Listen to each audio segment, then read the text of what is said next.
you. A few people are leading you to come and say, if we merge, all will be well.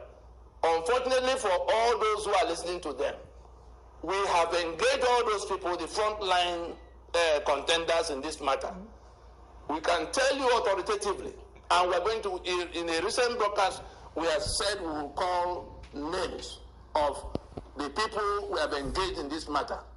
Atiku Abubakar, for instance, in the year 2016, we sat down with him when he began to talk about restructuring. We sat down with him, 9 of us. I led that discussion to say, sir, what do you mean? He narrated what he thought, everything, and just informing us now that there's no restructuring that will happen if Atiku becomes president. Because his understanding of restructuring is limited to what the National Assembly will do. If he believed in the constitutional reconfiguration, the constitutional reconstruction that the country required, let us ask Atiku what he has done since after the 2019 election to identify with the people who are pursuing that. Agree with us meeting and then taking the material that we used to support our presentation, turned into book form, presented himself champion of restructuring. We can tell you authoritatively, no restructuring in the manner you think will happen if Atiku becomes president. He took the ticket from PDP. I had to tell some of the topmost leaders of the PDP at the time it happened that they believed him and gave him their ticket for 2019 election in Port Harcourt. I told them the only reason we did not collapse his campaign was because we also wanted a contest between him and the Buhari that was carrying on as if Nigeria had become one big cow ranch. But now that same Atiku, who did not lift a finger on what we needed to do to solve this problem, which was what we agreed in 2016. Anybody who wants to know the detail should go to YouTube and click the title, Nigeria at the Valley of Decision. Nigeria at the Valley of Decision. On YouTube, you will see the 2016 on AIT, where we went to share with the Nigerian public what we were discussing with the Atiku we had described in that video as a statesman, not politician. Because he agreed with us we should solve the problem before we went for the elections, as at that time. But right after that meeting, the goalpost changed until after the ticket was secured by pretending restructuring was going to happen. All of that now in the past. Then we turn up in 2022, and the same Atiku is turning up to promise everybody that restructuring will happen when he comes. No restructuring is coming even if he comes. As it is with Atiku, so it is with Kingsley Moghalu. The same thing with the people doing mega party. From the Utomi to the rest of them in that journey to mega party. They know that this is what needs to be done. They know that it has to be done before elections. But if we wait until after elections, not be done. Hakim, Baba Ahmed and co, they are just trying to get us to election so that that constitution can be saved for their own purpose, for their conquest. It must be our own foolishness that will lead us to going with them to that journey. The same thing with Peter Obi and those from the east. The same thing with Ojikalo and the rest of them from the east who want to be president. My good brother Samuel Habunwa, how are you going to solve this problem? If you want to walk us through the fire, the Fulani will conduct this election. INEC is in their hand. All the guns are in their hands. The PVC in their hands to print and give to whoever they give. And they already came out to tell us that if they make the mistake of giving up power at this time, we saw the governors when the PDP was fighting over where the chairmanship will go so that the presidency can go to the other side. We saw the governors on the PDP platform from that caliphate north coming to tell us that on no account will they allow power to leave them at this time, that they might be pushed out of Nigeria. What else do you want them to tell you? They're going to have a candidate in that election. They're going to be the ones processing through INEC all the other candidates for the election. They are the ones printing the PVC to give to whoever they choose. They are the ones that will control the guns on the day of the election. They are the ones that will count the vote and announce the outcome. At what point are you going to begin to compete with them? So anybody else who is going to participate, who is going to contest, is only validating the journey, is only validating the process, not that they have any chance. Some might become governor, others might become senator, but where does that leave everybody else? In the valley of death, we can be wiser than this. Let us insist. Ninas has placed a plan on the table. The 5-point proposition tells us start to finish what we need to do to reconstruct the damaged foundations of the defunct Federation of Nigeria. It doesn't have to be anything more than we saw in South Africa when they moved from apartheid. Just a transition. Let us accept we can continue to build on this foundation of fraud. It will collapse on our head. It will kill more people. Can't we be reasonable for once and save lives?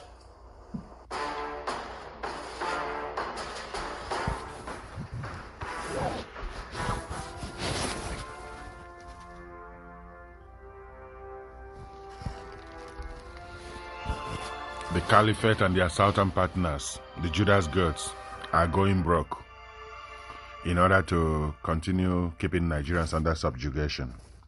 Nina's mission is to keep them in reverse mode, to stop them and set our people free. But our people have to do their own part too.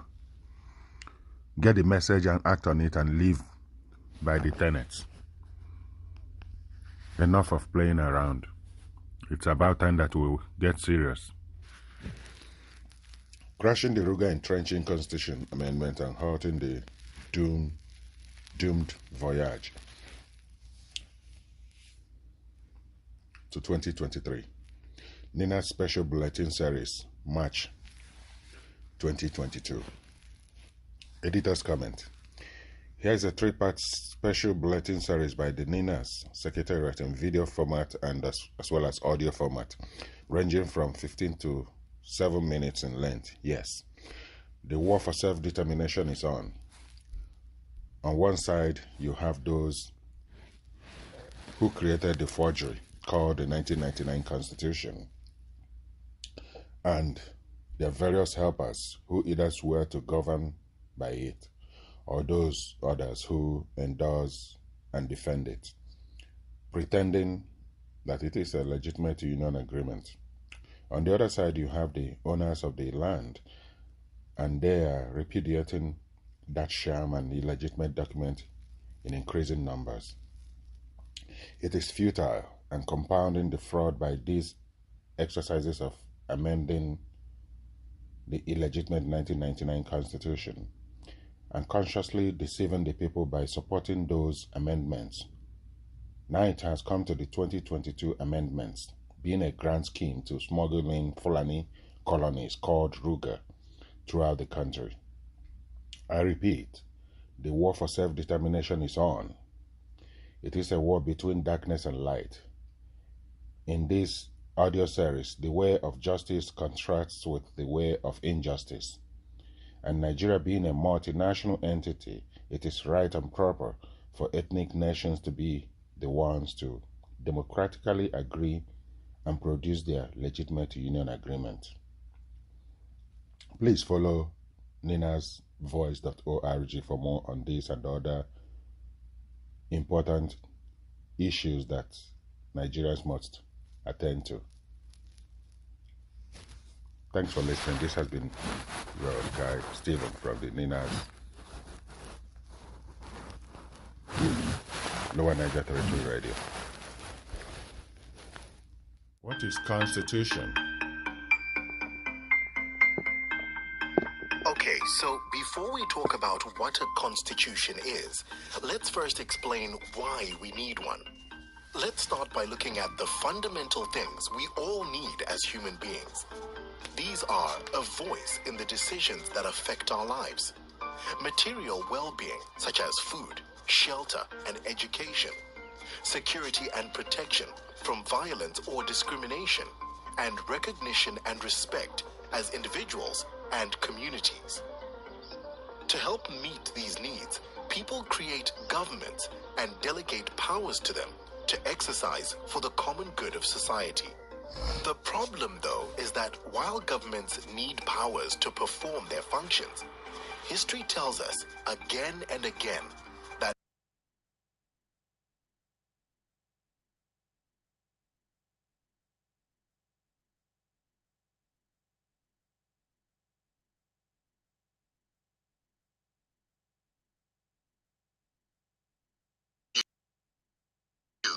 how, Mayegun?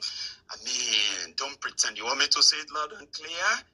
When people come together and say enough, what happened? They shut down the system.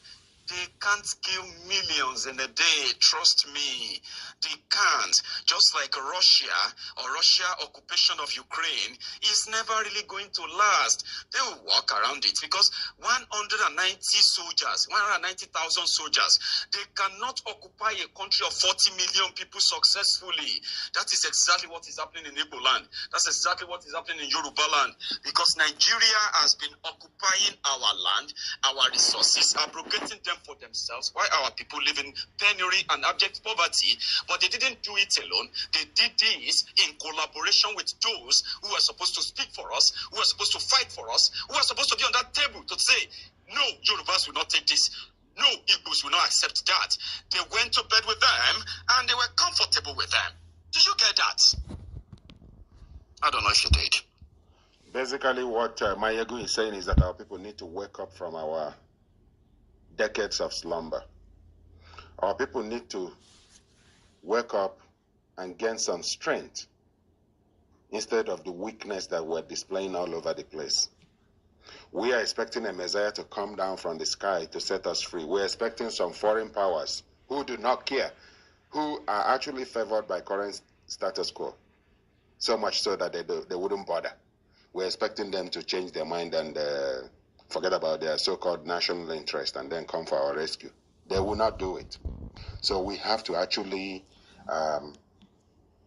rearrange ourselves, as it were, internally. We have to reorganize ourselves, rearrange ourselves, tell ourselves the bitter truth, that this is our problem to solve.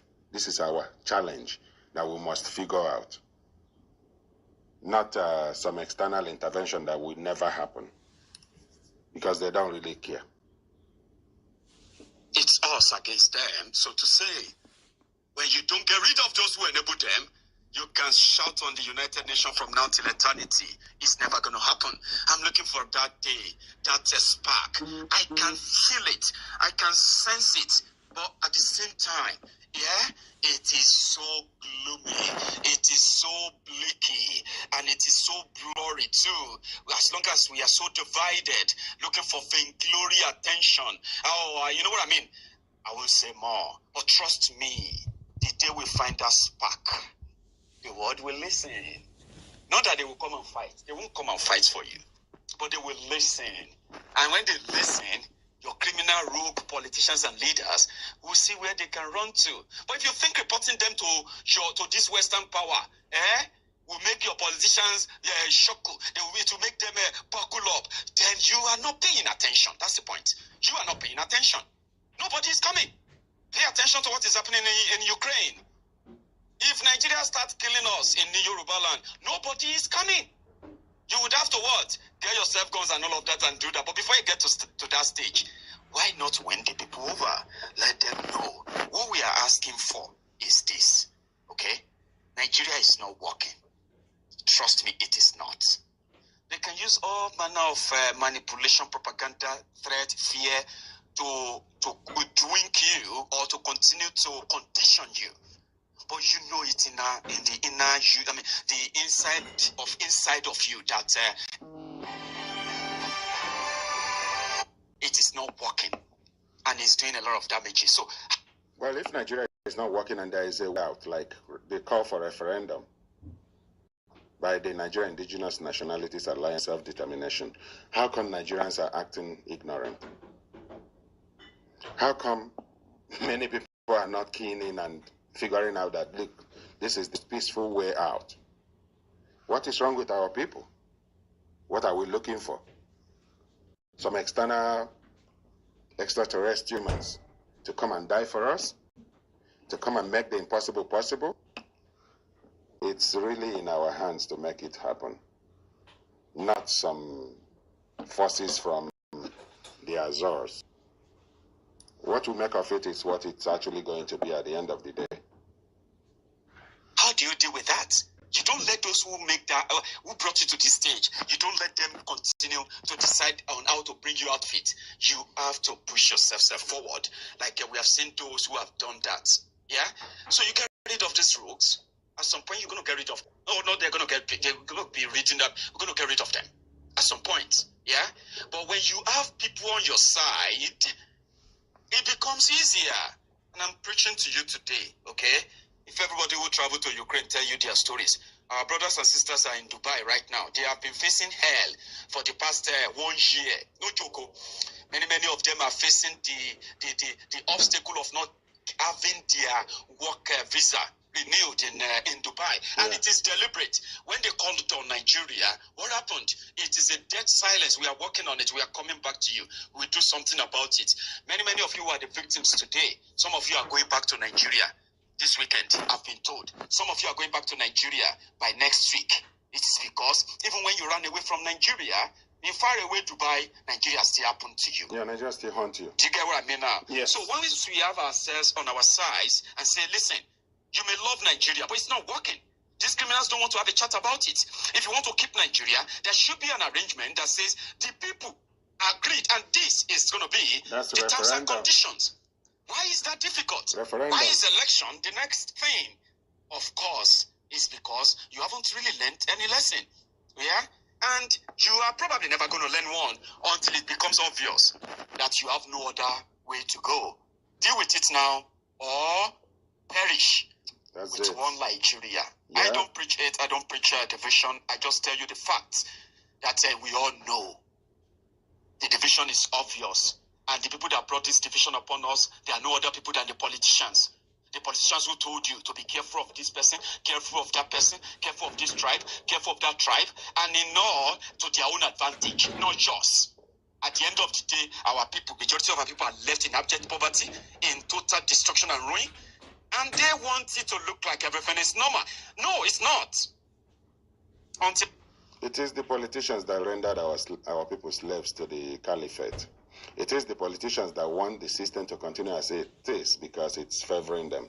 It gives them access to the treasury. It gives them open access to the presidency, to every office that they ever so desire to walk into. And so disrupting them should be our number one assignment, to stop them. Because when we stop them, then we can get to the next level, which is to discuss our continued staying together with our killers. That is what the indigenous nationalities must do to break the cycle of slavery that is killing thousands in Benue, in the Middle Belt, in the Southeast, in the South-South, in the Southwest. We need to get our act together and go for it as one. See how it works. The amendment that allots direct funds to the local government areas automatically removes the control of the governors over the local government areas. Part of what will come with that is that INEC is also taking over the conduct of local government elections over and above the state electoral commissions that were doing that before now. Between the two, the governors are pushed aside. The governors are, removed from being in control of their affairs of local government, and that means the communities across the length and breadth of Nigeria. When you combine that with the other amendment that talks about new rules for citizenship and indigenship by registration, you will then see that the grand objective of these amendments is to take hold of control of the grassroots countrywide, of the local governments countrywide, and also make provision for how the invaders, the Fulani, will be documented as indigenes and citizens across the length and breadth of Nigeria. Between the two, I tell you, you have lost your sovereignty, you've lost your land, because it is whoever INEC will process that will become council chairman. And it is whatever the council chairman will do that will become what you get to see. The Ruga, the whole purpose is to give a head start to the Ruga that have been rejected in all the forms it had come before. They've come in the name of local government autonomy to curb corruption and all that kind of nonsense. It is for the purpose of giving constitutional framework to the Ruga that they've been planning all this while.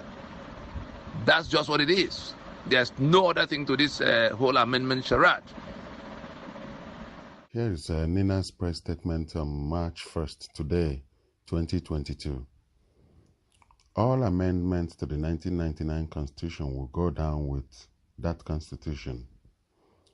A note of caution to the legislative conclave at the refugee camp of regional renegades.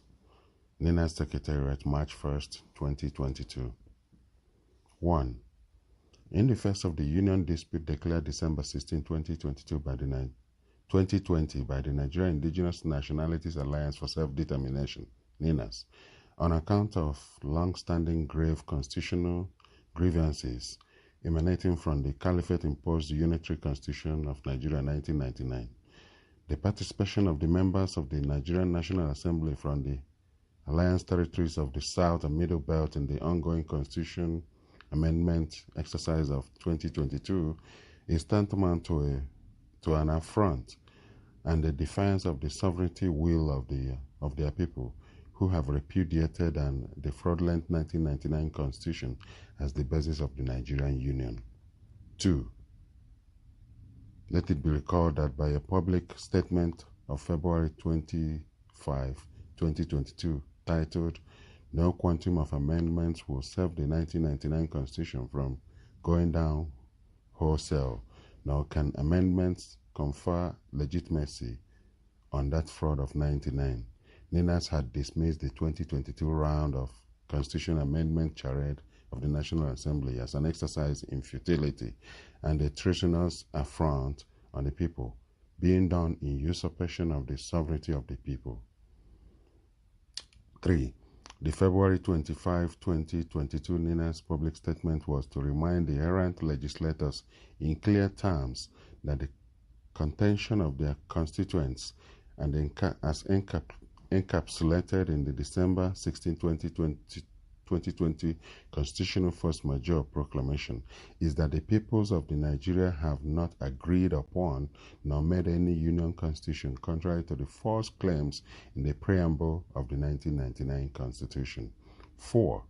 For the sake of clarity and emphasis, it is the contention of NINAS that the refusal of the operators of the disputed Nigeria state to first engage this incurable fundamental flaw is now being compounded by the so-called amendments to the 1999 Constitution, since the legislative mandate of the National Assembly is limited to lawmaking and does not extend to constitution-making, which required constituent powers to reside exclusively with the people as an incident of their sovereignty.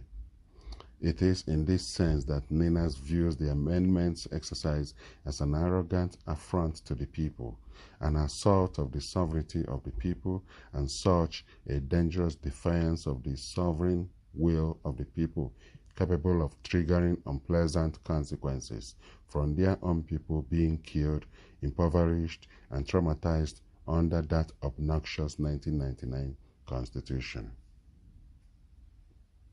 5.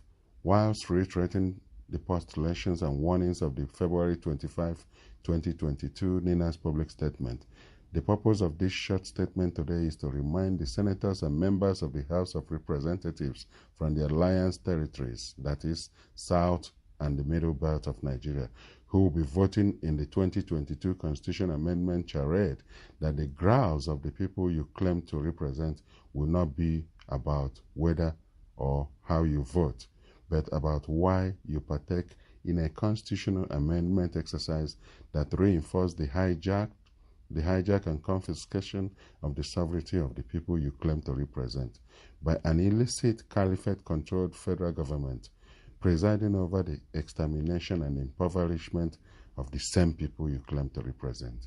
Number 6, ahead of the State Assembly's concurrence and ratification processes for the current Constitution Amendment circuits, and ahead of the doomed 2023 election ritual, let it be heard loud and clear that the Nigerian Indigenous Nationalities Alliance for Self-Determination insists that in place of election, the operators of the distressed Nigerian Federation must now initiate a transitioning process to undertake the inevitable constitutional reconstruction in redress of the grave constitutional grievances outlined in the December 16, 2020 Joint Multi-Regional Constitutional Force Majeure Proclamation issued by NINAS, particularly in the 5-point proposition regarding sequence and modalities.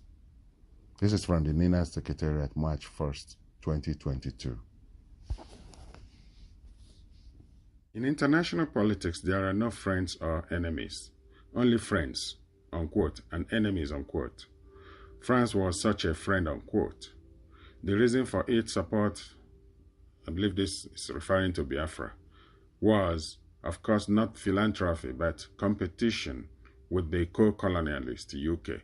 Not to forget that and how France had plundered Haiti, including African countries, to this day. France is still doing it. But hey, France in the League of Powers was the only friend of Biafra. Friend, unquote. Image of a music cover containing the names of Biafra and Nixon. The name reference Nixon probably refers critically to the Nixon scandal. On the other hand, it was President Nixon who credibly expressed heartfelt regret about Biafra in 1968. However, due to the constraints of the presidency, he could not or would not do anything.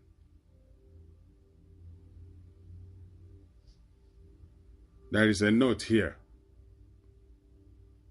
Note even past.org/foreign policy from candidate to President Richard Nixon and the lesson of Biafra. Since then, the deep state in the US, the Western neoliberal plunder oligarchy, has shown only cold disinterest in the southern Nigeria. Don't mix up deep state with government or population. During the Biafra War, millions of whites were affected and supported Biafra through associations, etc. But the deep state prevented the government from doing the same. The same superpower, the US and middle powers, hereinafter referred to as the powers for short, are now demanding your commitment to Ukraine. As usual, they want everything from you and give you nothing except the caliphate. All the powers and their systemic media system continues to firmly and effectively suppress your voice during the caliphate consummation in Nigeria, which is still ongoing, I must add. But the same powers want your verbal support for Ukraine. Mafia bosses, oligarchy, right-wing extremists, the social and governmental system as amenable to Western modernization as Afghanistan. Of course, similar things can be said about most post-Soviet states, that is, including Russia, but it is not necessary here because the Western systemic media system already spreads this sufficiently. To be honest, I am not really interested in the world situation or Ukraine. I am not interested in your opinion about Ukraine. Please, no comments on the situation in Ukraine, but I'm interested to see how to proceed in your very own matter, Nigeria. I register with astonishment the extent of the Ukraine expertise of my friends from South and Southeast. I am saddened to see that the same expertise is hardly applied to the situation in southern Nigeria. Don't let a commitment be extorted from you for free in support of Ukraine. Demand value for money. Use your brains. Russia was supplier of MiG planes against Biafra. Well, Ukraine, like Russia, was part of the same former Soviet Union which supplied the MiG fighters flown by Egyptian pilots to the Caliphate for the Caliphate to destroy Biafra. The Soviets were no more system friends or enemies of Biafra than several other powers. All the powers considered pros and cons, and in the end, almost all, example UK and Soviets, were united for the destruction of Biafra. This is correct. And I must mention at this point that Bernard Warner is right on the mark here. He knows exactly what he is talking about. This is our living history. We are alive. We are part of this history. At an earlier stage of Ojukwu's negotiation with the Soviets, Soviet support for Biafra with arms supplies and probably diplomatic support was considered if Biafra would make some parts of the oil fields available to the Soviets. Ojukwu had declined. The rest is history. Biafra's only friend from the League of Powers was France. France secretly armed Biafra. France even let its aircraft carrier pass in front of Biafra from Gabon as a symbolic support. The picture is included on this post. If you still want to unthinkingly express your emotions in media support, forget Ukraine. Forget Ukraine and a fan club found by France. Better still, forget emotional underpinnings in the friend-enemy scheme. Of course, you can curry favor with the powers that be. Unfortunately, it doesn't help. But the powers have more experience with this behavior and your partly unconscious motives than you think. You will only be heard if you have something to offer. The Caliphate knows the game very well. It's already well taken into account. At all these international conferences in which Nigeria participates, the Caliphate Fulani minister is actually the decisive international partner. And so the Caliphate can, of course, very well support Ukraine verbally and wallow in the goodwill of the Western neoliberal plunder oligarchy.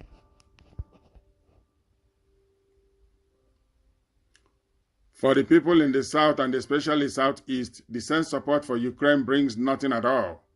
There is simply no quid pro quo that the Western powers would want to or need to give in return, simply because South and the entire Southeast, including Southeast, do not yet play a role in the power play.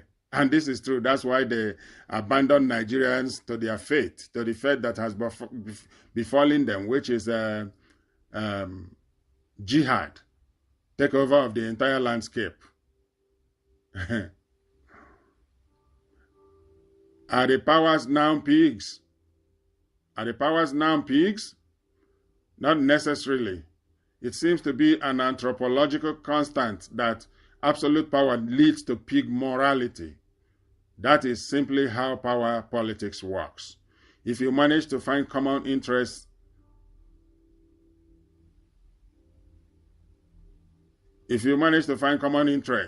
pigs become friends. The Western system is not bad per se.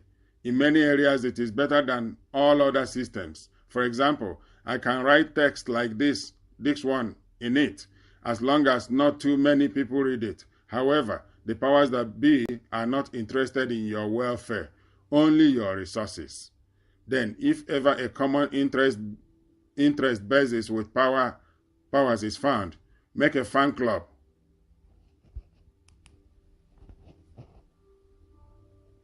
Because what you are asking, hold on one minute, is that this constitution should not be. And you expect that a total overhaul. Let me finish. You want a total overhaul of this constitution, and you liken it to the South African appetite.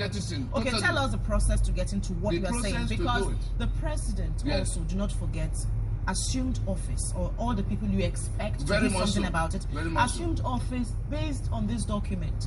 So what is your practical step to getting this done? South Africa in 1990 came to this bus stop where we have just arrived. The sitting government that was elected, and there was a parliament, Frederick de Klerk.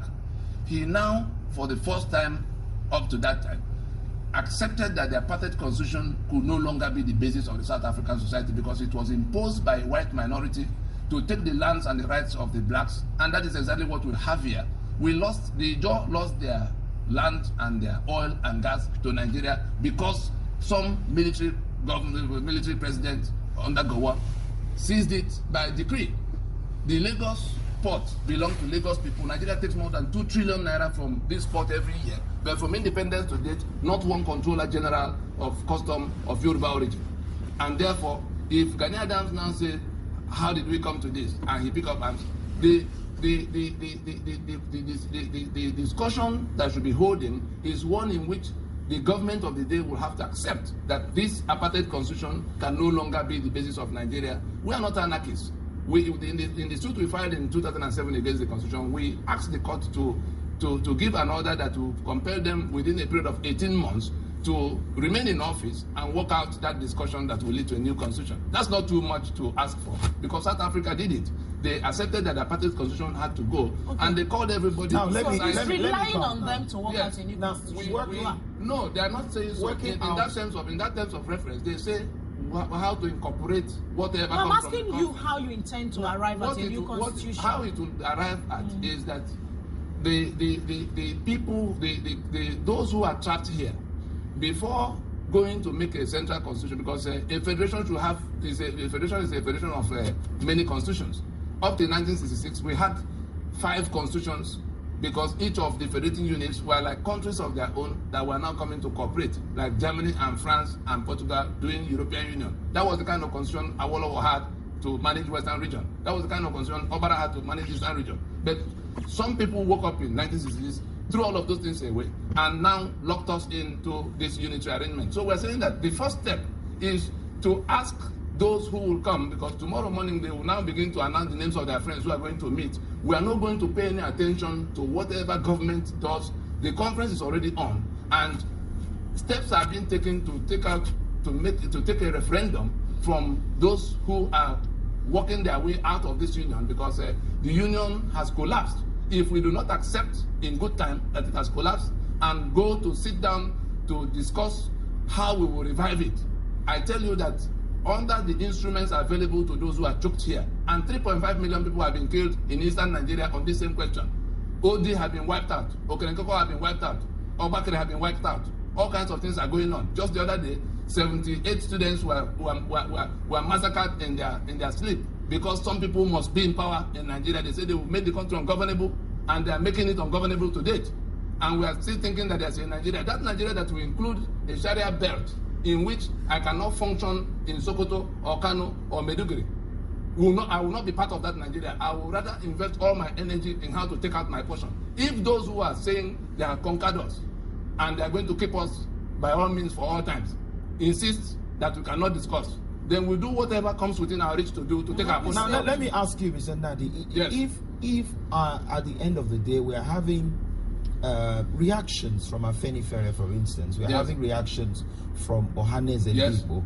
We are having reactions from Arewa Consultative Forum. Been with all how of them. be it speaking, saying that they do not, they would not agree for the name sovereign to be added to whatever conference. Now let me ask you: would you say that these groups do not represent the blocks which they say they represent? They do not speak for and the people. If you do not agree with their representation, who are the people that you are talking to at this at this point about back to 75%?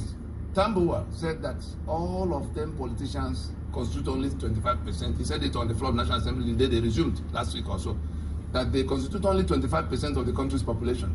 I'm here to speak on behalf of that unrepresented. And the Arewa is not speaking for no, anybody. They all have vested interests. They all have things they share with their people in government. What we're saying is that let us accept that Nigeria was not our making in 1914. Let us accept that the little discussion we had all the way to 1960 got toppled in 1966.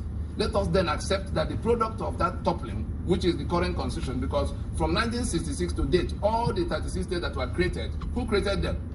Now they call me Abia State or Imo State or somebody else, Bayelsa State. None of the people in those places, like Delta State, cannot. The people of Delta in some areas were agitating for some autonomy. You now create a state and put the capital in Asaba. From that time to date, Delta State had not been the project of Ijo, Urobo, Ishekiri, and all of Mr. them. Mr. Nadi, would you not rather wait? Let's just see this process. Because you have acknowledged that this is actually an act of statesmanship by Mr. President. I commend him. I commend him.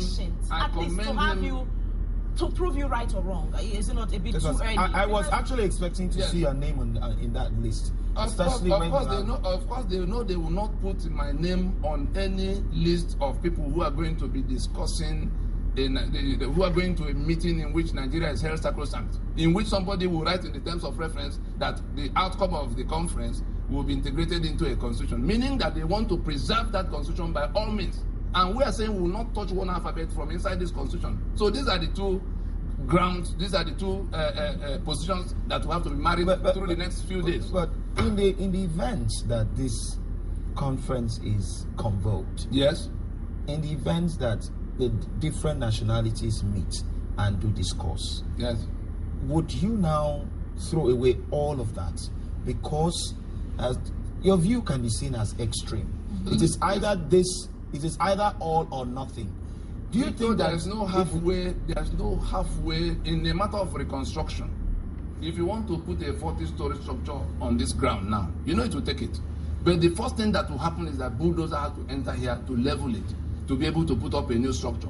Anything that is built on this foundation of falsehood, and if you let us take it down to our people, in saying that we the people, we are saying that we have submitted by ourselves. So it's a forged signature by which Nigeria is selling 3 million barrels of crude oil every day and sharing the money, $250 million every single day in Abuja, to the exclusion of the owners. If you come to the provisions inside the Constitution, you then begin to see a chapter 2 that provides for all the good things of life, but a clause in section 6C, and shame on the lawyers in Nigeria, including the justices up to the Supreme Court, that will hold this document up and say it's a constitution. Because those who wrote it had taken all of the content of the Treasury as their own by that provision, to say that nothing is for the citizen except as they deem fit.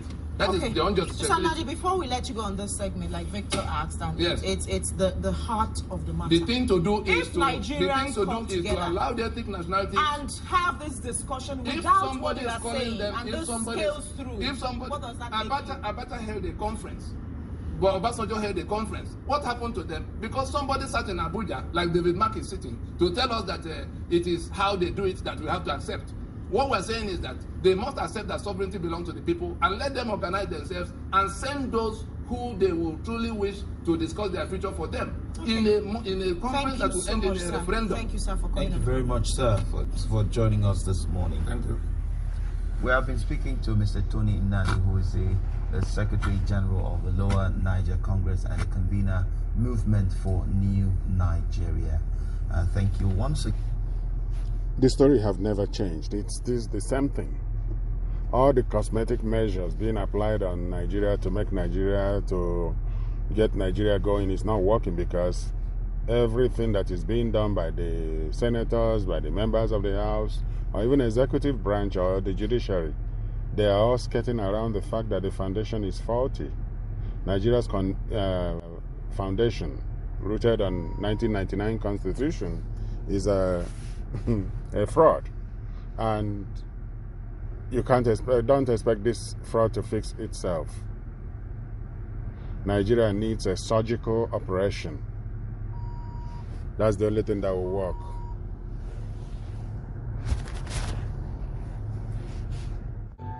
All the politicians have failed. We have to come back to the drawing board. If there is no issue of failure, what brought back the agitation of Biafra?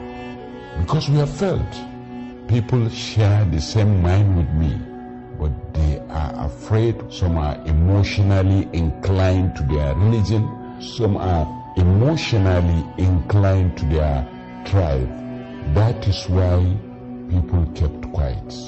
Will everybody now use Islam to say what he wants?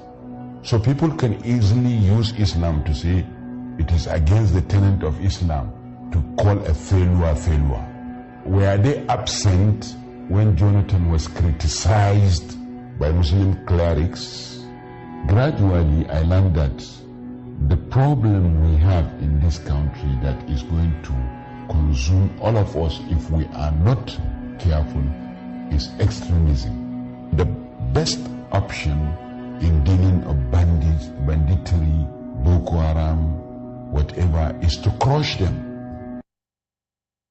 Please, I want to apologize to our listeners up front.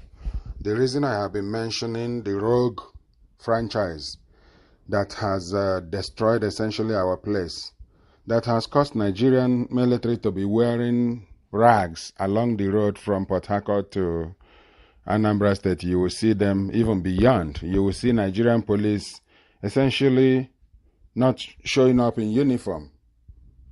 Instead, they are scared of the unknown gunmen.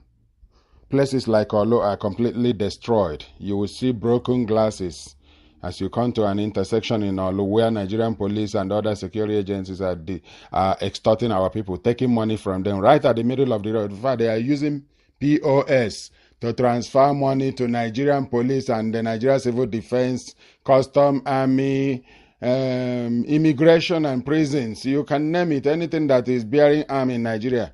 They are on the road collecting money from Port Harcourt to anywhere you're going in the southeast or south-south. But in Olo in particular, the place is destroyed. Olo is the epicenter of the war that is going on between Nigerian military and members of the ESN and unknown gunmen and known gunmen. All those things, all those people like holding people on the middle of the street and snatching their vehicle and continuing wearing red gowns or black gowns or blue gowns, all kinds of things going on by our own people, on our own people. I mean, that's against what other people are very envious of the Igbo people. The Igbo people are known to be very productive people. That's who we are. People may wonder why I'm mentioning Nnamdi Kanu and the IPOB and the joke they're playing on our people. It's because I just went through the whole experience firsthand.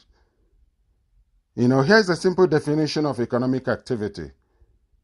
An economic activity is a process that, based on inputs, leads to the manufacture of a goods or the provision of services. The very things others are envious of Igbo people is what the IPOB using ESN ex-cons who escaped prison at Owerri or somewhere there in Imo State. They are using unknown gunmen, including the Nigerian military and police. They are joining in the game. And what you are seeing is that there's a lot of insecurity in our place. To go from one place to the other, you will see a dozen or more police checkpoints along the way. Within 30 minutes drive, you can see another police checkpoint from the one you are standing on right now, like 300 meters away. The very things others are envious of Igbo people, which is economic activity, is being shut in by a group that claims to be fighting for Biafra. Our people on Echezikwe like Ndibai or Nzuzu.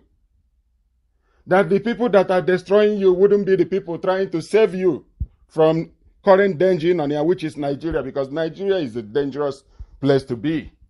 As a country, as a land, the way it is now. In fact, the land is so hot, like if you go to River State in Port Harcourt, you will be feeling like not stepping out on the street for the rest of your life. Because it is very hot. The flames are setting the place on fire. Now, how could you destroy the things that others are very envious of you? The thing that made the Hausa man to be jealous of Igbo people. The thing that made people to sell land many times over to Igbo people in Lagos. I saw it. If you buy land, the moment you go to dig in to do anything, they come again and tell you they are money, and they start demanding money. The Igbo were making trade and making money to buy these things. I saw Alaba market when it was only the electronic side before the madness that went through there. Now, if you turn out to be a movement that is looking for the salvation of Ndi Igbo, and you start destroying and shutting Igbo people in every Monday, in fact, they shut them in 4 days last month because of what Nnamdi Kanu had a court appearance. I mean, Is this about Igbo people or a war from Nnamdi Kanu against Igbo over the killing of his parents? Because he blamed Igbo for the death of his parents.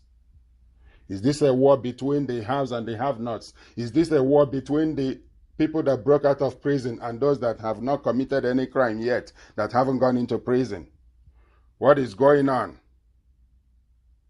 We are made poorer and weaker by their attacks. Igbo must fight back and secure our towns and villages from invading criminals waving Biafra flag like they really are working to realize an independent state or an independent state of Biafra. Which one are they looking for? To put Igbo in a state or a federation, a nation that is called State of Igbo?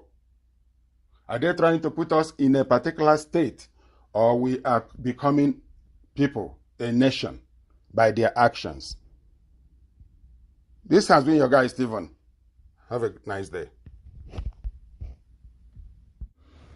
Nigeria government isn't only in bed with the terrorists, but they are enabling them, protecting them, and the president doesn't speak against them because they are his tribesmen and members of Islamic movement that wants to overpower Nigerians and institute Islamic State across Nigeria, not just in the Arewa part of Nigeria. It's unfortunate. Just yesterday, Tuesday, over 30 passengers in a bus got burnt in Sokoto. And these are most likely southern travelers in that state that got burnt. You will never hear the president speak against them. President Buhari fails to describe Sokoto bus burning of 30 Nigerians by bandits as terrorism. This is being reported by AtlanticPosting.com on December 8th. Nigeria President Muhammadu Buhari has continued to make light of the significance of the mass murderous campaign of some killer tribesmen, his tribesmen, the Fulani herdsmen terrorists, who had been categorized in the Global Terrorism Index as the 4th deadliest terrorist group in the world, by failing to describe the Tuesday mass murder by bandits in Sokoto of 30 Nigerian travelers who were burnt down in a bus. President Buhari said, while expressing sadness on Wednesday, a day after, over the gruesome attack on innocent travelers on Wednesday, I am very distressed at the manner of death visited on these hapless citizens who were undertaking a legitimate journey to another part of the country. It shows that the evil this administration is confronting is one that requires the support and involvement of all Nigerians. No, your government is the one enabling the terrorists. You gave them over $300 million just a few years ago. The military and police does not confront them because they are the president's people. They are doing the work of Allah to kill non-Muslims, especially to kill Southern Christians. I extend deep condolences to the families of the victims, as I assure that the security agencies will continue to give their all, yes, to bring to an end the oppression of these despicable people. However, President Buhari should know that only terrorists embark on mass murder of scores of people. Bandits go pillaging and robbing. According to a report by Reuters, at least 30 passengers on a bus in Nigeria's Sokoto State were burned to death when gunmen touched it on Tuesday. Police and residents said, in yet another reminder of growing insecurity in Africa's most populous country. Gunmen, known locally as bandits, have in the past year carried out violent attacks targeting villagers and commuters traveling on highways and kidnapped hundreds of school children for ransom in the north of the country. I must add here also that Benue State, Plateau State, these states in the Middle Belt has been experiencing mass murders, mass killings by the same gunmen, that the same terrorists Fulani group that has even threatened the state governor, the governor of Benue State, Governor Autumn. His life has been threatened by the Fulani. And yet, the maximum ruler in Abuja doesn't see the need for state police. He doesn't see the need for referendum. This is what we're talking about. Referendum is unavoidable in Nigeria to address all these killings, all these extrajudicial killings and state collusion in the act of terrorism against the indigenous nationalities. Sanusi Abubakar, spokesman for the Northwestern Sokoto State Police, said the bus was carrying 24 passengers when it was set alight by armed men and that 7 people had escaped with injuries and taken to hospital. The 2 residents who reached the scene and helped retrieve bodies told Reuters that the bus was overloaded and the bodies were burnt beyond recognition. Nigeria always distorts the facts. Every time, from the top to bottom, the president goes to the UN floor, and right on the floor of the United Nations, he is lying, telling the rest of the world lies, talking about famine as against terrorist activities that his government is supporting. He will be talking about desertification, how people are leaving Libya to go other places, without talking about the fact that he opened the borders of Nigeria to let in terrorists to oppress the people. They counted body parts of at least 30 people, including women and children. The residents said the villagers were ambushed on a road linking the Sabon Bini local government area and the village of Gidambawa in Sokoto State. Bandits move around on motorbikes and are known to hide in forests, where they often keep kidnapped victims while awaiting ransom payments. Now, this is the Nigeria that we are seeking to reset by way of referendum. And this is the message of Ninas. Referendum. The people need to get involved in what is going on to themselves, to their lives, through referendum vote. It's a democratic process. The Nigerian government is skirting around it. The president said that those who are talking about referendum haven't described what they mean. Well, Mr. President, it is a vote. People will vote yes or no. In the simplest way of explaining it to you. Hopefully you will get it one of these days, and soon too.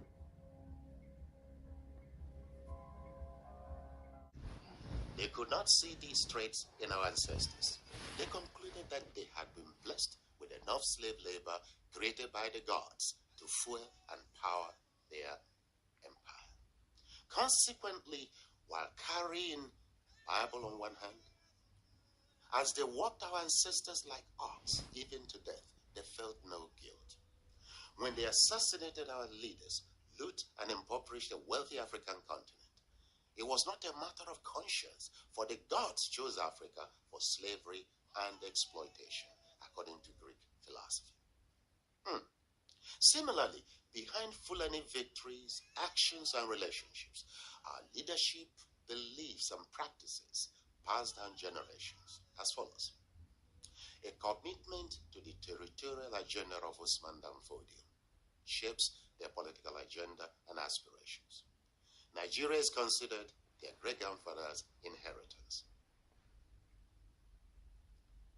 A strongly held belief that with Arab blood, they are superior to other African tribes, second-rate citizens to be used for the good of the Fulani man. A culture of revenge killings that every Fulani, including elites in high places, subscribe to passionately.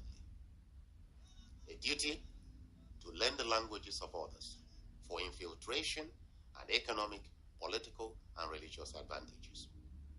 The native language, Fulfudin, is reserved for planning and execution of policies and therefore rarely spoken in the presence of others. Now, a culture of unity, no public criticism or breaking ranks, both in good deeds and execution of anarchy, deceit, and chaos. Mastery of creative survival strategies, very tight-lipped, secretive, calculating, patient, and tough-minded. Yes, knowing when to sue for peace and when to crush the enemies. Cultivating corrupt satellites and saboteurs in every ethnic nationality, while politically or militarily annihilating the true leaders. Awareness of own limitations too. Yes, they do. They're no good at frontal wars. Therefore, deceit, sabotage, and sudden killings in large numbers, particularly at night, is the preferred way to fight a war and drill fears into host communities. A well-developed medium of unhindered, effective, and mass communication, mostly Fulani-led. What are they? The mosques and radio. Though considered by many as callous, some mindless, and heartless, they are hardly remorseful. Now, these beliefs and practices condition the Fulanis to believe, entitled to lead or rule wherever they are, regardless of comparative intelligence and capability of their host communities. The born to rule ideology. That is how the Fulanis conditioned indigenous black Africans of today's northern states for more than a century. To conquer the South and Middle Belt, Jihad faced stiff resistance, so they opted for patience and intelligence gathering. It delivered years of endless dividends. They discovered that Southern and Middle Belt political elites think along party lines. Fulani elites think along ethnic lines. You can see the difference. They discovered that Southerners and Middle Belts are treacherous, corrupt, and littered with potential saboteurs. Their strategy to get on the ladder is to sacrifice their people and religious values. The Fulanis used these weaknesses with ruthless wisdom. For example, according to Governor Ahmed Sani Yerima, I love that man, Governor Peter Orderly aspired for president, squandered River State money on northern emirs and northern opinion leaders. At the end, he failed. Rotimi Amechi is lobbying to be the next vice president in 2023. He is completing the biggest rail and road line into Niger Republic, while the roads in the south are impassable. He will fail in the end. James Ibori wanted to be vice president. Delta State Liaison Office in Abuja became an ATM for northern PDP members. At the end, he failed and imprisoned. President Goodluck Ebele Jonathan postponed South-South development in pursuit of a second term, rehabilitated the Amajuris and MS palaces, built Abuja Kaduna railway line and universities. At the end, the Northern INEC chairman he appointed dismissed him from office. Now watch this. In recent times, for 2023 presidential ambition, in glorying fire victims of the Adeniji Adele market, Lagos, Bola Tinubu donated 50 million to Katsina market, ravaged by fire. He will fail. Ignoring market fires in the southeast, near some Wike for political ambition, donated 500 million to reconstruct Sokoto Central Market. He will fail too. The Fulani race, through leadership, organization, and unity of purpose, have scored successes never possible elsewhere on the African continent. For example, in the period of military dictatorship, through the influence of their emirs, they ensured the best of everything. Today, the Federal Civil Service, NNPC, CBN, and NPA workforce are dominated and controlled by the Fulanis, though not as qualified as their southern counterparts. Though no seashore or oil wells in the north, they are in control of all seaports, the NNPC, and oil wells. Though the poorest region in Nigeria, they are in control of taxes, industries, and revenues generated in the south. Clever stuff. Though a minority and less educated compared to the south, they are in total control of the presidency, Senate, judiciary, and the military, the police, the Air Force, civil defense, and immigration. They successfully nurtured a politically aware and active Fulani race, such that on polling day, rain or shine, even the handicapped, sick, starving, underage, and elderly turn out to vote for political power. Southern professors and uneducated professionals maintain criminal silence with the hope of attracting appointments from the Fulani-led administration. The Southern politicians jostling to be president in 2023 have also been subtly subdued into acquiescence in order to prove to the Fulani leadership that they will be worthy partners if allowed to mount the presidency. Now, hopefully, you have figured out why the Fulani and their leadership are not moved by accusations of brutality, insensitivity, carnage, and illegal occupation of lands in Nigeria. It is worth noting that the Fulani's practice of borderless global citizenship, proclaimed by Governor Bala Mohammed, will never apply to Arab African countries like Tunisia, Morocco, and Egypt, and will not apply to Europe and America. These are superior races. You can now appreciate the wisdom in General Tsu's words. And you have just witnessed the handwork of a true and patriotic leadership. You may not like the sight, sound, taste, and smell of the outcomes. However, be bold to acknowledge the genius in the Fulani leadership. They are not our enemies, but aggressive competitors on a mission. That's my expectation for a true Igbo leadership. In part 2, I will address the failures of Igbo leadership and propose a way forward. Thank you.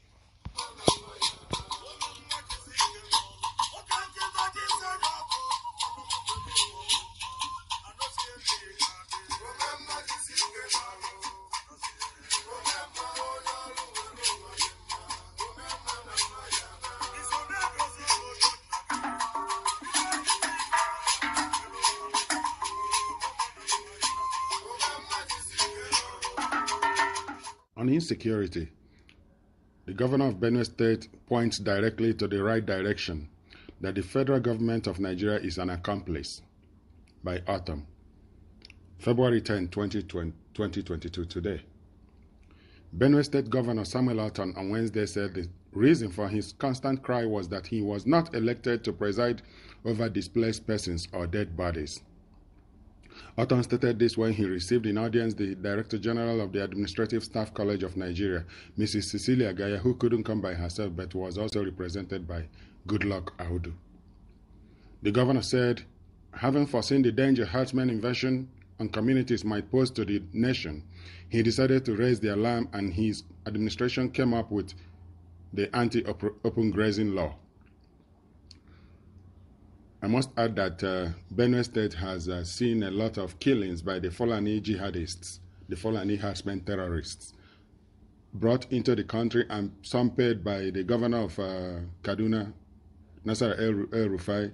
He admitted it on a live TV appearance that he traveled to countries in Africa to pay these people money to stop killing, yet they are coming. So he was funding them to come and do their job that way. And the federal government opened up the borders for these criminals to come in and kill people all over the place, going as far as the Akwa Ibom, southeast, south-south, middle belt, lower Niger territory area, Oduduwa land. Sunday Boho is in jail because of these people, their activities. And for trying to stop them, they planted gun and everything and invaded his house and killed a few number of people, and killed animals too. Nigerian government officials are animal abusers, just as they are abusing their own people. That's why the priest will sit in the water, the fake priest sit in the water, telling people to essentially drown animals in order to make money. Anyway, the governor saw something happening and made a law for open grazing through the state assembly. He said his allegiance was to his people, and he lamented that he faced death threats as a result, but was not afraid of death. Autumn said, "At 61, I am no longer afraid of death. In fact, I have prepared my will so that if I die, my people will not fight over my property. God bless your heart. I feel so sad when I try to make public what is happening in Benue State and across Nigeria, I must add, and people castigate me and insult me, but I remain committed to serving my people. Which southeastern governor can open his mouth and say this boldly, that he remains steadfastly to serving his people, other than attending to the caliphate's business interest and the British business interest in our area? They don't care about our people. That's why criminal gangs are taking over the southeast, killing people at Umuchu, at Kulabia, at Uga, at Onitsha, at Aba, all over the place. They are invading Newi, everywhere. They are killing our people. And they claim to be fighting for our liberation. They snatch vehicles in the open. Police are on the run. Police, the so-called police, maybe that's why they are taking less bribes now, because they cannot even take bullets anymore. They see unknown gunmen, they run. The roads of Imo State is now dominated by police that are not wearing uniform. You can see them wearing all kinds of rags, like disguising themselves so that the unknown gunmen don't recognize them easily. And of course, I was not elected to preside over IDPs, that is internally displaced people's camps, and dead people. And if something is beyond me, at least I can raise the alarm for others to come and help me to solve this problem. Well, Governor Otam, I must advise you here, if you ever tune into this People's Channel, Lower Niger Territory Radio, if you ever hear it online, there is a group that is championing the deliverance of your people in the Middle Belt as well as in the Lower Niger Territory and Oduduwa Nation. That group is called Nigeria Indigenous Nationalities Alliance for Self-Determination. Hook up with the leaders of this group and have a chat and take it from there. Referendum is achievable for your people to be secured. It is done all over the world. Eritrea did it to get out of Ethiopia. South Sudan did it to get out of Sudan, which is now North Sudan.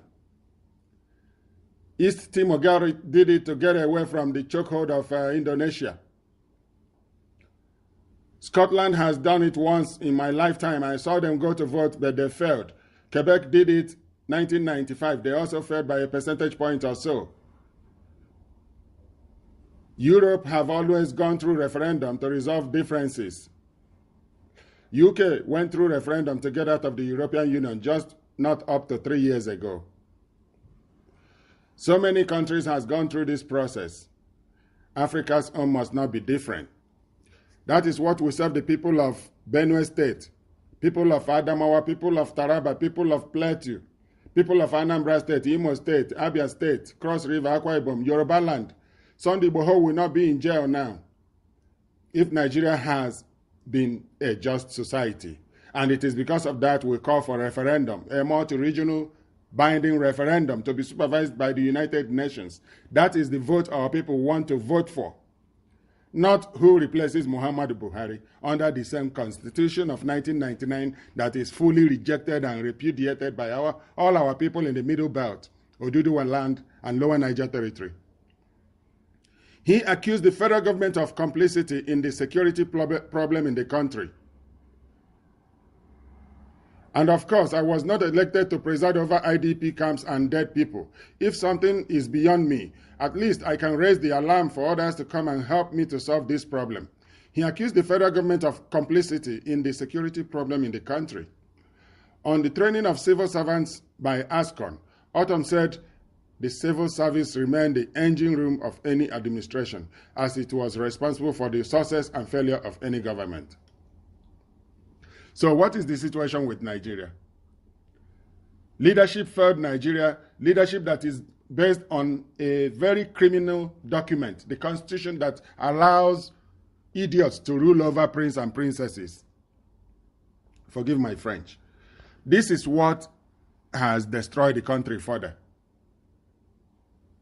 And since nothing good can come out of this 1999 constitution, the right decision to make for Nigerians is to stop further election, to repeat the same cycle all over, because another thief can only come to protect the interest of other thieves, just like what they did in Abia State. Orji Uzor Kalu robbed Abia State, and at the end of the day, he replaced himself with another crook, who after robbing the state, now put this other one that talks about hot water and pouring hot water on the asphalt to cause road well built to start melting. That's what do they call him? Ibazu from Ngwa. Anyway, the whole thing is this. For us to know true freedom, we must go through referendum. Anything short of this is a waste of time. And the government knows that this is the right solution to take. They know that things are not going very well, but they are just deceiving themselves, carrying on as if everything is okay. Nothing is okay. Nigeria is in crisis. Nigeria is in deep crisis. Nigeria is imploding from within. There's a lot of hatred among the people. The people are feeling insecure everywhere. There is a lot of horrible things going on. I saw flaring going on at Port Harcourt. If you come out in the night, you will know why Port Harcourt is hot in the afternoon, because there is flaring going on all over the place, gas flaring by oil companies. Fire is burning in the city. The pantries, the palm fronds are getting burnt. Literally, you can see it burnt. The grass, the green, everything is looking like it's burning up. In a country where oil and gas is being extracted and nothing is being enforced to protect life and the environment. Nigeria hates everything in Nigeria, including the land. That's unfortunate. This has been your guy, Stephen. Yes, we come to you once more from the Secretariat of NINAS. It is one thing to complain, raise alarm, make suggestions for how, just lament. It's another to have a strategic plan for how to solve the problem. Everybody has been talking about the constitution that has to be done away with. Everybody has been talking about restructuring. Everybody has been talking about even the ones that say they want to leave the union. The ones they say they want referendum now. Who do a nation, Biafra nation, resource control, all those things that you want changed from what Nigeria is, offering you as of now. How will it be done? And we've heard people who probably hadn't paid enough attention to what Ninas is saying. From that constitutional force majeure, anybody who has education, anybody who can read and write, who has not read that proclamation, is shortchanging himself or herself. We plead with you, because it could mean life or death for you or people very close to you, that you read to know, or that you did not read and therefore did not know. That constitutional force majeure of December 16th, 2020, provided an elaborate framework for engaging all of that reconstruction that must now happen, that has become imperative. Whether you want outright exit from the union of death Nigeria has become for everybody, or you want a return to the autonomy levels agreed at Lancaster House, that's regional autonomy, or you want to control your resources and your environment, we hail the jaw for coming out as clearly as they came out the other day. And we rebuke the Obasanjo that was said to rebuke them for speaking up. Anything you want, the way and means of getting it done is different from sentiment and lamentations. And therefore, in that constitutional force majeure proclamation of December 16 by NINAS 2020, we had adopted and incorporated a document titled Open Memorandum to President Muhammadu Buhari on the Restructuring Debate from the Alliance, dated November 16, 2018. Guardian newspaper reported on it on November 18, 2020. 20. You can 2018. Sorry, 2 days.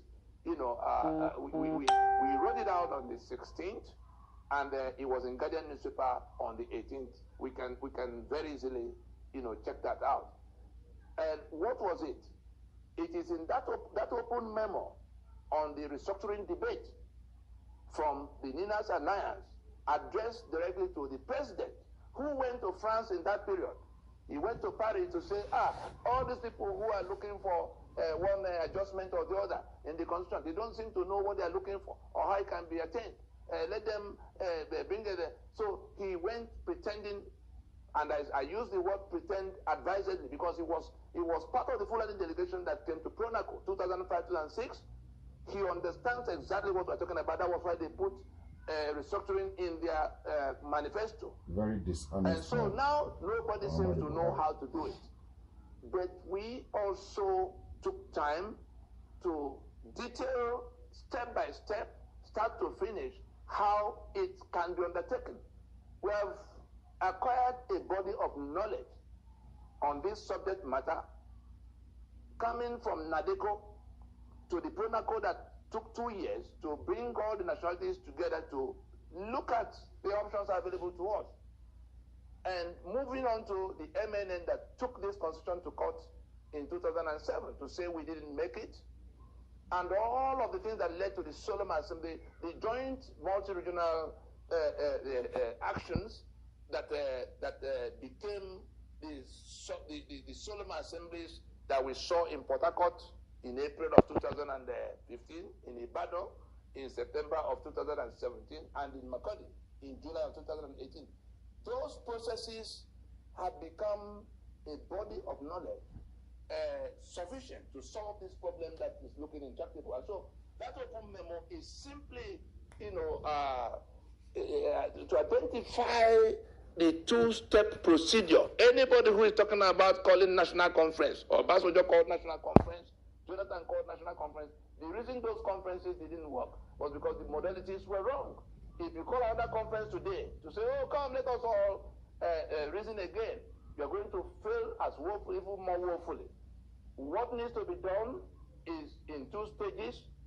That is why we put those 5 points of proposition in our proclamation.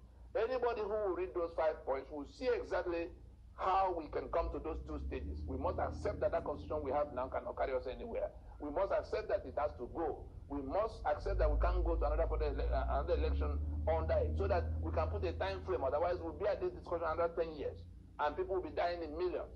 And so we come down to that open memo. We adopted and incorporated it in that December 16 proclamation of 2020, so that in one hand we had stated clearly what the problem is and what the solution should be.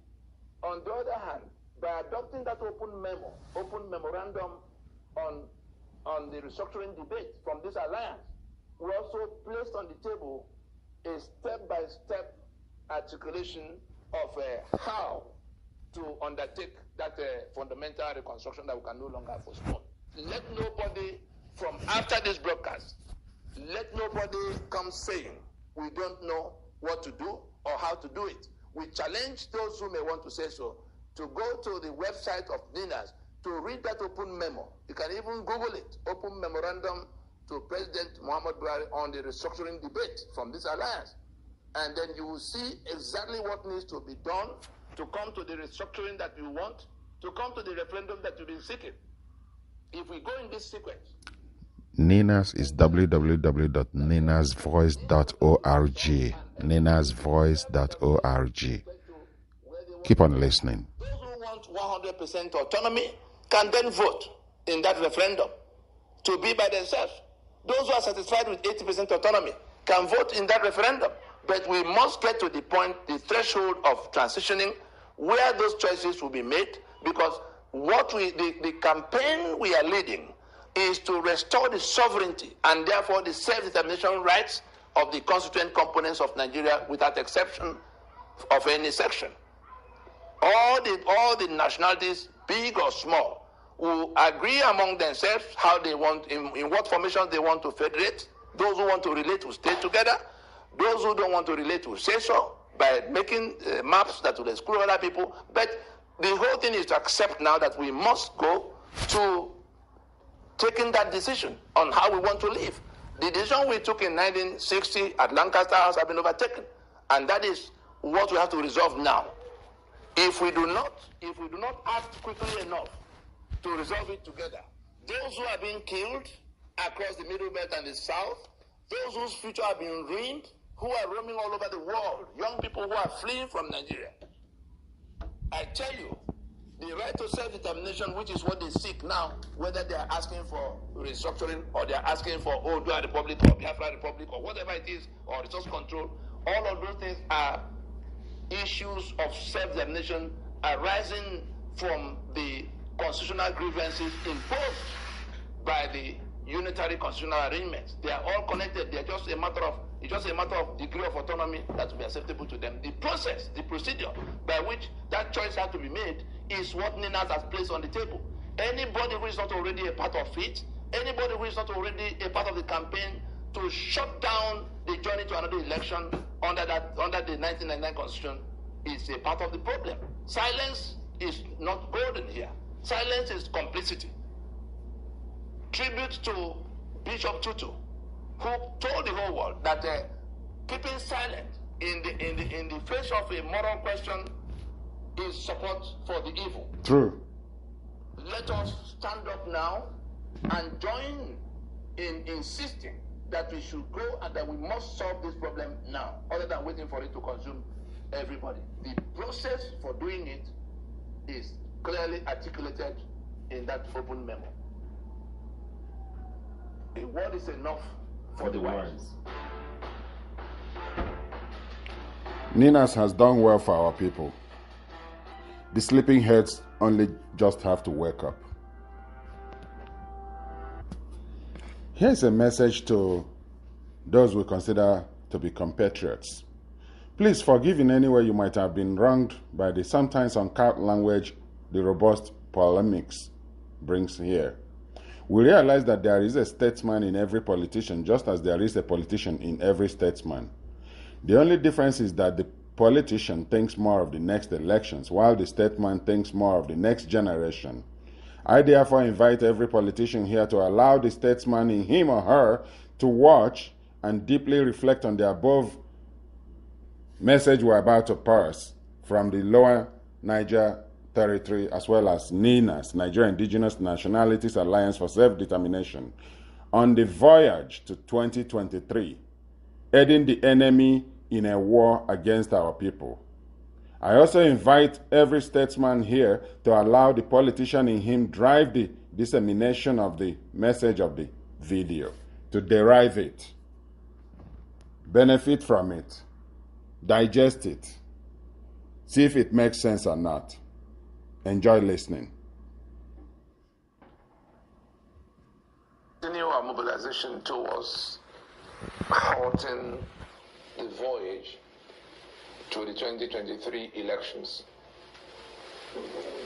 We see the enemy also, hastening up, doing all kinds of things to get us into the electoral train, by all means.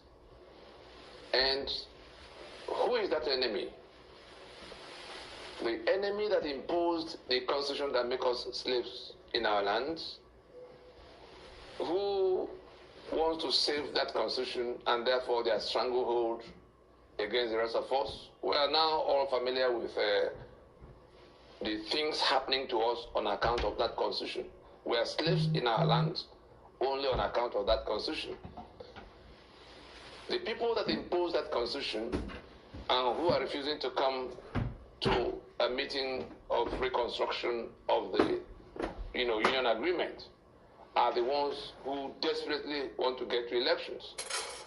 This broadcast is for those political merchants from the South and the Middle Belt who are now aiding that enemy to save the life of that constitution at a time we have repudiated and rejected that constitution, at a time we are saying we can't go to renew the life of that constitution by way of elections in 2023. So it is clear to them, we want it to be absolutely clear to them, that they are aiding the enemy in a war of extermination we are caught in at this time. Because that enemy has seized all our assets, our sovereignty, all our rights, and that enemy is actually in the process of exterminating us. They are killing people, they are invading and killing people. And it is that constitution that empowers them to do all of what they are doing, particularly the killings, because it is that constitution that gives them monopoly over the guns in the land, in all the uniform services. And so we come back to the question of whether we are going to the election in order to renew the life of that constitution, or we are stopping the journey to the election in order to rework the constitutional basis of the union. And therefore, this broadcast is to address those who are trying to railroad us to those elections, to the election in national elections in 2023. The people from the south and the middle belt of Nigeria, the political merchants from the south and middle belt of Nigeria, the political parties, operating in the south and the middle belt of Nigeria. What they are doing is, for their own pursuits, in pursuit of their personal benefits. The ones who want to be governor, the ones who want to be senator, the ones who want to be president, they are all on the same mission of rerouting us to that election, working with that caliphate that want to save that constitution. The day after the election, the 36 states imposed by that caliphate on us will remain in place. Therefore, we remain the political minority, permanent political minorities we are under that constitution. The day after the election, the 68 items on the exclusive list will remain in place, and therefore our assets, economic assets, are detained, and the powers to work those assets. The day after the election, the insecurity we suffer will continue, because the control over the guns and all of what we need to be able to protect ourselves will still be where they are. And those who are going to win those elections, before they can access the office they want, whether they are president or governor, will have to swear, senators. They will have to swear to defend and uphold that constitution. And therefore, we've come to inform them at this time.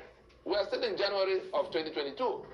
We've come to inform them that if anybody is hoping to frame the next elections, to frame the restructuring and all of what we need to do now in order to rework the constitutional basis of in the face of the union disputes that have been declared, in the face of all of what their own people are doing to extricate themselves from bondage. If they are hoping, if anybody is hoping among the candidates, among the parties, to now bring that restructuring or that union reconfiguration imperative as a campaign issue, let us now come that, because that's what some of them are already saying in whispers to us. Say, oh no, Tony, come, let us now put it in as a campaign issue, so that when we win, we'll go to do it. This broadcast is to let them know, to tell them to the hearing and seeing of everybody that they are being dishonest, because we will be asking them what happened to the earlier promises, in which some of the people who were part of discussing all of what was wrong, and who then put that in their manifesto, the APC put in their manifesto. What has happened 8 years after? At the time we were raising the issue of the fact that these things are not being done, and the country was going down, but more importantly that Nigerians were now being killed and being impoverished, what did they do? What did those candidates do? What did those parties do? The parties that are coming now to tell us that they are the ones who are going to do it when they win, or if they win. Nobody's going to buy that scrap from any of you. If you are not already a part of those who are working to take down that constitution in order to save the people who are dying under it, then you will be treated as that enemy you are. And you are compounding that situation by going to that election at a time the people you claim to represent, the people you claim you are coming to save from whatever is happening to them now, are doing their best to stop the journey to the election. You are hauling them into the vehicle, into the train, into into the ship of the election that will only renew the life of that constitution, that will facilitate the stranglehold of the enemy against them. We're saying all of this because in the days ahead, all of those who are going to be making such promises and such suggestions that, oh yes, we understand it. We had Baba Hakim, whatever, what's his name again? Hakim Baba Ahmed, the one that is involved with the Udiotomis who are forming mega party. They are now coming to tell us that it is when they win power that they will come to do whatever has to be done. But people are going to be confronting them with what they already know about this matter, so that their dishonesty can be exposed. All of those who, both in PDP and in APC and in AGA, all the things that have transpired over the years in terms of what we brought to your knowledge about this calamity that is befalling people, which you did nothing about, but now coming to ride on it, to canvass for vote, so that you can go to power, swear to defend the document, and then do what after? It's not going to work. Yes, we come to you once more from the Secretariat of NINAS. It is one thing to complain, raise alarm, make suggestions for how, just lament. It's another to have a strategic plan for how to solve the problem. Everybody has been talking about the constitution that has to be done away with. Everybody has been talking about restructuring. Everybody has been talking about even the ones that say they want to leave the union. The ones they say they want referendum now. Or do a nation, Biafra nation, resource control. All those things that you want changed from what Nigeria is, offering you as of now. How will it be done? And we've heard people who probably hadn't paid enough attention to what NINAS is saying. From that constitutional force majeure, anybody who has education, anybody who can read and write, who has not read that proclamation, is shortchanging himself or herself. We plead with you, because it could mean life or death for you or people very close to you, that you read to know, or that you did not read and therefore did not know. That constitutional force majeure of December 16th, 2020,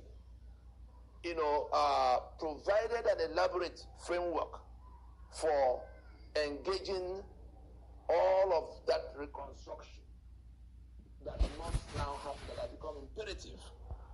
Whether you want outright exit from the union of death Nigeria has become for everybody, or you want a return to the autonomy levels agreed at Lancaster House, that's regional autonomy, or you want to control your resources and your environment, we hail the jaw for coming out as clearly as they came out the other day.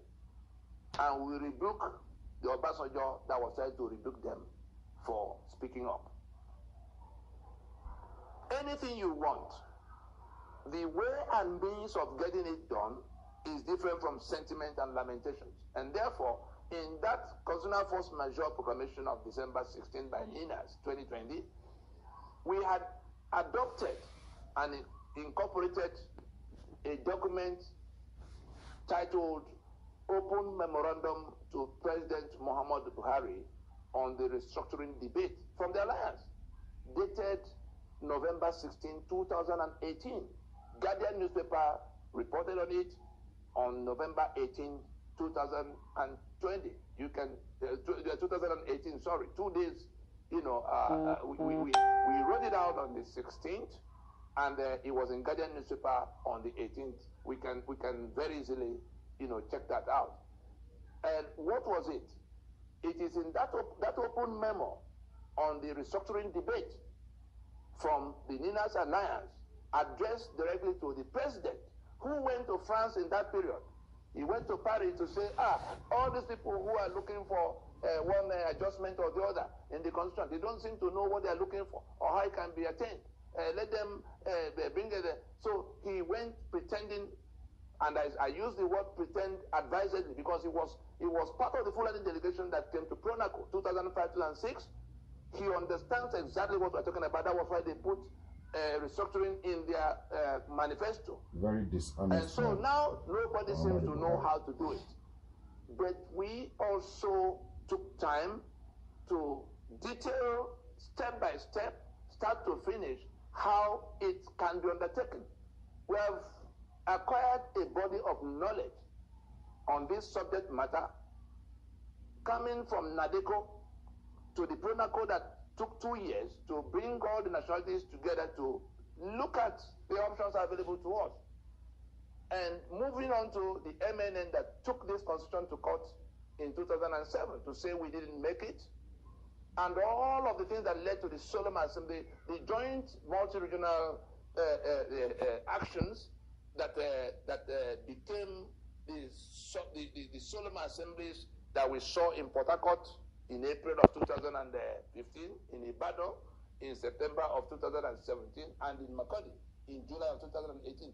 Those processes have become a body of knowledge sufficient to solve this problem that is looking intractable. And so that open memo is simply, to identify the two-step procedure. Anybody who is talking about calling national conference, or Basojo called national conference, Jonathan called national conference, the reason those conferences didn't work was because the modalities were wrong.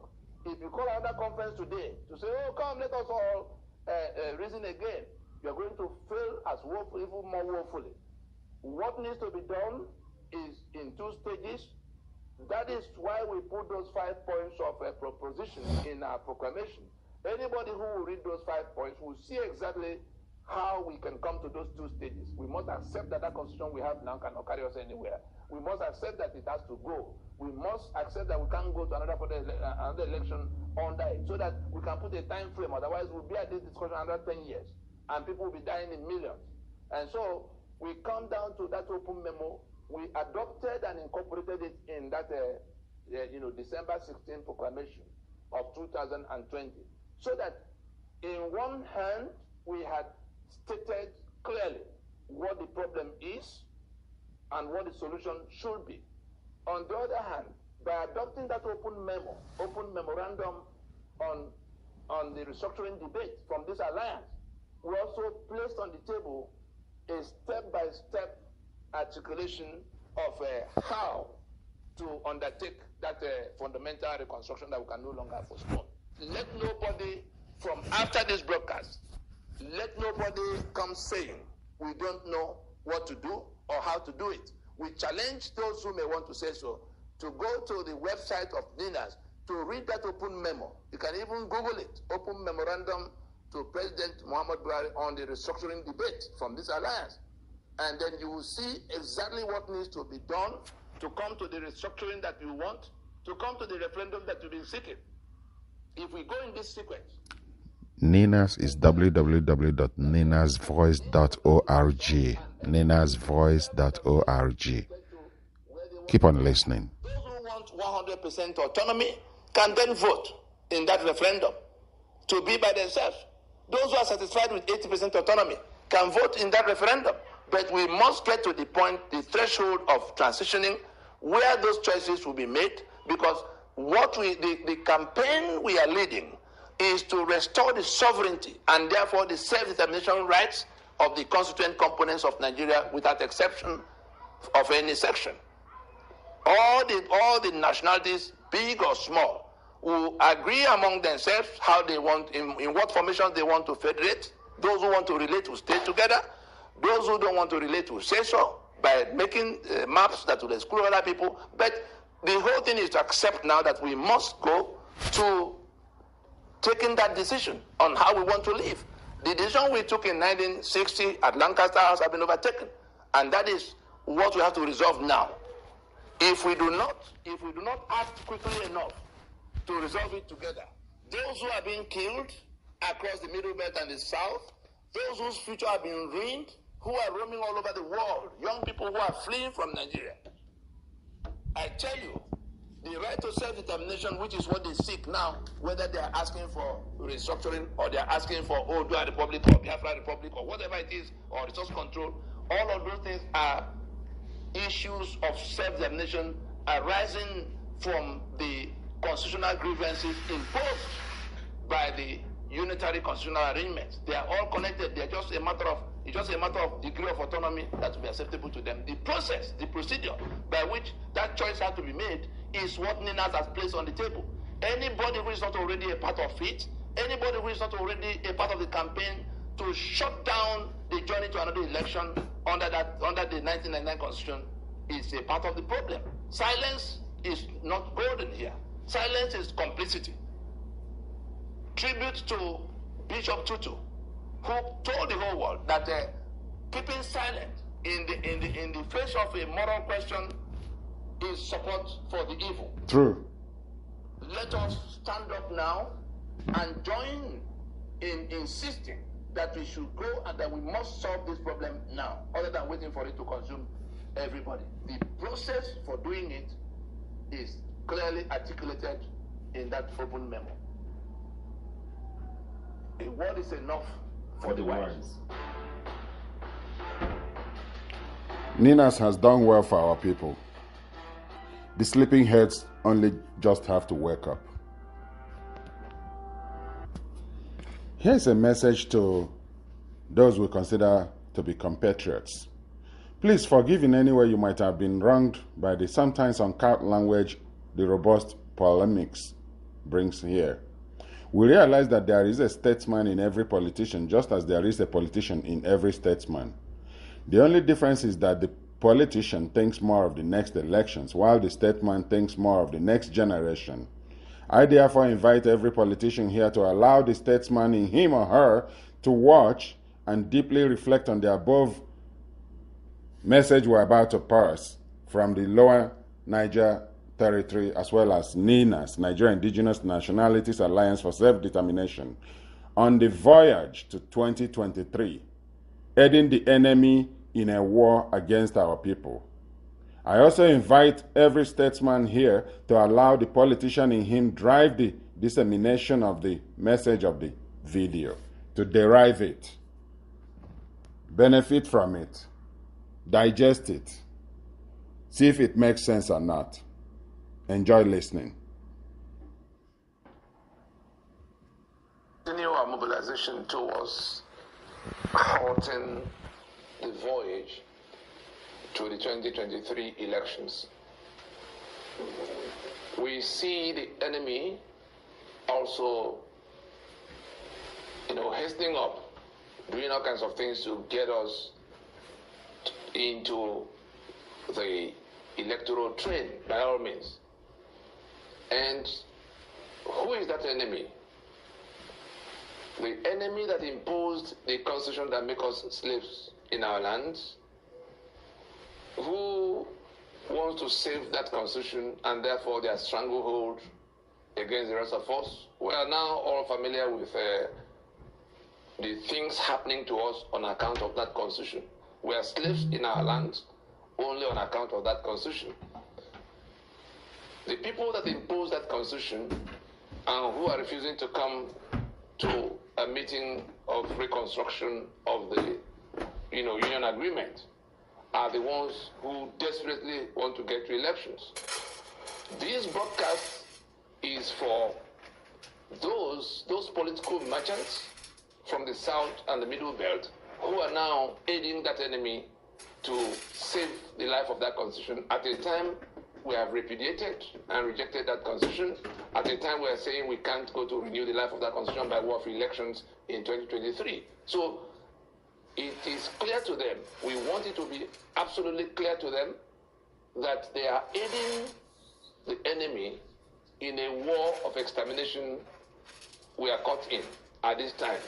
Because that enemy has seized all our assets, our sovereignty, all our rights, and that enemy is actually in the process of exterminating us. They are killing people, they are invading and killing people. And it is that constitution that empowers them to do all of what they are doing, particularly the killings, because it is that constitution that gives them monopoly over the guns in the land, in all the uniform services. And so we come back to the question of whether we are going to the election in order to renew the life of that constitution, or we are stopping the journey to the election in order to rework the constitutional basis of the union. And therefore, this broadcast is to address those who are trying to railroad us to those elections, to the election in national elections in 2023. The people from the south and the middle belt of Nigeria, the political merchants from the south and middle belt of Nigeria, the political parties, operating in the south and the middle belt of Nigeria. What they are doing is, for their own pursuits, in pursuit of their personal benefits. The ones who want to be governor, the ones who want to be senator, the ones who want to be president, they are all on the same mission of rerouting us to that election, working with that caliphate that want to save that constitution.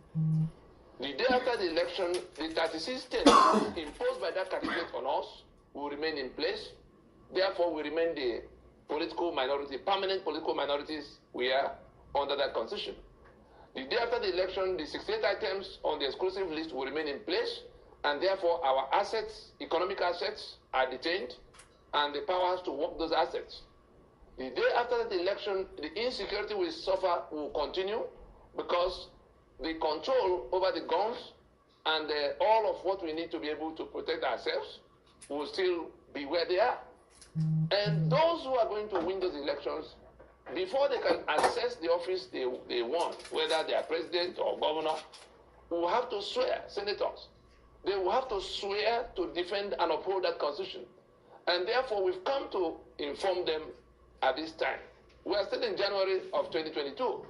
We've come to inform them that if anybody is hoping to frame the next elections, to frame the restructuring and all of what we need to do now in order to rework the constitutional basis of in the face of the union disputes that have been declared, in the face of all of what their own people are doing to extricate themselves from bondage. If they are hoping, if anybody is hoping among the candidates, among the parties, to now bring that restructuring or that union reconfiguration imperative as a campaign issue, let us now come that, because that's what some of them are already saying in whispers to us. Say, oh no, Tony, come, let us now put it in as a campaign issue, so that when we win, we'll go to do it. This broadcast is to let them know, to tell them to the hearing and seeing of everybody that they are being dishonest, because we will be asking them what happened to the earlier promises, in which some of the people who were part of discussing all of what was wrong, and who then put that in their manifesto, the APC put in their manifesto. What has happened 8 years after? At the time we were raising the issue of the fact that these things are not being done, and the country was going down, but more importantly that Nigerians were now being killed and being impoverished, what did they do? What did those candidates do? What did those parties do? The parties that are coming now to tell us that they are the ones who are going to do it when they win, or if they win. Nobody's going to buy that scrap from any of you. If you are not already a part of those who are working to take down that constitution in order to save the people who are dying under it, then you will be treated as that enemy you are. And you are compounding that situation by going to that election at a time the people you claim to represent, the people you claim you are coming to save from whatever is happening to them now, are doing their best to stop the journey to the election. You are hauling them into the vehicle, into the train, into the ship of the election that will only renew the life of that constitution, that will facilitate the stranglehold of the enemy against them. We're saying all of this because in the days ahead, all of those who are going to be making such promises and such suggestions that, oh yes, we understand it. We had Baba Akim, whatever, what's his name again, Akim Baba Ahmed, the one that is involved with the Udiotomis who are forming mega party. They are now coming to tell us that it is when they win power that they will come to do whatever has to be done. But people are going to be confronting them with what they already know about this matter so that their dishonesty can be exposed. All of those who, both in PDP and in APC and in AGA, all the things that have transpired over the years in terms of what we brought to your knowledge about this calamity that is befalling people, which you did nothing about, but now coming to ride on it, to canvass for vote, so that you can go to power, swear to defend the document, and then do what after? It's not going to work. By Tony Eluemuno. This content appeared on Independent newspaper of February 2nd, 2022. It is heartening that some people are free from the debilitating amnesia which has afflicted almost all Nigerians, and those who forget the past not only fail to learn the needed lessons from history, but they have also condemned themselves to be repeating past mistakes. Just last week, a picture of Chief James Onanefe Ibori, the ex-con governor of Delta State, at the burial ceremony of Dr. Alex Ekwueme, Vice President of Nigeria between 1979 and 1983, reappeared on social media. A message accompanied it. Chief James Ibori at Ekwueme's commendation service in Enugu. He is one of the few men on that podium that stood by Ekwueme in 2003. That was the beginning of his problems that culminated in his going to jail in London. More of these men wearing Ekwueme-branded clothes betrayed him in both Jos and Abuja, but they are all praising him in death. Even the Igbere man, Ojiuzo Okalo, that man that led the campaign for Igbo presidency then, was the first to cast his vote at the convention. It's an established fact that he voted against Alex Ekwueme. The likes of Ibori, Alamiesega, and co. voted for Ekwueme's presidency. They all paid various prices for it.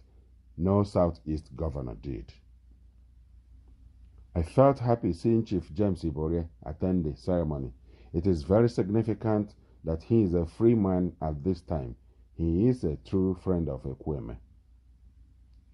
On reading the above, I shook my head as a sign of pity for my country, a country with scant national memory or agreed history.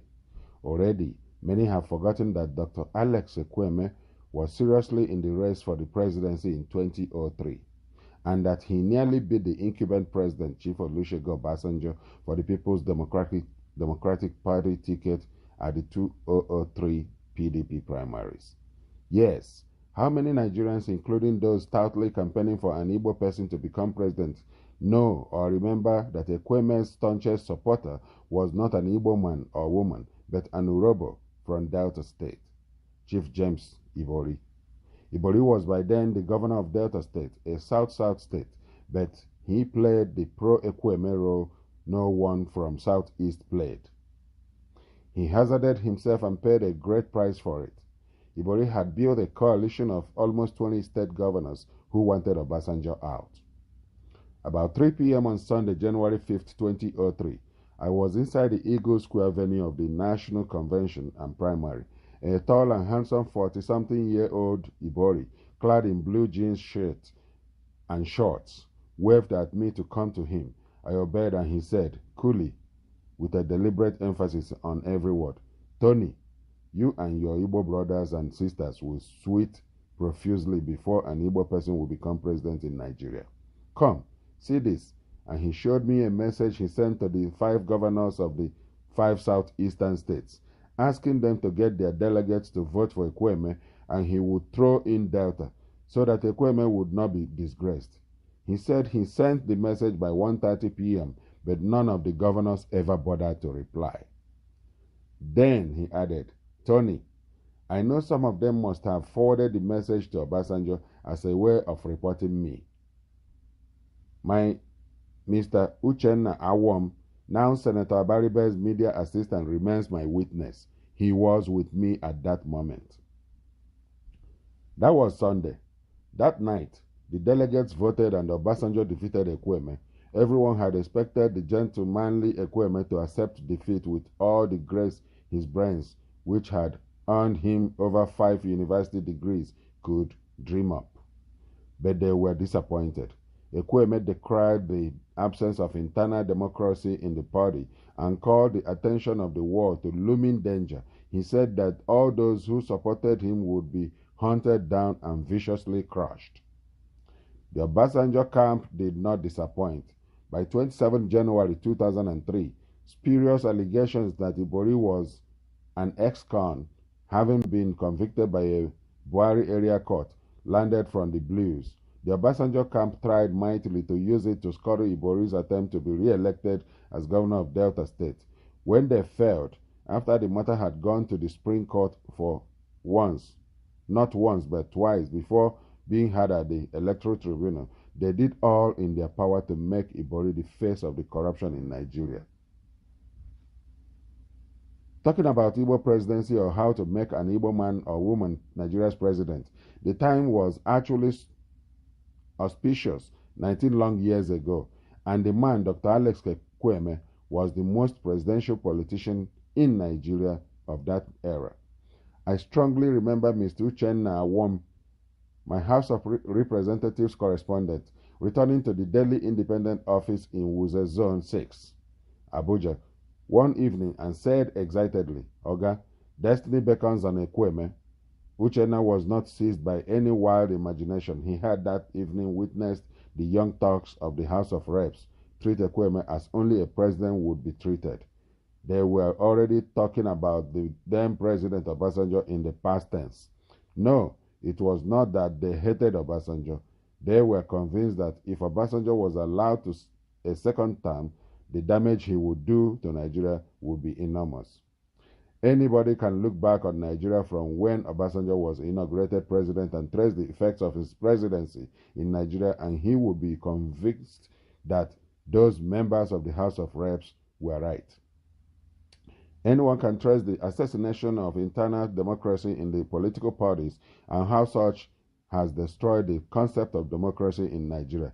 The lack of rule of law, which the reps of those days wanted to check, is now common fare in today's Nigeria. And Obasanjo, I must add, is a catalyst to even the activities of Boko Haram. Because then he could have stopped it. He said, no, it was a political Sharia. Look where we are today. The North has become home to ISWAP and other bandits, including the Fulani terrorist herdsmen that is being backed by the current government of Major General Muhammadu Buhari. Something else. There is new idea in town that the time is now right for an Igbo man or woman to become president, and the goal is being pursued with uncommon enthusiasm, though it often appears that the agitation is filled with more sound and fury signifying nothing, apologies to Shakespeare, than tact and strategy, let alone stratagem, which is sometimes needed in politics. The average Igbo man and woman decries their lot, that while other geopolitical zones have produced presidents of the country, the Southeast hasn't, and those who tread this path have forgotten that an Igbo man had a golden chance to become president in 2003. And this is no fairy tale, but the Igbo governors backstabbed him. It is on record that the big man from Ebonyi State said in 2003, while laughing at Ibori, when the time is right for an Igbo president, we wouldn't need an Urobo man to tell us that Ibori is an Urobo. Disappointed with the disgraced Igbo politicians dished out to Ekweme, Ibori turned his sights on making a South-South person president. In February of 2004, he convened a summit in Asaba to plan how to achieve that aim. The PDP Deputy National Chairman, South-South, A.K. Dikibo, was assassinated as he was traveling to Asaba from Port Harcourt to attend the summit. Today marks exactly 18 years since that murder of a most gruesome one. A gun was placed under Dikibo's jaw before the trigger was pulled. The bullet escaped from the roof of his car even before the man's blood split on the road had dried. Obasanjo spoke in Lagos that armed robbers caused Dikibo's death. The Kibo was everything that his Southeast counterpart, Chief Fidelis Ozichukwu, was not. He was courageous and had a mind of his own. The Easterners are their worst own nightmare. On Thursday, 4 days after the 2003 PDP primaries, word reached me that the Obasanjo camp was fine-tuning various schemes to disgrace Ibori. I called him immediately and he said he was at the Abuja airport, ready to leave. I told him that it was imperative that he waited for me. I met him at the airport and told him that plans were on to disgrace him. He replied that the important task before him was to ensure that Ekwueme was not disgraced. Unfortunately, the Obasanjo camp had its way against Ibori. To destroy Ibori may be the only promise that Obasanjo made and kept. As Ibori went to congratulate Obasanjo after his re-election, a re-election Ibori contributed to, Obasanjo told him to his face, "James, you said I should not be the PDP presidential standard bearer because I was unmarketable, unsellable, and unelectable. All your life I will make you unmarketable, unsellable, and unelectable." Unfortunately, some Nigerians still believe that Obasanjo and Dr. Goodluck Jonathan went after Ibori as part of their anti-corruption campaign. All the while, Ibori was being punished for wishing that the late Dr. Alex Ekwueme would be president in 2003. And he did all in his power to make that wish come true. He failed and was punished drastically. This was written by Tony Eluemono, and it also exposes the hypocrisy, the double-dealing, the treacherous attitude of Igbo politicians. All of them. Jim Nwobodo was part of it. What is the other puppeteer? Ojus Okalo. These are the people that are ready to sell Igbo people at the least offer. They do not care. They have no interest in the good of our people. And now they're talking about 2023 like anything is there for the Igbo people. It's not for the Igbo people. We should be going for multi-regional binding referendum to vote for new constitutions from the regions. That is what Nigerians want. That is what Ndi Igbo want in Nigeria today. We want to have a referendum so that we can actually express, our people can actually by ourselves express our wish as to where we want to be. Let's go through referendum first. That is what matters.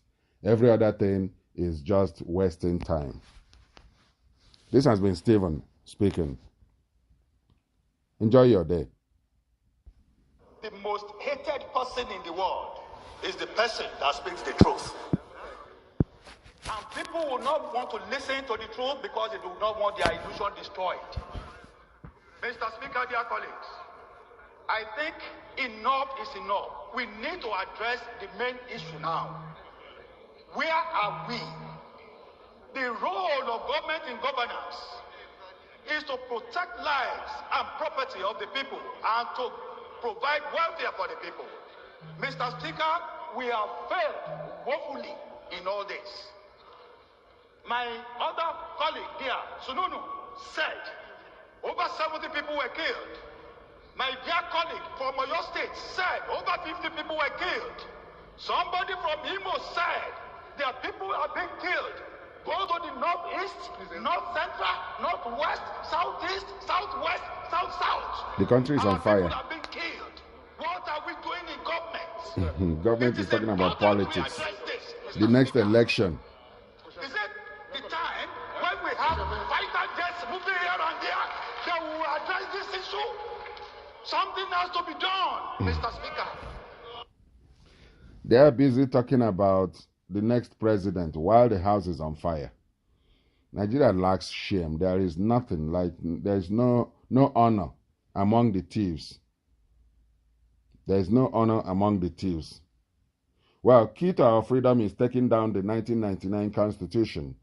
Key to taking down the 1999 Constitution is to halt voyage to the 2023 inside 2022. Like, we have to stop the movement to 2023 in 2022.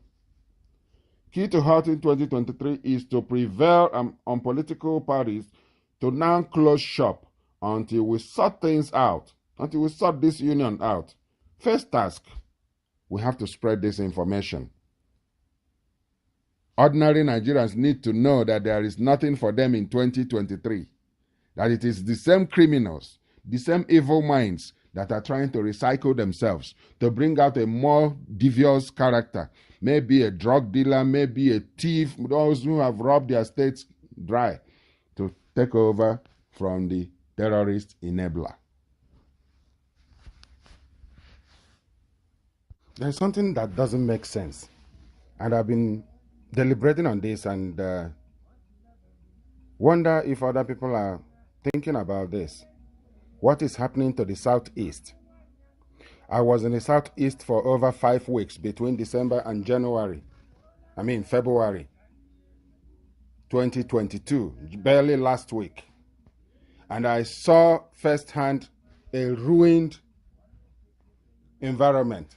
Southeast has essentially been destroyed by certain criminals that claim to be fronting for the indigenous people of Biafra. They are not from, like they go to different states to cause trouble.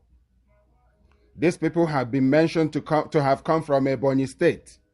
And so they make sure there is no business activity in Onitsha, at Aba, at everywhere in Enugu, Nnewi. They kill people at marketplaces. Who imported these people who are doing this to Ndi Igbo? They placed a lockdown that lasted for 4 days. And not once did Nnamdi Kanu stood up in court and say it openly in the court to the hearing of anybody that he does not support the group that is doing this. IPOB has gone into denial by disowning whoever is doing the group that is doing this to Ndi Igbo. I did share a few pictures of where people were walking across the bridge at Onitsha from Opiweka across to Asaba on Sunday evening because the road was completely locked down. You can't drive through. So that you can continue on your way to wherever you're going in that vicinity. Now, because of what? Nnamdi Kanu had case. Monday, there was probably a sit at home. Then Tuesday, Wednesday, Thursday, Kanu has court appearances at Abuja. And so, his own people, the Messiah, is appearing before Herod's court. And the disciples had to actually stab themselves, fall on their swords. Literally, the disciples of Jesus would have all committed suicide because Jesus was held and being tried. Is Nnamdi Kanu greater than Jesus Christ? Why are they destroying Alibo? Who is this Ima Powerful? Ima Powerful should show up. Let him show his show his face. Let's know who he is. Where does he live? Why are they releasing statements to rule our people, controlling the mind of brainwashed people who have no job? It appears there is a declaration of class war in Alibo, that some people, some criminal elements within the Igbo system are going to declare war on the rest.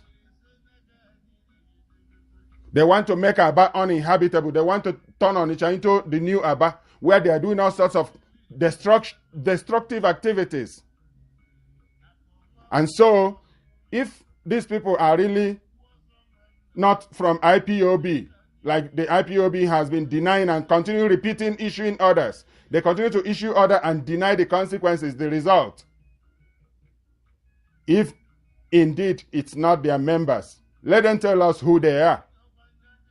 And the state has failed our people. Because you never hear any governor maintaining appearances, speaking to their people, telling them, look, making sure that the current confusion that is called Nigeria is providing policing services for our people instead of extorting people on the road. They are essentially begging money. And these days they are not as aggressive as they used to be, but they are still begging for money. And you pity them. When you look at them, you know that they are under-enumerated. They are not being paid enough. Their bosses are stealing their money. I have heard this said at the defense headquarters, that the money that is being budgeted for the police does not get to the police. It stays at the office of the Inspector General of Police. Because of what? Nigeria chose to be operating one national police. One united Nigeria, one national police. They forget that the world has moved on. People are now using local, municipal police a lot of provinces doesn't have police. So they use the central police, RCMP. They are professional officers. They show up, they provide their policing services until the city becomes strong enough to provide their own policing services, to handle their own budget. They go to other places. That is how it is done. But Nigeria is running a criminal enterprise that is illegal in a lot of ways. Now, where does it lead Nigeria to? Confusion. That's why thieves are running the southeast now, declaring sit at home in the name of supporting Nnamdi Kanu, who is already in court. And we have always insisted that Kanu must get justice. Nigeria must treat Nnamdi Kanu with justice. Nnamdi Kanu, if he has evidence against Nigeria, he should tender it without fear, because the world is watching. What do we get in return from the IPOB? Recklessness on steroids. IPOB, a non-state banned organization, given orders and imposing trade bans, ruling Southeast essentially, provocative. When the fallout comes, cries of innocent Biafrans being harassed will rend the air. Igbos trade in many communities and work in many areas in the north.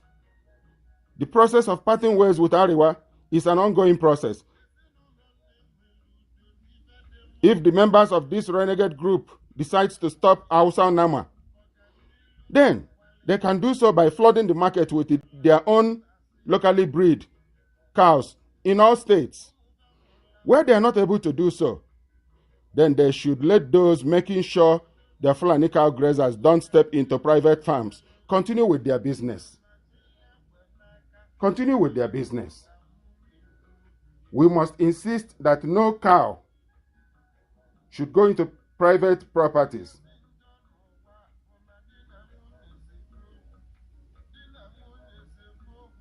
That's fair. So long as they don't encroach into other people's properties, that's their business. People have to do their business until we're able to produce enough Muturu cows, the big ones, those big, beautiful cows that are not as violent as the Fulani cow. Why then do we try to antagonize our people by telling people that by this time of the year they will stop eating cow meat? Are you selling chicken, or you're producing fish, or what are you doing? IPOB members, I don't know anyone that has any farm, animal farm. Let them showcase it. Let them share. Let them share. Let's see if they have it. Why seek to destroy our people? I don't hear Ohaneze, any faction, saying anything now. IPOB or other elements must cease and desist from engaging in violent acts against anyone or groups in the Southeast. What they are now doing is distorting real work ongoing to get Nigeria fully sorted out. We can send the Fulani and their Igbo partners packing by going into cow business ourselves. Grow more cows of the big Efi Igbo type. Price it lower and kill the Hausa Nama businesses. And we will send these terrorists going. They will go home. Once we do like that, they will be gone. You know? But we cannot destroy our place. We cannot destroy our place because of Nnamdi Kanu and a few renegades, a few crooks who think that they are running our place now. Like, what is going on? We can do this for a number of years, and those that foreign cow importers will either join the Mutru cow business or find another thing to do. We can go after this in a more organized manner. Let the IPOB go into farming. Farming of all kinds. Vegetable, anything. Or they should just leave Alibo in peace, or relocate to the Ariwa, or live all together for Cameroon, where they are fighting also for breakup. This IPOB should go to Cameroon and help Cameroonians. When they finish, then they can know what to do. They should leave Alibo. I mean,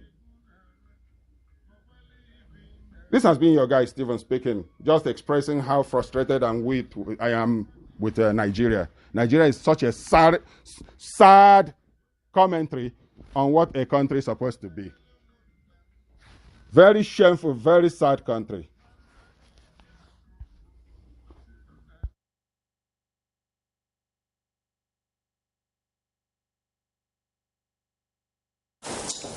these terrorists want when they say they're not talking about money?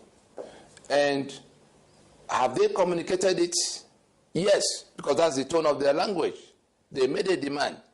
And we go further back to what we have heard from those who should know, people like Buba Galadima, all of those who marketed the Buhari to us in 2015, that these terrorists, this massive army of Fulani, invaders, were actually brought in to help with the brigandage required to win the election in 2015, the terror that was required to push out Jonathan. And something was promised them. That's what we're hearing from all of those who are speaking from here and there. Is that what they're asking to be fulfilled now from those who made that promise? Because if it is not money they're talking about, it also will not be anything money can buy. So they're not talking about being given cows or being given anything money can buy, or cars or houses. No. We suspect they are talking about the land that was promised them in terms of ownership, that they are going to be allotted the lands of Nigeria, to be their permanent, to be their country, to be their, what do they call, home country. If that is what it is, let it be. This is where the media should come in. What is the media of Nigeria doing with all the information that is on the table now from everywhere? What are those terrorists asking about? What are they asking for? What was promised them? Arise TV, where are you in this discussion? AIT, where are you in this discussion? Why are you talking about parties and candidates and whose turn it is to be president and who has ruled for any length of time longer than the other? Channels TV, where are you? This is the time to probe what has come, because it will not spare anybody when it begins to flow around. Who promised them what? And why is the government not talking about it? Who knows what? Can Gumi be called in to find out whether he knows? Can somebody be bold enough to ask the president, did you discuss anything with these people? Can El-Rufai be called in to tell us the balance of what he knows concerning this matter? Media, fourth estate of the realm, this is your task. This is your mandate. This day newspaper, Vanguard newspaper, Guardian newspaper, Punch, Tribune, all of you, where is the media in this discussion? The multitude of online platforms. You are using your online skills now to advance the cause of one rickety political party or the other. If the election will pass away, you go back to your misery. The people who want will go to their comfort. A few of you will be appointed spokesman and all kinds of media aid. That's where it ends. But when the onslaught, when the invaders will get to your community, you may be in Abuja, you may be in Lagos, but when they get to your community, they will overrun that community.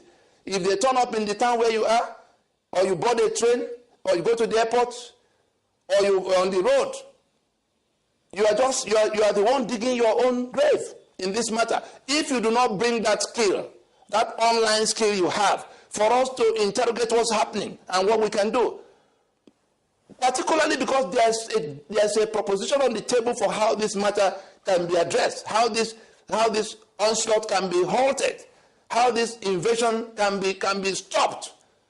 The NINA's constitutional force majeure provides a framework by which all of us can stop this madness that is about to swallow everybody. But the media must come into it and put it on the front burner. We don't want to see on the front pages or the headlines on TV whose candidate is topping the chart. That is nasty discussion in the face of the danger in the war we are caught in the war being thrusted upon us by people who are determined to kill off the owners of this land and take all the land. The lawyers in the land, where are you? By association. The labor union, where are you? Nobody's going to be spared.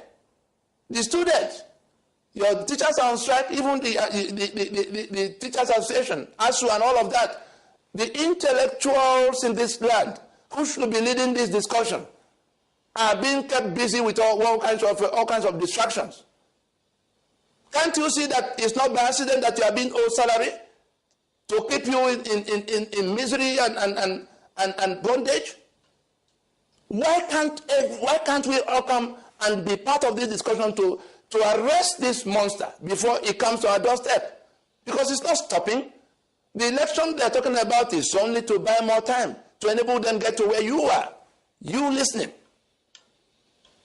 Let us be sensible for once. Let all of those who are going about, talking about their party and how to do differently, when they come to you, tell them under what constitution. Tell them what is their answer to the invasion that is going on. Tell them whether they will take control of the INEC that's already in control of everything. Ask them whether they are the ones in control of the two parties that we have seen in the hands of the caliphate. This is a question of life and death. We can decide to feign ignorance, but it's only a matter of time for the matter to come to where we are. They're all over the country. We saw what happened in Afghanistan. One day now, they are within 1 hour of Abuja, less than 1 hour of Abuja. One day now, you hear that they storm Abuja. Then the people in the villa who have been working with them in collusion, thanks to Jaradan Juma, who spoke out very loudly in 2018. The people in the villa will pretend they're overwhelmed. They will take over the country, not just power. We've been through many coups. People take over power. But that's not what we're discussing now. If the people running this invasion, if the people making this demand, this terror that is making this demand, will launch itself at Abuja, it will take over the country. That's a different ball game from taking over power. Taking over the country means they will impose a new legal regime, like we saw in Afghanistan. The Taliban, here we have been infusing Boko Haram in large numbers into our armed forces. They are coming closer and closer to Abuja. It takes being blind not to see that they are encircled. They've cut off Kaduna with all the military installations there. They are within 1 hour of Abuja. The day they lock out Lokoja, the Abuja Lokoja highway, nobody will be able to escape from Abuja. You don't say you were not told. The terror machinery is encircling Abuja. The government and the armed forces that should have been pushing them back, hand in glove with them. That's our charge. You, the would-be victim, you, the one that will be slaughtered, what are you doing to save yourself? In the midst of this discussion, you are keeping quiet. In the midst of this discussion, you are going to party campaign for election that will aid this enemy to advance his cause, the conquest they're already driving. Let us use our head back to the media. Ruben Abati, Rufai in Arise TV, all of the crew in AIT, the owners, Nduko Baibena, for Arise TV and this day, Uncle Sam in Vanguard,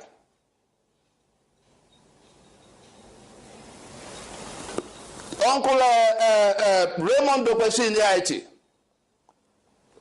Those platforms should be used to engage these discussions. This is the time to do it, not electioneering. I would think that a word should be enough for the wise.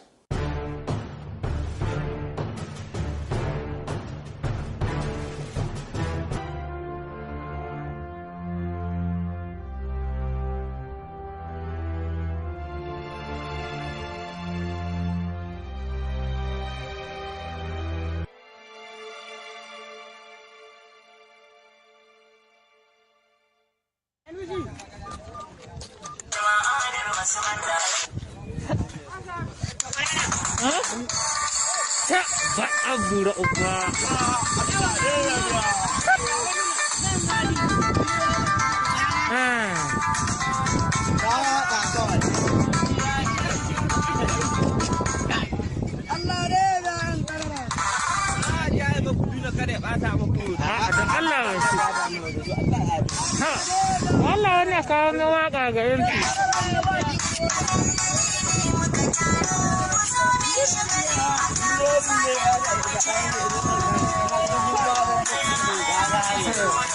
Za a ɗan yayyada masu koya da kuka gani ogansu a tura mu da bunga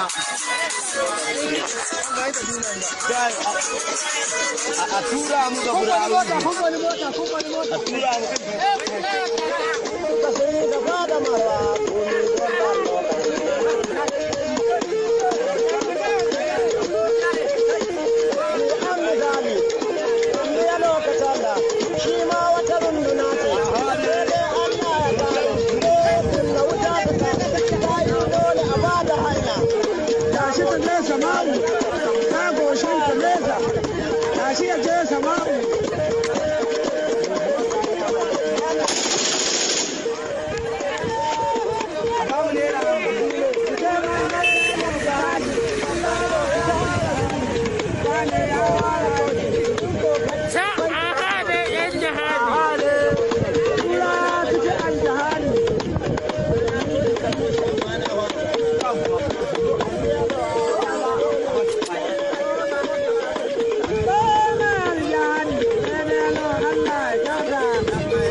alụ bidoro na Igbo site na mgbe ndị chili Igbo mbụ bụ ndị a na-akpọ Arọ. Arọ bụ the first gọọmenti enwere n'etiti ana Igbo ebe a na-akpọ Idu Eri Kingdom. Idu Eri Kingdom bidoro n'obodo a na-akpọ Agbọ kwụsị n'obodo a na-akpọ Roni. About 8 or 9 states now. Ndị ba biko tọọnụ ntị n'ala. Ya bụ Idu Eri Kingdom. Ife abụ ntọala ka a na-atọ. Ntọala. Mgbe Arọ chịrị ọchịchị dị mma nne. Akọtasị emepezo. Wee bido ajọ ndụ na-adịrọ mma. Gịnị bụ ajọ ndụ na-adịrọ mma? Na-eme mgbe gboo na ala Igbo onye bi ime ihe na-adịrọ mma dupu ya na ajọ ọfịa. Onye sorozi ndị mmadụ ya ebikọ. Arọ nwee mebe nke ndị mmadụ mee ihe na-adịrọ onye mee ihe na-adịrọ mma instead of a ga-edupu ya na ajọ ọfịa va lee anya ahụ lesi ya ndị ọcha. Ya mgbe ebidoro ntụ mgbele mmadụ nke unu na-akpọ slave trade. O nwee gacha nke izi mekete ndị Igbo nwee chọpụta enwee chụọ Arọ nwee bound over. Arọ nwee naga obodo a nọ taa na na-akpọ Agorogo Arochukwu. Another gọọmenti ọzọ nwee pụta a na-akpọ Ada. Na mbido izi Ada lụwara ọlụrụ na ọdịmma nne. Mana mgbe ndị Igbo ji mara na Ada ebido bụ na mụ na gị na mbụ nwere esemokwu. Anyị kpee ọ bụ na ikpe mali gị maọbụ mụ ka ọ mali aṅasị ndị Ada ahụ bụ gọọmenti awawasị onye na ikpe mali ụtụtụ a na-achị achị ọ bụ na-ebuolie ma lesi ndị ọcha. So mgbe ndị Igbo ji chọpụtakwa na Arọ akọrọpụtụkwuwe Ada achụọva gbagolu ji ebiso ndị nke ahụ. Mgbe ahụ ka alụ malitere rie nne n'obodo Idu baa n'Igbo. Onye mere ka ọ kwụsị bụ nwoke a na-akpọ Onoja. Onoja nwa bụ n'Igbo Nweri. Nwa Nweri ka ọ bụ. Iluo n'ọbụna Igbo onye Igbo iluo na formal Oweri. Ihu na-ekpejele round na o nwere ya eme ka ịbata Owere ma ga krọsụrụ mmiri nwe bata. Ibe sọlụ gị si. Ọ bụ Onoja Obonitilia. Ani mgbe o tile ebe ahụ ka o sepụrụ ndị mmadụ ndị a chọrọ ile nne na-elerozi. Ya ka eji nwee mba 9, mba 4 na mba na-ese. Ndị ahụ abara afa mmadụ. Ịkpọ ya akpọ bụla Owere ma ide nye dịvụ na Oweri ka ọ bụ. Dịka na-ekwu ni na nkụzi nke Igbo na ihe gbasara ọdịnala Igbo malitere na Genesis kwụsị na Malakai. Nke a bụ eziokwu maka na ihe niile ndị Igbo ji chekwa onwe ha na ihe niile ndị Igbo na-emezulu oke ebe ahụ nke gosiri na ndị dele Baịbụl mgbe gboo na-ede maka anyị nwa. Anyị na-akọwa n'eziokwu na anyị na mmụ Izrel bụ nwanne. Ọ bụ va si ebe a ka ọ bụ anyị nwa si ebe ahụ ihe anyị ma na anyị bụ nwanne. maka na ya jibụrụ nwanne bụ no ihe anyị nwere ihe niile anyị wedel na akwụba abịa dị n'ime nke anyị ndị na omenala nke anyị na ọdịnala nke anyị mana o nwere onye ọ bụ nya adịla akwa ha n'ime anyị maka na ndị niile na-akpa aba o nwere onye bi na n'Igbo taa Tony Asomba ekenele gị dịka isi ka West and found Benin down to Ijebu Igbo nwa nke ya n'ọbụlụ Igbo ọ bụ ihe ịtụnanya na Igbo enwere nwa nwoke mana nne ya gozile na-afịa ka ụmụnne niile na-asa taa ọdụdụ nwa iri mụtara nne bụ onye na-akpọ Menri ahụ mụrụ ndị a na-akpọ Jukonse Dormand TVs mana Diọkpali a bụ ọkpụ dị n'ime Ivita Aguleri taa tupu ndị nri enwee na ebe ahụ ha bụ nne ha si na Aguleri pụọ setụlụ ebe a na-akpọ Ugbuenu wee bie n'Ugbuenu si Ugbuenu nata na ebe a na-akpọ Osunangidi nke a na-akpọ Enugu Agidi taa si n'Enugu Osunangidi wee pụta ebe a na-akpọ Enugu Ukwu n'Enugu Ukwu ka ha bi wee chọpụta na enwere agụ nke ukwu dị ebe ahụ nke ha jere wee bili amazị m ka mmadụ ji eji si na ngị bụ nwa nna gị ma gị si n'Igbo nna gị ụzọ wee mụta dọkpala oyile eziokwu o nwere ihe ga-eme ka e nwee eze na nri ọsọ anya bụrụ taa maka na eze nke nri ya na-awụ o ji ewu ire maka na eze ada nwanwụ o nwere ihe ya eme ka ha nwee eze ma ha bịara n'obodo Aguleri nọ mkpụrụ ụbọchị ile na ịbọ eje mitelivudu eze na agba na mbụ ezu na ọmabala onye agha na jee bụla eze mbọsị o ji ekwu izu esi n'obodo Aguleri ziga mmadụ na agụkwu onye ahụ ga-eje n'ebe ihe ọ ga-eje ngwudolu n'Igbo do's and don'ts ana ọ nọcha na-anata ebunye ibu iji gosi na ha amaala ebe ha si mana imepezi ọnụ gị na-asị na nri bụ isi Igbo ya akwa na nnukwu asị ọcha ihe na-eme ka m kwuo nne bụ na anyị ji anaghachi azụ na ngwụcha nne bụ na ọ bụ na ịchọzi ikwu okwu bụrụ onye Igbo ma ị chọrọ ime vidio kọl ije egote nzu n'ahịa nzu nke a na-akpụrụ akpọ nke a na-akpụrụ akpọ n'otu esi gote ya na ana nwere ọsọ ọjị jụcha anyị ka anyị okilikili nke a na-akpọ sekụl na ana tinye ya star of ere n'etiti ya kwụzịla ọtọ gbapụ akpụkwụ gị kwụrụ ọtọ n'ime ekwu okwu ikwuchi okwu ime 21 days ọbụla enwụrọ ihe niile ikwuru anyị kwetara na eziokwu ka ọ bụ ndị Igbo mara ka ji achọ eziokwu so eziokwu na-amụrụ ya ọkụ anyị ji eji nwayọọ mana ihe na-eme ka nke ọrụ n'ụbụ na alụ bidoro gboo n'ala Igbo ana ndị bidoro ya bụ ụmụnne anyị a na-akpọ arọ ndị sodolo ya bụ ụmụnne anyị a na-akpọ ada tupu Igbo wee kelie taanị maka ndị na-ekwu ukwu echichi ndị mmadụ echili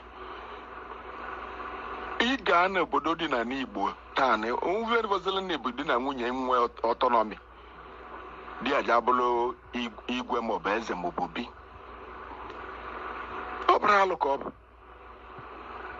asị na iji keta oke na gọọmenti at least Imo nwere ihe lụrụ 1000 autonomous communities ụdị aka ọ dị na Enugu nwere about ya bụrụ 400 so na Anambra ka ọ na-ekwero nkewa ibe jiri okwe nkewa bụ na ọ bụ n'ebe a ka Igbo si gbasa mana aka na-achọkwa isi ya ka ha eji mee ka ọtọnọmi dịcha na ezinụlọ ọbụla ihe niile bụ igwe na ndị na-aza eze na-ebugheli osisi a na-akpọ ọbụ na-agakili ana bụ warrant chiefs ka ha bụ ọ bụ ihe ndị ọcha ji wọle anyị divide and rule anyị ga-eji na-aga maka na eziokwu ji agbalili elu anyị ga-eji nwayọ na-enweta ya ịmụọ nwa ọfọ nwe ebe na-efụrụ nwa gị n'anya ri n'inwe sụọla ya nne ji tọọ ebe nsala nwere azụ ndụ sie enyi ibolu nri a tinye nwa mụrụ ọfụ n'ọnụ so na ebe na-emụọ nwa ọfụ bụ ihe ị ga-enye ya baala na mmiri dị ọkụ dị ṅala ka anyị na-aga n'oge na-adịrị anya na eziokwu niile ga-apụta mana sọsie nna agba ndị Igbo chọọ na ebe unu si onye ji akpọ aba nna kpọọ nna nkewaja ka achọta anyị nwere onye na-asị na ndị Igbo abụrụ ndị Israel maọbụ na anyị na Israel abụrụ nwanne kama ịkpọ n'aba nkewaja ka ịkpọọ ya bụrụ gị na anyị maala ndị n'ebe a ndị nọ na ana Igbo, ndị nọ na Nigeria, ndị nwe Nigeria bụ anyị nwe ya, ọ bụrụ anyị Nigeria nwere anyị. Kama ihe dị iche bụ na anyị ji aka anyị nwee mme onwe anyị uru n'obodo ọ bụ anyị nwe. Ọ dị egwu. Ụdị agha ka mmadụ nụọ nwaanyị ọbụna nwunye gị mmalị mmadụ na-enwe ejili ịfụnanya nwee rapụ ọrụ nke nwoke lụọ ọrụ nke nwaanyị, ọbụna ime onwe gị uru n'ime ụlọ. Raanị mmụ arọ ụmụ nwaanyị ndị jere nchụ ego nwee mebe otu na ibe gụtala ebe a nọba. O nwere iwe ọ na-emegide ndị bidoro mebe bụ ụmụ nwoke ndị Igbo. Ndị ụmụ nwoke ndị Igbo ya ka onye chịkọta nnọọ sị na nya abụla ezi dị Igbo na ebe dị nnọọ nya abụla obiloke na nke a. Mgbe a ka alụ bidoro mebe. Mana anyị maala n'oge na-adịrị anya na anyị ga-ebute ọdanduli, ma ebutere ọdanduli eziokwu apụta. Udo dịrị unu, jiri nwayọ na-aga. Anyị ga-amakwa ihe anyị mere maka ndị nọ na Finland, ndị nọ US na-esetiba anyị on fire, ndị na-enye anyị nsogbu na be anyị, ndị nọcha na mba dị iche iche, mba ofesi, were na-egu ihe na-enye ndị be anyị afọ ọsịsa, ndị dịka Simon Ekpa, kedu afọ nwaanyị a nke nọ US si na ya bụ onye Idu. I don't know what that is, but all these troublemakers, ndị niile na-enye ndị be anyị nsogbu, fancha dị mma ka ejide ha, kpọchisia ha. Ma ndị na-achịzi ndị be anyị na-apụtasị na agaghị azụ Eke, Orie, Afọ, Nkwọ, ndị be anyị wee na-akwafezi na Asaba, sizi Asaba na-efe Kotonu, ka gịnị afịa ha emebigo na main market. Ọkwa ndị be anyị na-eme arụ niile, ọkwa ndị be anyị na-ebu egbe na-egbu ndị be anyị na Umuchu na Ekwulọbịa na Ụga na Ọlụ. Ije n'Ọlụ ị ga-afụ ebe agbarisiri secretariat nọ along the road. Every window there is broken. Ọkwa ndị be anyị na-eme ife a, mana ndị agha na-eme ya mesịkwa ha tụgharịa na-agọ na ọbụ hawa. I think these people should be bold enough. The IPOB should be bold enough to come out and lay claim to their actions, or they put a stop to all this nonsense because they are behind it. So we should not be deceived. Those lying, those deceiving our people, we know you, we know who you are. And Simon Ekpa in Finland, eventually he might get to answer to his actions now that he's running on autopilot. Or Dr. Nelly or Fuebu. All that they are doing, all the confusion they are setting up on our people must surely bounce on them. There is no way they can hide forever.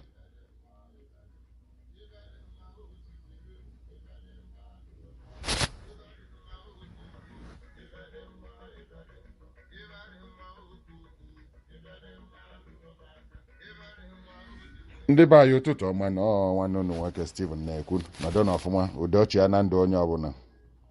There are revelations that when they come to light, you chuckle, you pinch yourself to actually say, is this really happening? What is going on? Here is an interesting development in Nigeria. Fraud in Buhari government as 1.5 trillion, 9 million traced to Nimasa boss Basha Jamo's personal accounts.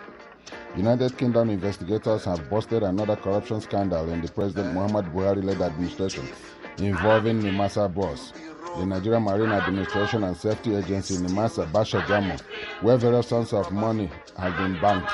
Point blanket news investigation revealed that 1.5 trillion was found in a Fidelity Bank account. Curiously, the Fidelity account had over $1 billion naira in it. Hamza Ibrahim Jamo. With BVN, the investigation also exposed other infractions by the agency's boss, which also included award of contracts without due process. The investigation focused on fraud, money laundering, and breach of Nigeria's Code of Conduct Act. They broke every rule. Global investigators in the United Kingdom equally has investigated the bank, Alhaji Jamo, of inflows from Nigeria. The central bank is involved. Every arm of government was involved in moving this money, large millions of dollars and naira. Most baffling is that CBN transferred millions of dollars into personal account of Bashar Yusuf Jamo. Records have shown that Bashar Yusuf Jamo set up a company, Talent Enterprise International Limited, with registration number. Everything is in the open, in violation of the Code of Conduct Act of the fraudulent 1999 Constitution of the Federal Republic of Nigeria. According to the report, Bixby Oil Limited has also paid money into his account, and the following payments has been fully documented. I'll play this one more time. Nigeria is a rotten place. Bashar Jamo's personal accounts are bearing billions of naira and millions of dollars. with Muhammad Buhari's full knowledge. This is the change. Yeah, 1.5 trillion naira and over $10 million traced to personal account of Basha Jamo. And a young man that is working in Buhari's government, who is also father-in-law of Sabiu Yusuf, Tunde. Their BVN number, their account numbers are all listed. They are armed robbers. Fela spoke about them prophetically, and now it's all happening. The beggars from Sahel are robbing Nigeria to the bone. Every rule has been broken. The guy is moving every money from Nimasa into his personal account, in violation of the Treasury single account policy. He's putting money into his personal account as against into the Nimasa account. These people have destroyed Nigeria. They need to go. We need to have a binding multi-regional referendum so that each can go their way without this foolishness continuing. Look at Tunde, a young man controlling billions of dollars from oil and gas they have nothing to do with, while Delta is on fire, while Rivers is burning with heat. This is Nigeria. This is Nigeria that must be rejected, that must go through that surgery they are so scared of going through. Otherwise, it will go down in a heap. Here's a very interesting article from Nigeria. A Catholic priest has just been sent on an indefinite leave of absence. He has just gotten suspended. Catholic priest gets suspended. A Catholic priest has been sent on an indefinite leave of absence by the leadership of the church over some discriminatory remarks. This, I understand, took place in Benin, in Edo State. The priest was said to have banned the use of Igbo songs and choruses in any of the church's activities at the Holy Trinity Church, Ewu Owa Berigbe in Ikorodu, Lagos State. Reverend Father James Anelu was said to have argued that the Igbo people tend to dominate the church everywhere you find them, and as such must be contained. Wow, this guy is better a politician than in the priesthood. So why don't he just resign immediately before the Catholic Church fire him? They should fire him immediately. The Catholic Church has suspended Reverend Father James Anelu, the parish priest of Holy Trinity Church, Ewowa Berigbe in Ikorodu, Lagos State. In Lagos State. The Punch reports that Reverend Father Anelu was suspended by the church leadership for banning Igbo songs and choruses in his parish. In a disclaimer, the Catholic Church of Lagos, Alfred Martins, directed Reverend Father Anelu to proceed on an indefinite leave of absence. This guy is a racist right inside the church. He does not represent Jesus or God or anything, whether it is the idol of Benin, he does not represent nothing. But he's a little racist. He's as guilty as the slave dealers, those who took our people by slave ships and put them in camps like slaves in chains. Those who threw our people in the ocean as they were taking them to the North Americas, to Europe and the Caribbean islands, even as far as to Australia. The Arabs, who did it? All of them. This guy is like them. The white people who did it, the Caucasians, the Europeans, the North Americans, they are exactly like this Mr. Anelu or whatever he's called. Yes. Sources said Anelu cited a case in his Benin diocese where Igbos dominated the activities of the church to the extent of securing a seat as bishop of the diocese. What is wrong with this guy? He reportedly claimed that the Spirit of God recognizes only the geographical languages of the parish. Can you imagine how people limit God, how people make God look so little? This guy is a little mind. He believes that God is only restricted to geographical languages of the parish. When you have a population that can follow in the song of worshiping God, well, what is this guy looking for? Is he of this world or the world that is to come? Is he having any hope of after this life? Like, why so racist? However, in a letter dated February 7th, 2022, Archbishop of the Lagos Diocese, Martin, said Anelu, it has come to the notice of the church that Anelu made some completely unacceptable comments about Igbo songs being sung in the church. If Igbo people cannot find the church as a place of sanctuary, what is the place of Ndibo in such churches? If the church cannot be a place of refuge for Ndibo as citizens, as tribe, as a nation, Ndibo are like more than 10 times the size of other smaller countries. The population of Ndibo is country in 10 times, like that. I can name countries: Monaco, Jamaica, Cuba, a lot of places, Fiji, a lot of places in the Caribbean islands. Their population are not 1/10 of Ndibo in Nigeria, including the territorial cover of Ndibo. Martin said that the unsavory remarks by Reverend Father Anelu do not represent the Catholic Church's position on the common brotherhood of peoples of all tribes and religions. Well, Catholic Church has done well by doing this, but they should relieve this guy of everything in the priesthood. He should be fired immediately. For this reason, he has been asked to proceed on an indefinite leave of absence to give an opportunity for a thorough investigation of all the matters relating to his ministry on the parish. This guy should be fired from every Catholic church location in the world, not just in Nigeria, so that he can go do something else and possibly repent, because he is not a person of the religion that he claims to be representing. The leave of absence takes effect from Tuesday, February 8, 2021, to your further notice. The Archbishop further urged all Catholic faithful to continue to hold on to their faith in God while worshiping the Almighty as one and happy family that cannot be separated by race, language, or culture. The Catholic Church took a good decision here, but they need to fire this guy. They need to fire him. The traditional materials seen in the viral photos are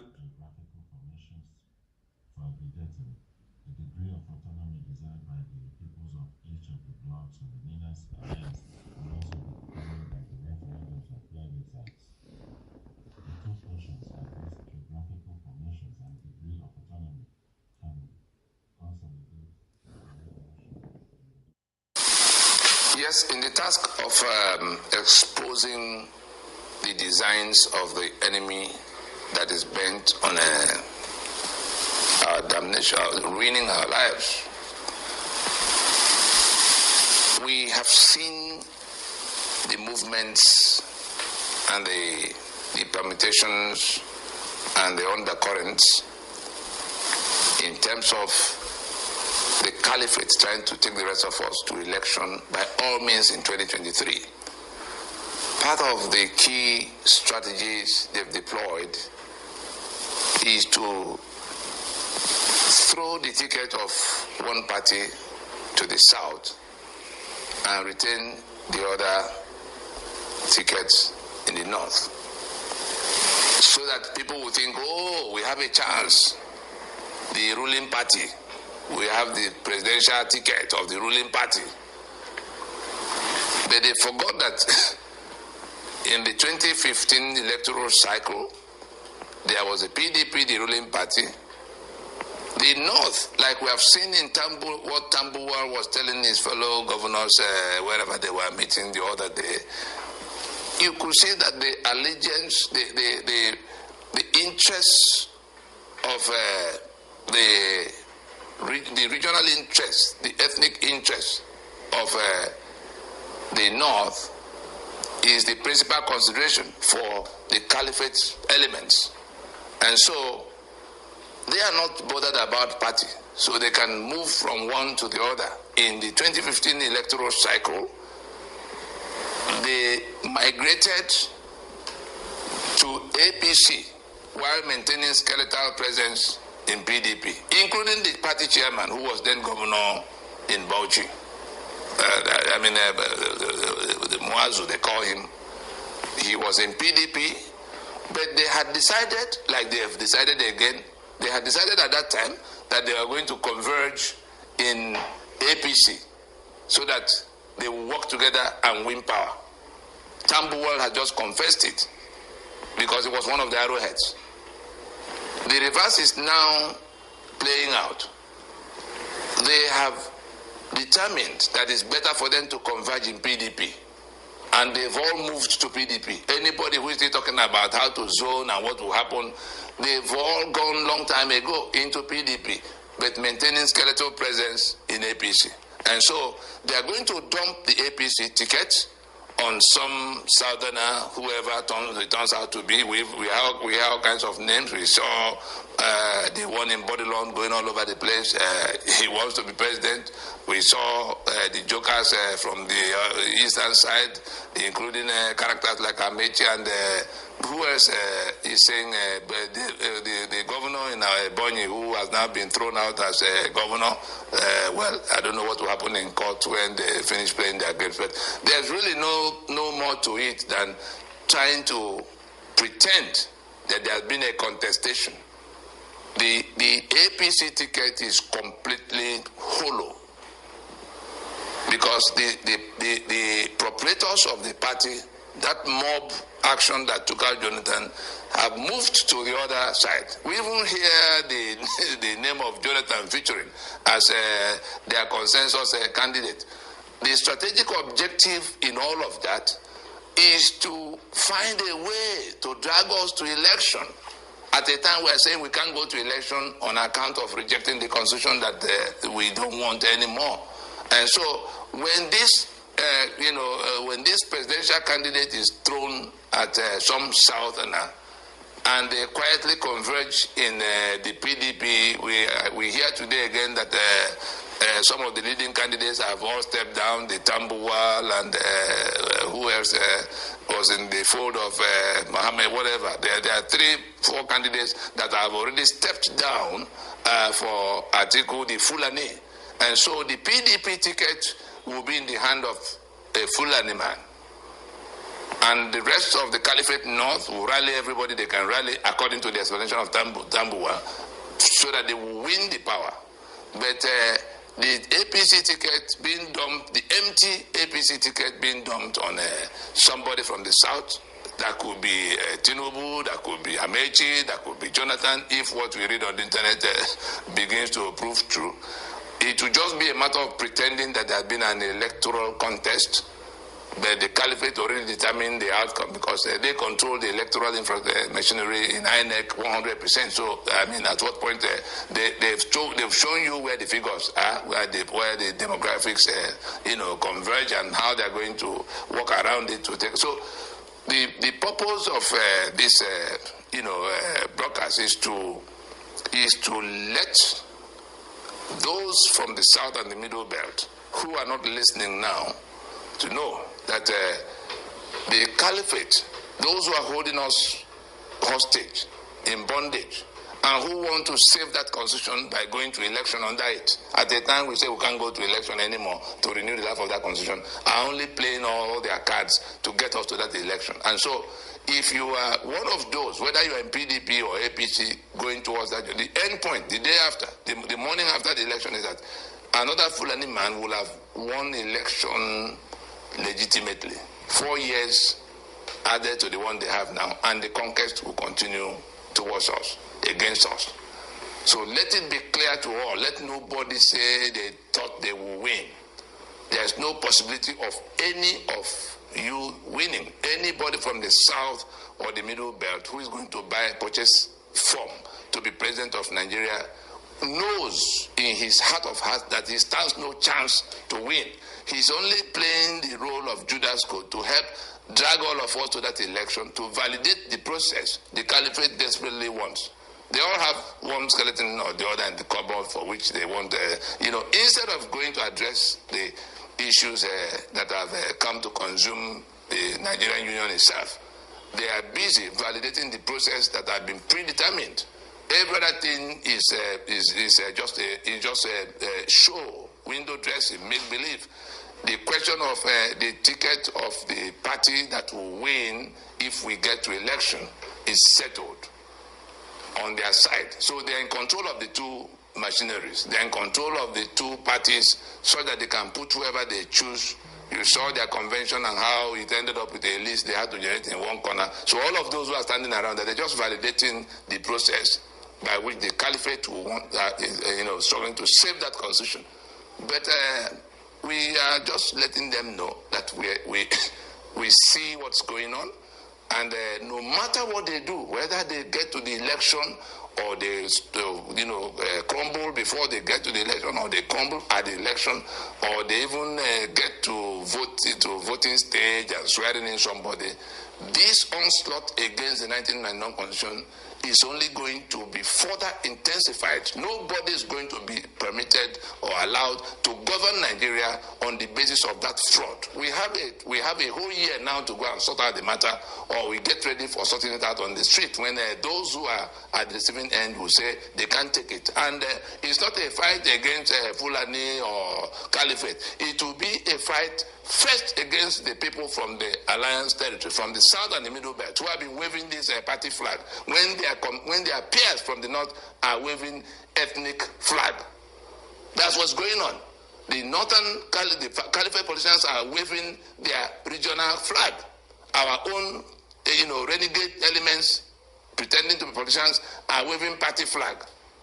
And they just laugh at all of them because they don't even know the big game that is being played. We are telling those from the South and Middle Belt who are involved, no matter their party, whether it's ABGA or APC or PDP or Youth Party or Mega Party, the type of Tommy and Co are trying to put together, Third Force, all those things are just validating, because as long as they all subscribe, all the parties subscribe to the 1999 Constitution, that's where it ends for us. Anybody who is prepared to support an election that will, that will renew the life of that Constitution is the enemy that the people of the South and Middle Belt are looking for. Let it be very clear to them so that they don't come to tell us, oh, we didn't understand it. That's what you are doing. We are at war in which represents an existential threat against us. And we have a chance to escape to safety. What you are doing is roadblock to that safety by dragging us to election in the manner that we have been drafted to do. Let the word be enough for the wise.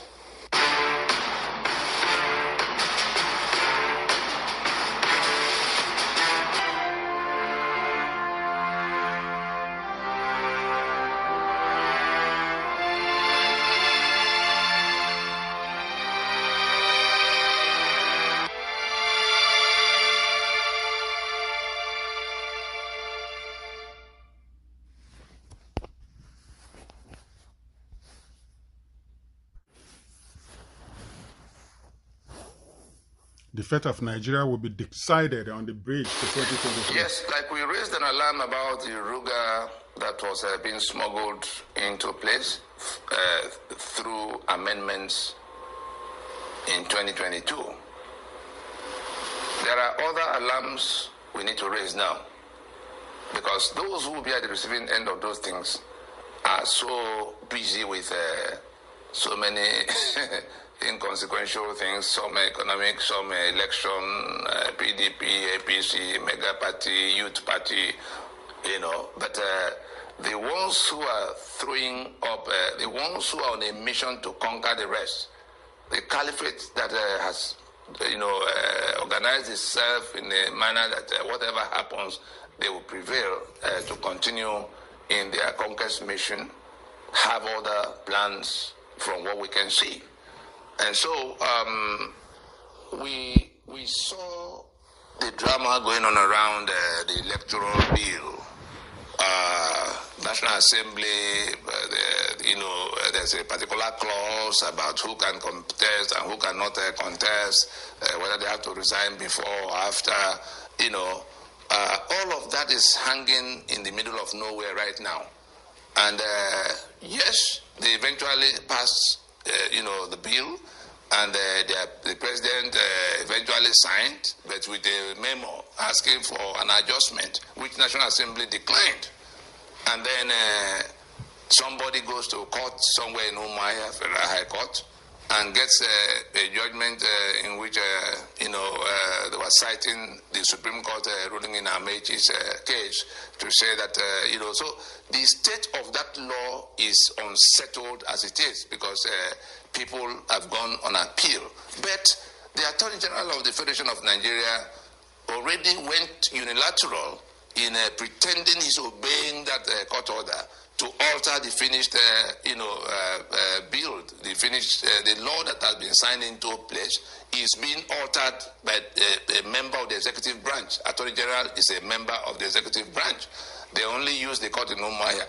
All the judgments that have been lying, including Supreme Court judgments that have not been obeyed, the rule of law under which the Attorney General is now prepared to alter a law that had been made by pretending to obey the court in Umuahia is a booby trap. It's a booby trap for keeping things unsettled. Because if we talk about high court orders, yes, order of court has to be obeyed immediately. But there is also the Federal High Court order against the governor, removing the governor in a boy. On the same account of that same Supreme Court judgment of Amechi, that Ebonyi governor is still sitting there. Nobody has come to enforce that, obey that particular one. There are Supreme Court judgments, including one in which a company called Interstellar have been, given judgments since 2017 or so, involving, heavy sums of money that had to be paid. I remember calling it, I had to address a press conference because I'm on that matter. $285 million judgment for a transaction that involved, borrowing of money from outside. It has to do with telecommunication contracts, Interstellar Company Limited.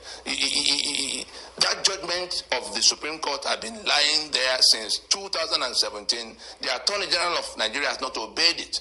Yet is in a rush to obey the court order from the Umuahia Division of Federal High Court, which was ostensibly procured.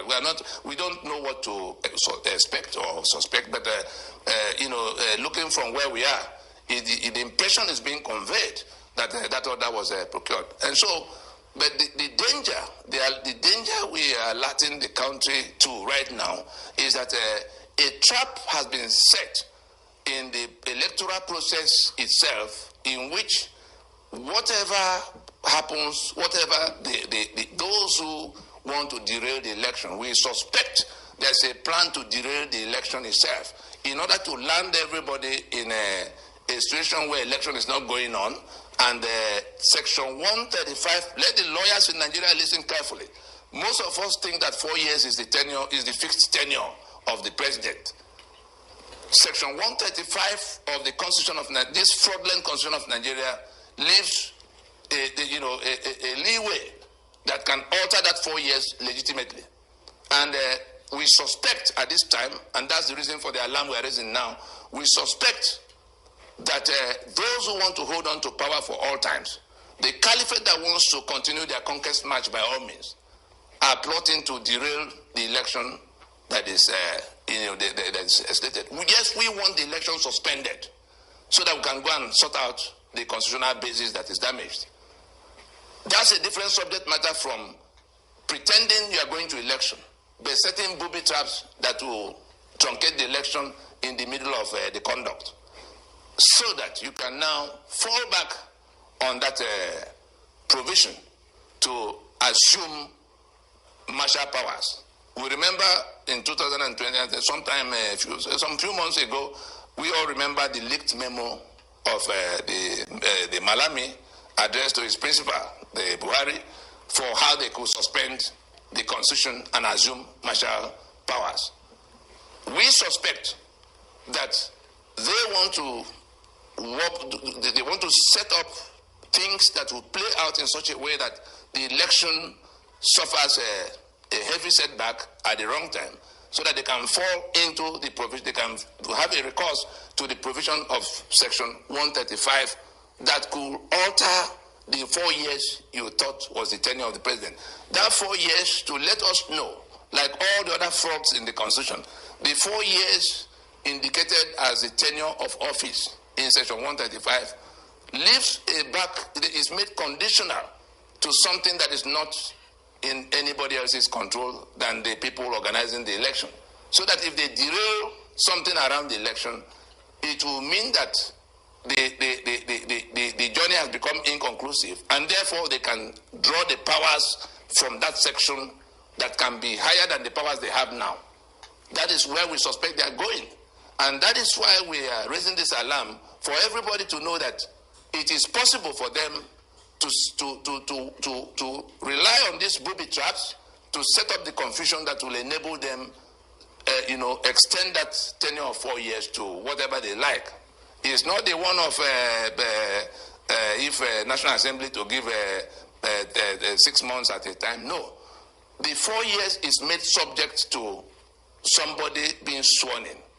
Let those who have not read it go and read it again to see that there are 4 conditions, alternative conditions, that are set that to which these 4 years is expressly subjected. That is, no, you cannot count the meaning of that making the 4 years subject to something else. Is that you cannot reckon the 4 years except any of those things have happened.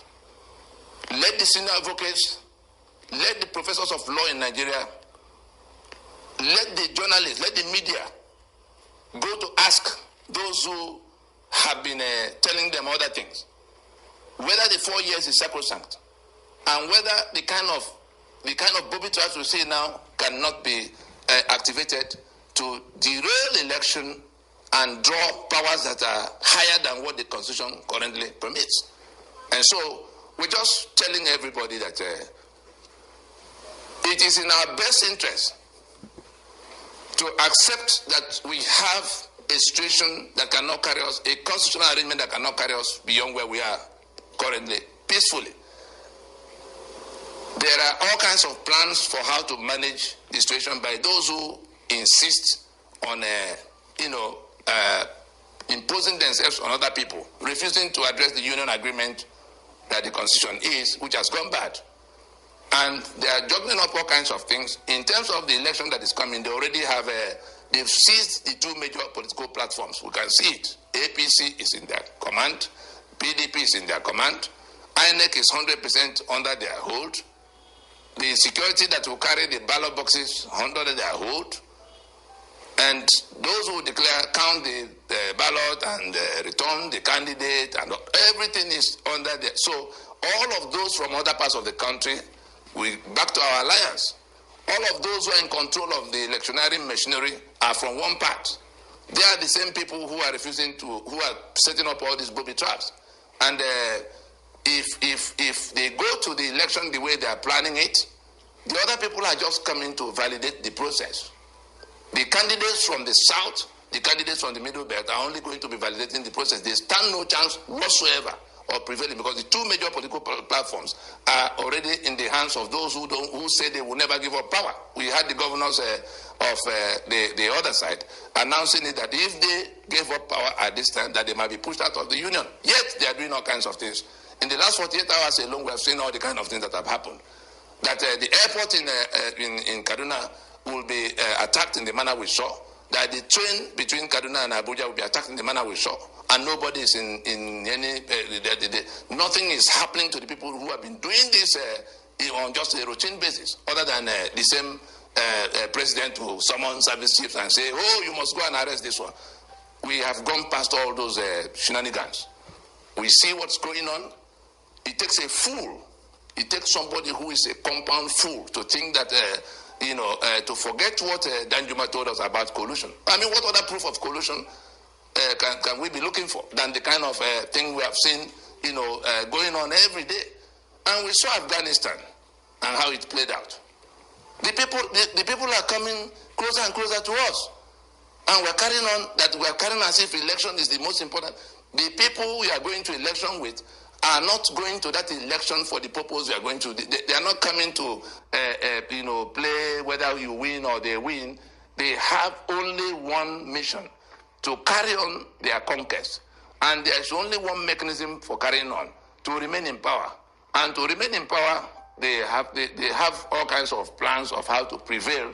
Either they win the election or they draw emergency powers, by derailing the election by themselves.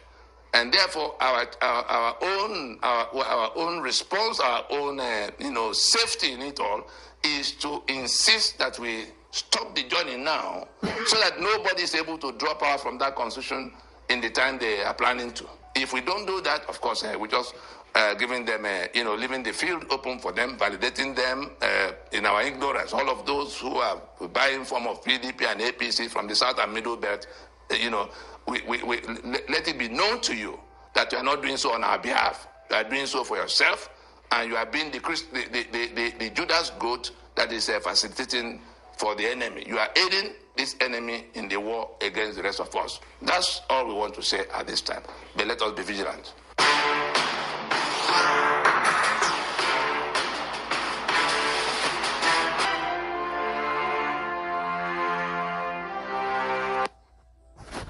You've been listening to the Secretary General of NINAS, the Nigeria Indigenous Nationalities Alliance for Self-Determination, Attorney Tony Inani, speaking on the evil plans, the corrupt, deep, wicked machinations of the caliphate against the rest of the indigenous Nigerians, which now includes even the native Hausa, the indigenous Hausa in the north.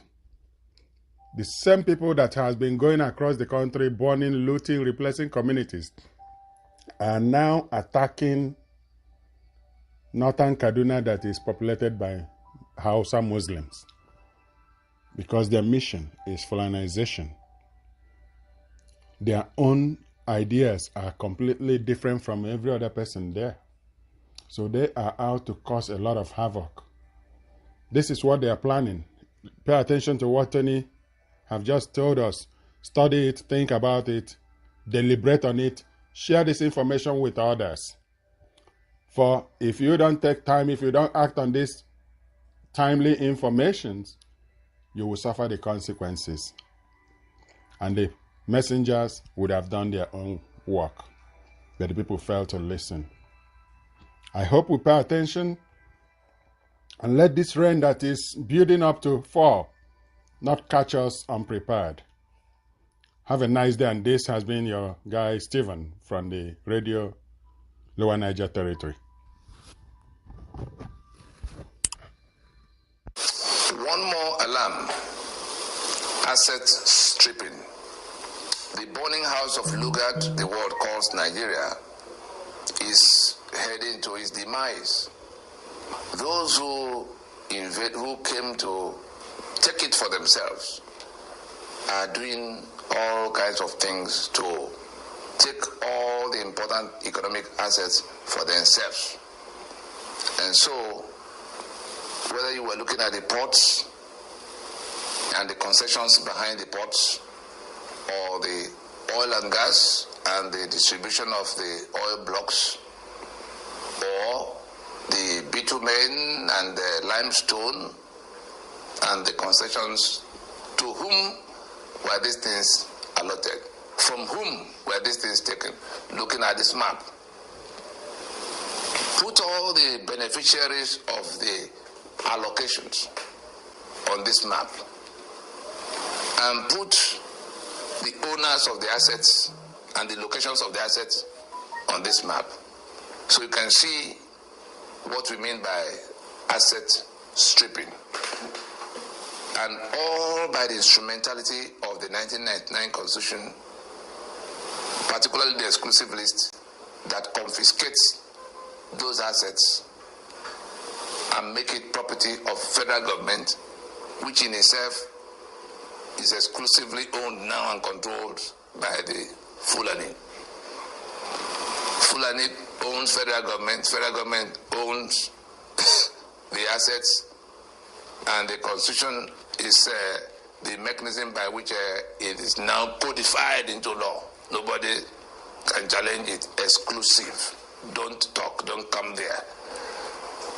The latest of the assets being confiscated on account of that constitution, big assets, the huge gas deposits in eastern Nigeria, the one you call the southeast, Igbo land. Suddenly, there is a pipeline being laid to land in Kano industrial area and then taken across the North African stretch through the Mediterranean to supply gas to Europe. I'm sure we recall the gas project, the pipeline project from which China pulled off not long ago, when Ninas raised alarm about the foreign loans that were being taken recklessly all over the place. Then we remember recently that Buhari was boasting about how they were going to boost the economy of Nigeria by switching over to gas. Of course, the oil, the global, how will I even describe it, campaign of beating down, where they say hydrocarbons, no longer, the importance of oil is being deliberately diminished. Yes, there are technologies that are replacing aspects of it. It's being deliberately exaggerated, that it's not of any importance anymore. While that is going on, gas is going to be the replacement, and eastern Nigeria has so much of it, you can't believe. But Nigeria, that is the Caliphate Nigeria, the one Nigeria that is unitary Nigeria, as imposed by that constitution, has become the owner of that gas. So the eastern Nigeria that requires that same gas for its industrialization, Newi is lying prostrate, Port Harcourt, let's even leave Port Harcourt of it. Aba is dead, Onitsha is dead. All of the, what should have been the industrial complex of eastern Nigeria, and if you ask me, it will extend all the way to Port Harcourt, extend to Tinapa and all of that. But no, nobody from those 11 states will have any stake or say in what will happen to that gas. The owners of Nigeria are going to pipe that gas, land in Kano industrial area for themselves, leaving the East in the ruins of the war of 1967 to 1970. The infrastructure that got damaged, the Oji River, powered by coal that's been shut down for over 30 years and all of that. But Naji and his power plant in Aba will still have to struggle for how to get, but this gas will have to now go to wherever they will use some part and sell the other side to the outside world. And so this broadcast is to alert the rest of us that the same people who took the oil and gas assets of the Niger Delta and allotted as oil blocks to their own members, who took half of the port of Port Harcourt and allotted to Inters, owned by Atiku today, that took half of port of Lagos to allot to Dangote, who doesn't deal with customs other than at his own convenience. The same people who have licensed Dangote in monopoly to build refinery, because all these things, the ports, the oil, the gas, the solid mineral, are all on that exclusive list. Not just the materials themselves, but the power to work them. So it's wanting to seize oil and gas. It's yet another to seize the power to refine, because Lagos could buy crude from whoever has crude and license people to, Lagos could be the one licensing people to set up refineries, not federal government to license Dangote monopoly like we have seen. Refinery of oil and fertilizer. As long as The basis of that project is the seizure of the oil and gas assets of the owners, and now allotting the product of that seizure or the object of that seizure to one of their own. That refinery is not our project, it is their project. The 4 refineries that Nigeria should be, they decided to, the federal government, okay, we can refine petroleum, only we can generate electricity, only we can provide security. All of those things seized by the exclusive list. The economic assets, the ports, the limestone of Benue that has turned Dangote to the richest man in Africa. The limestone in all the places that have turned his cousin, the one that does Broa Cement in Sokoto. All of those things are seizures, asset stripping, taking away what belongs to the indigenous peoples that can be quantified in billions and billions of dollars, just seizing them by instrumentality of constitution and allotting them to the scions, the sons of the caliphate. This gas of eastern Nigeria, which is now, finding even a new market circle in Europe on account of the war between Russia and Ukraine. That's what has brought them to the urgency of doing it now. But we can see it's all a continuation of the asset stripping that touch all the economic assets of southern Nigeria and the Middle Belt. We have a chance to halt that madness and recover our assets, to begin to reconstruct and rebuild our spaces. If we take down that constitution, we have a chance to take down that constitution if we do what Nina has asked us to do today. Just shut down the journey to the election. That constitution collapses, and with it, the stranglehold of that caliphate, the hand of that caliphate is broken for the oil and gas of Niger Delta. It falls back to them and their sovereignty. The hand of the caliphate is broken for the port facilities of Lagos and everything else they've seized from Yoruba land, with Yoruba sovereignty dropping back for them. The same thing in the eastern side, the same thing in the middle belt, all the solid minerals. So it is a choice we have to make. Everything that has been tormenting us, that make us slaves in our homeland, is flowing from that constitution. The impoverishment in which we are now to be begging with bowl in Abuja every month for small portions of what was taken from all of us, whether it came from oil and gas or the ports of Lagos or the VAT that we all contribute. That is where the problem is. But there's a chance to upturn that situation by taking down that constitution. And all that is left after these 22 years of working out a framework for taking down that constitution, what is left is to stop the journey for the renewal slated for 2023. If we do that little part, we will recover our sovereignty, our assets, and our right to rebuild our society and be part of the 21st century. Thank you for listening.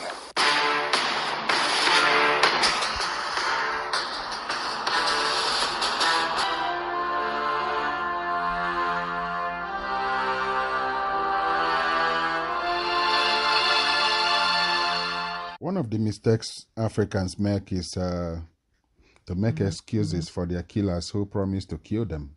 When people threaten us, when people threaten an average African with danger, especially southern Nigerians, Middle Belt, Oduduwa, and Lower Niger Territory nations, when people threaten them, they make an excuse for them. They say, oh no, they don't mean what they are saying.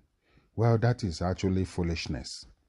When somebody threatens you, when people say they will do something against you, it is actually incumbent upon you to be repeating that threat issued by your enemies, those who desire to kill you, those who wants to take over your land. When they say they are coming to kill you, it is you that should be repeating it until the whole world begins to hear what you're saying.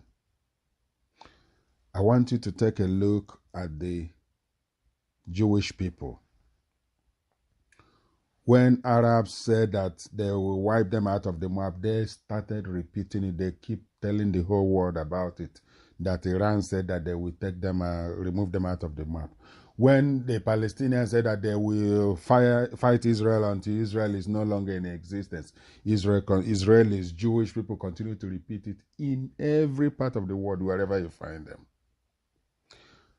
But when the Fulani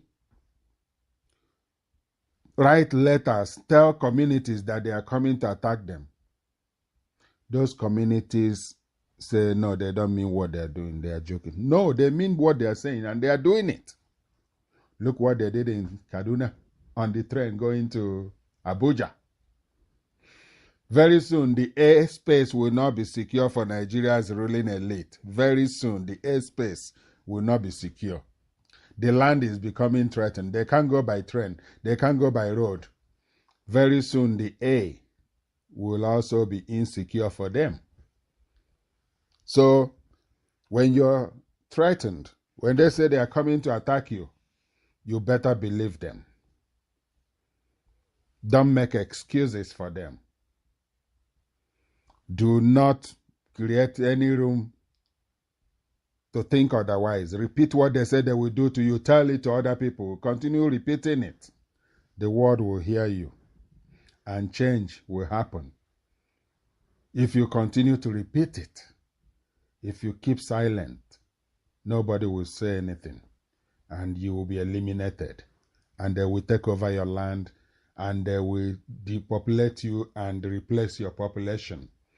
That is how it is going to work for the Fulani terrorists if we don't do anything.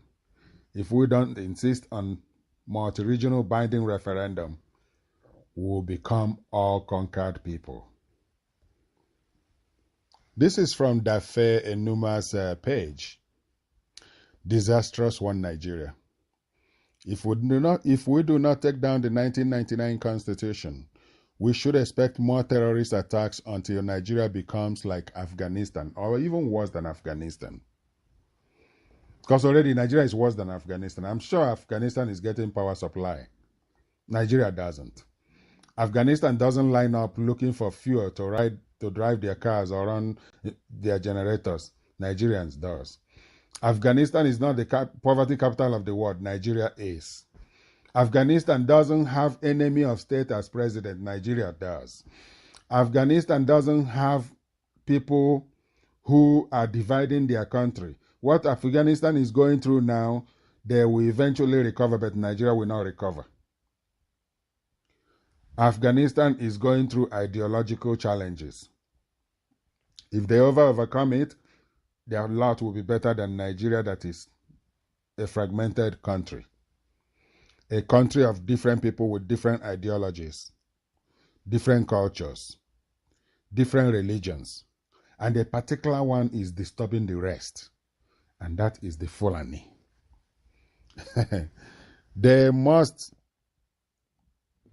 This cancer must be removed out of the body of the indigenous nationalities. If we don't do it, everybody is going down. Majority of Nigerians have become like the ostrich, a person who refuses to face reality or accept facts. Don't be an ostrich when it comes to security systems. Talking about Nigeria and taking no meaningful action to jettison the source of the political maladies will keep us at the mercy of the aggressors, the Fulani Caliphate, the Fulani terrorists, and the political merchants from our families. Are we not tired and being taken for a ride by the same old recycled politicians? You will hear the voice of the former deputy governor of Central Bank, who actually came out publicly to stand for his people in the Middle Belt, Southern Kaduna. late Dr. Obadiah Melafia, who actually told us before they eliminated him that captured terrorists confirmed that state governors, including his state of Kaduna, were commanders of the terrorist groups. They are not just ministers in Nigeria's government, but they are terrorists too, as state governors. So how can the people win? It's impossible to win. Here the Obadiah Melafia, as he indicts government officials who are still in office as we speak. El Rufai is still governor. Muhammadu Buhari remains president. What is the other one? Issa Pantami remains Minister of Communication. The one that is registering smartphone SIM cards to track activity of phones. Terrorists that took people from the train that they derailed in Kaduna are now calling people from phone in Nigeria to demand for ransom before they release those that didn't die by their terrorist activity. Nigerian army with their intelligence and their, what do they call them? They call them gallant soldiers. I don't see any gallantry in them though. They are very good at extrajudicial killings. Their intelligence have failed and their efforts, their flights have broken, their wings have broken, their police, of course, they are the enablers of crime, so they can't do nothing. So this is criminal activity. In fact, one of their chief crime fighter, Abba Kyari, is sitting in Kuje prison where he is now ordering for special food, refusing to eat prison-provided food. All this is going on in the country that believes that there is life in it. May everything that has life help put an end to this misery that is called Nigeria. Because the earlier Nigeria ceases to exist as is, the better for every one of our people.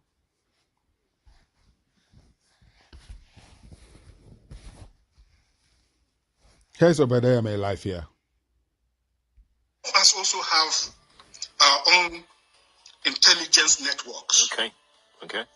Some revelations, because some of us also have our own intelligence networks. Okay. Have met with some of the bandits. We have met with some of their high commanders. One or two who have repented. They have sat down with us, not once, not twice. They told us that one of the northern governors is the commander of Boko Haram in Nigeria. Boko Haram and the bandits are one and the same thing.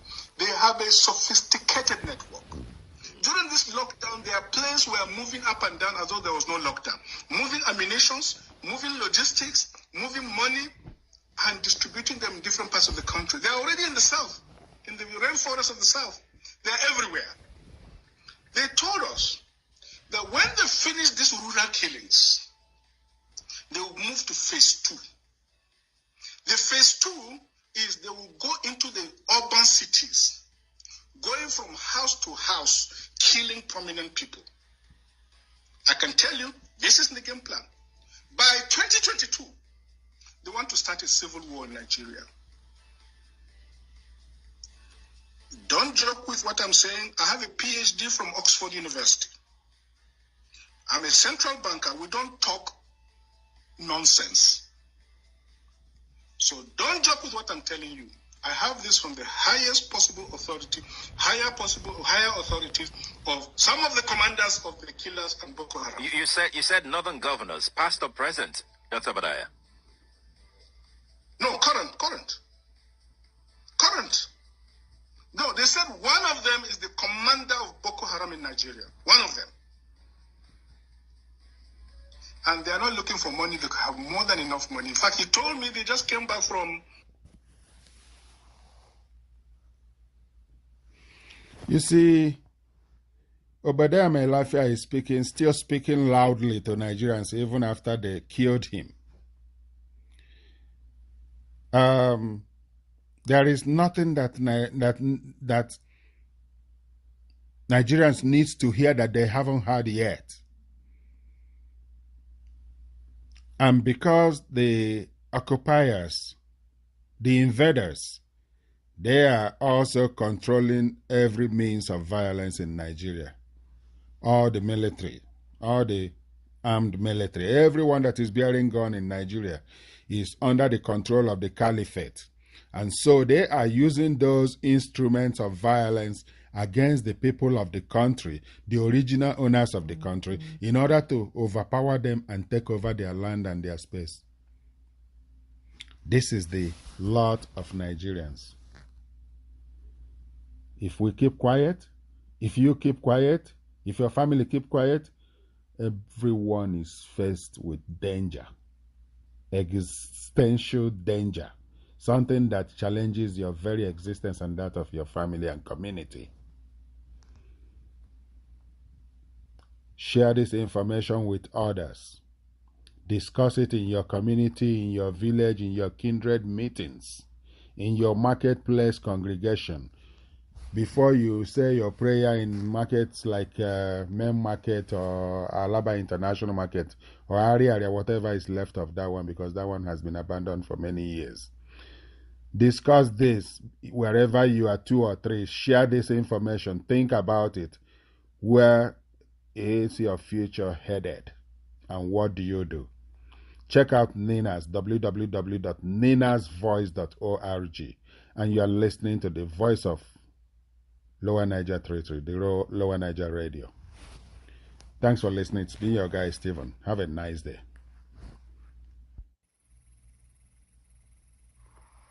We never dreamt that Nigeria will attack Biafra. We never.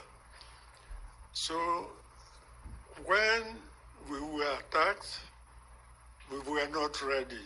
If we had known we were going to be attacked, we wouldn't have bothered to go to that extent.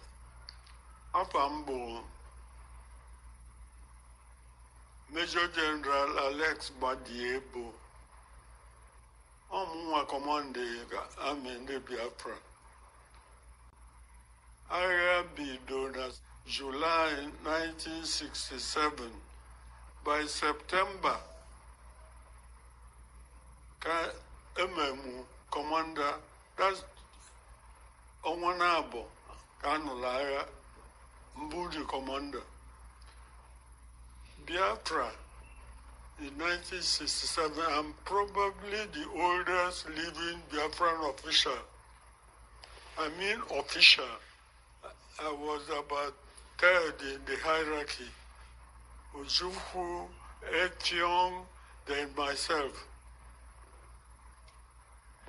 I know that the aim of Biafra then was to find a way of protecting the Igbos. There was a lot of killing, and thousands, if not millions of Igbos were in the east, some without hands or legs or head even.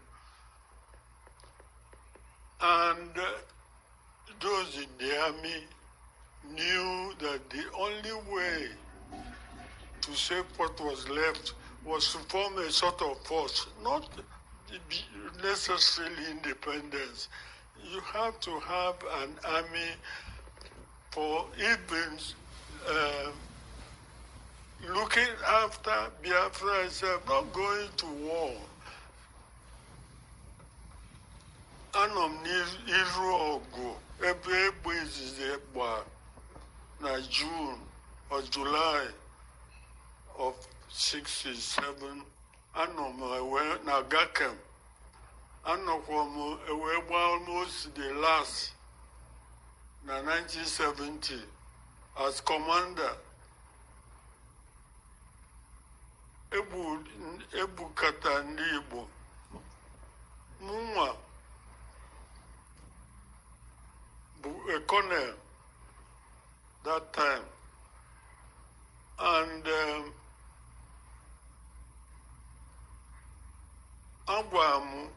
Abia no Guam as the only officer army on top na Kaduna, most senior. Abia onye Ugwu bịa gwa m sị na a ga-egbu ndị Igbo. It's very prideful na a ga-egbu ndị Igbo. Na ma a survive.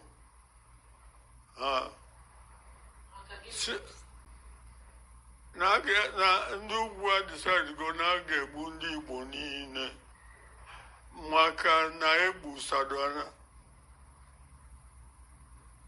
Eme coup, first coup. So, mwa bam aeroplane, jegwe ironsi. Kabu mbidaya, jegwe ironsi sina, nekwifafu nage bundibu. Naibu chesie ndi ugwe declare independence. Bwaje bridge jeba, bwaje nke mwakodi, declare that facts, figures, I don't see about that time, onye isi police, army, ugwu Hausa, onye ndị niile, onye yani anọ n'office, Brigadier Johnson, Ongo, Osimu Fukwe Fenku, Bondi Uguni, no, Ndi Mwa accused, Agwa Muna Zuzo. I said I wouldn't be intimidated. If we melon one again take bent and get foolish. In the end, Iran's didn't believe. A long story, he died. But immediately, also, no man, the Muasi gave myself a transfer to Lagos. More move in charge of artillery, commander, whole Nigerian Army artillery. Njeanos in Nugwausa, this area where Bido. Ndi meku, because an election na Biokuta, na West, Chiti and Yoruba, Ndi Bojebogo. And a campaign na Benue Makodi. She's in the thief in the Bojebo. What I can do body involved? Ndibo wanted to everywhere, not forget protect Nigeria. Onya buna, onya chora Nigeria. Audition, make sure you can take care of the Igbos. They are the only people who will oppose it and make trouble.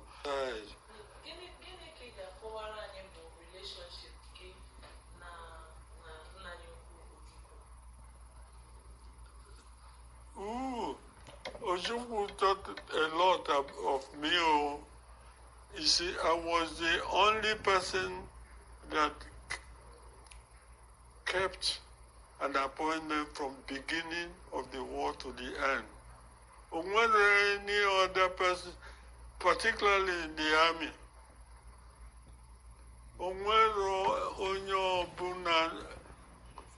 who command the army for more than 3 months without a change. But from the first shot in July, Nagakem, Bugoja, Ogabwale, the first artillery I was there. I need the 2024 senior officers that fell back to Biafra, Ndibo. All Ndibo now run Nigerian army before the war. Every aspect of it, infantry, artillery, engineers, communication, transport, were all headed by Igbos. Those people ruling under Biafra. From them, this 2024, Ojukwu picked me as the commander of the Biafran army. Yes, he put me there, so he must have his reason. And I was the only commander in Biafra that the civilians didn't rise up against me because they lose the civilians at riot, be repressed, one right now lasts more than a battle. But that was the voice of Major General Alexander Madiebo of the Biafran Army. He's giving us history as it happened, what led to the war, how the Arewa has always planned on how to eliminate Easterners, and they have not given up on it. They are still on this project as we speak. And so, as we're listening, we should think within ourselves. What's the way out? What's the final solution to all the challenges that we faced in Nigeria as a people? What is the best way out? Ya bụ echiche ndị Igbo kwesịrị na-eche, na-ajụ onwe anyị ajụjụ, na-akpa nkata maka ya, na-echegharị, na-achịgharị okwu maka ya, ka ọ ghara edere anyị dịka ndị kpọrọ anyị asị, ndị chọrọ iwepụ anyị n'ụwa si wee chee n'ebe anyị nọ. Ka anyị echiche anyị nọrọ ofu nzọụkwụ n'iru, ka anyị wee ghasaa atụmatụ ha niile megide anyị. Mpaghara nke ịbụọ, ife nwanne anyị nna anyị nwoke bụ Major General Alexander Madiebo nwere ikwu na-abịa ma ọ bụ na-ewezuga nke. Thanks for listening. Caliphate's urgent rush to pipe away the vast gas deposits of eastern Nigeria while locking down the east to rot in the ruins of the 1967-1970 war, by Tony Inani of Ninas, March 28, 2022. As the global hype about the diminishing importance of hydrocarbons continues, and as the Niger Delta region of Nigeria continues to reel in the pain and devastation of over 6 decades of Nigeria's oil exploration and exploitation, the attention of the Caliphate proprietors of unitary Nigeria is rapidly shifting to the vast gas deposits of eastern Nigeria, particularly Igbo land. It is well known that there are huge gas deposits in eastern Nigeria, but the unitary Nigeria and its Caliphate proprietors, masquerading as the federal government of Nigeria, have, by the instrumentality of the exclusive list in the 1999 Constitution of Nigeria, hijacked and confiscated the ownership and control of the vast gas deposits, just as it did oil, coal, bitumen, limestone, and a long list of other solid minerals spread across the south and middle belt of Nigeria. It is obvious these vast gas deposits of eastern Nigeria have become the most urgent priority in the elaborate asset stripping scheme of the Caliphate. Operating as the federal government of Nigeria, this Caliphate had of recent regaled us with tales of how they will expand Nigeria's economic base with gas exports to Europe, suppressing the fact that the gas pipelines will first land gas to Kanu Industrial Hub before continuing in pipes to Europe through North Africa. But the many industrial hubs of the eastern region from which the gas will flow will be bypassed for the utilization of the gas. Many are aware of the 1,300 pipeline project currently being rushed by the Nigerian government to export gas to Europe. That was the project from which China pulled back from a $1 billion loan agreement following a global caveat by NINAS, even as Caliphate-run NNPC had hurriedly deployed their counterpart funding to the project, commencing construction and laying of pipes.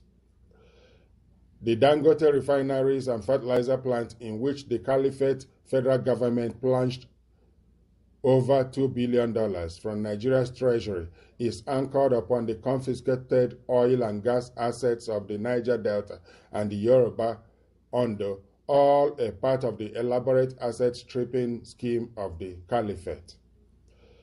The 1999 Constitution, which exclusively empowers the Caliphate operating as the federal government of Nigeria, is the only reason all these are going on, and unless we find a way to take down that 1999 Constitution, not only will the Caliphate succeed in cutting away the gas, they would intensify their extermination plan against the peoples of eastern Nigeria.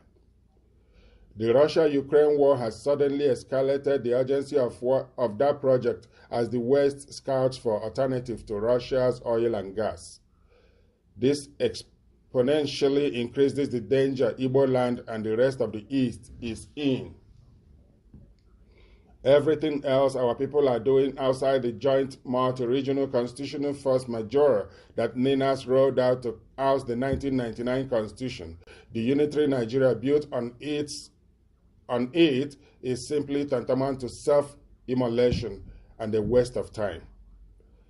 It's a tragedy that people caught in this kind of existential threat are still monkeying around with some phantom Biafra restoration, in quote, and hallucinating about some phantom Igbo presidency, wobbling rambunctiously to the 2023 elections that will renew and reinforce that constitution, since it will be mandated by the 1999 Constitution, and especially because the winner of the election will have to swear to and govern by that obnoxious Constitution.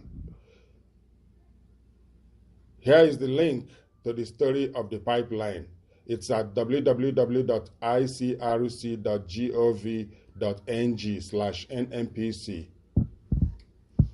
Just Google the pipeline. It's all over the internet. You will find it. The top image belongs to the article linked by Tony Inani. The lower pictures belong to my posting of 5th March 2022, which spices it up a bit. See also the elegy. In my opinion, the Caliphate is once again in poor position. The Caliphate is the chosen partner of choice for the Western looting oligarchy because it offers a blanket Nigeria plus the Sahel hegemony so that petro-klepto resources can be slapped off without interference. I must add that there is no doubt that those within the NATO are working with the Nigerian Caliphate to suppress our people. And somebody think that a normal person will support the United States and Western Europe in their engagement with Russia. They do not work for the freedom of anybody, any people, anywhere in the world. They are always in those places to take something away. They don't mind whether the military, in fact, they use the military in Nigeria to suppress the local people on their way to get into the oil and gas fields. Any resistance from the people meets with gunshots, killings, and mass graves. Yet, American, Canadian, European oil and gas companies continue to do business with Nigeria, where extrajudicial killings are happening. It was the Nigerian government that criminalized the IPOB. IPOB didn't start out as a violent group. It was the Nigerian government. So all these are going on, and the United States, Canada, UK, every one of these countries have interest in the oil and gas system. Even though they've been seeing Nigeria going down and they are pulling off, selling their assets to local people, to Nigerians. They see what is going on in Nigeria. They are supporting it. They are doing business with the Arabs that are powering the evil happening in Nigeria, including Saudi Arabia. The United States, Canada, European countries know this. While at this, they are still doing business in some other ways with Nigeria. They cannot call Nigeria out. There is total silence, total blackout to what is happening in Nigeria, to the genocide that is happening in Nigeria. They know it. They don't talk about it. They are hush-hush about it. President Biden, more than 40 years ago, was very, very forceful in speaking out against apartheid in South Africa. He helped to put it to an end. But in the case of Nigeria, it doesn't matter. Biden cannot even say anything near African issues, not to talk about the killing, silent killing that is going on in Nigeria. The other day, train was bombed. Train tracks were destroyed from Kaduna to Abuja. One of the top functionaries in the Nigerian government is still being declared missing by his family.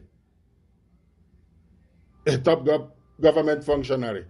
It will get to all of them because they want to set the hopeless on fire. The caliphate is using Boko Haram, all the different Fulani terrorist groups presently being called bandits. ISIS, everything that needs to be in Nigeria to burn Nigeria down is already there. And there are too many of them. This country must go through the knife unless this place will never know peace. Nigeria will never know peace. Nigeria will never know progress. Nigeria will never have respect. Nigerians will continue to deny that they are from Nigeria in other countries. Nigeria will continue to be the butt of joke all over the world. The resources in Nigeria, when people find out where I come from, they say, oh, Nigeria, that country with so much resources, but on fire. They say that the resources in Nigeria is the curse upon the country. And that curse emanates by being strange people in the same relationship. Nigeria need to part ways. When Nigeria part ways, then we have hope, chance of moving forward. Nigeria elicits nothing positive to Nigerians or for Nigerians. Those taking the resources and those buying it from them are our enemies. And so, neglect the call for multi-regional referendum by Ninas and continue in your mess. You will never be free. You will never know freedom. You will never know development. You will never know anything that points to an expected tomorrow in a country. That you will turn your light on and the light will be on. You turn your tap and the water will run. Or the road, if you pass and see a pothole on the road, you know that within a few weeks that pothole will be fixed. It's not magic. Nigeria has no future. The future of Nigeria has been greatly destroyed by those that started declaring Islamic law in the northern state of Zamfara across 12 states. Those are the 12 Sharia states. All those states, go search them, that are into Islamic system. That 12 states must be separated from the rest of Nigerians. And the Nigeria must go through referendum. That is the most peaceful way to sort Nigeria out. Anything else is window dressing, including 2023. And all those opportunities seeking Igbo presidency of 2023, president of Southeast extraction. Ndi Igbo do not need the presidency of Nigeria. We need a referendum. We need to go through it. And so those who think that it is just releasing statements and messages and nothing else, you don't know what is coming upon you. You will consume yourself. You will see. You will see it. Evil cannot continue forever. there is an end to it.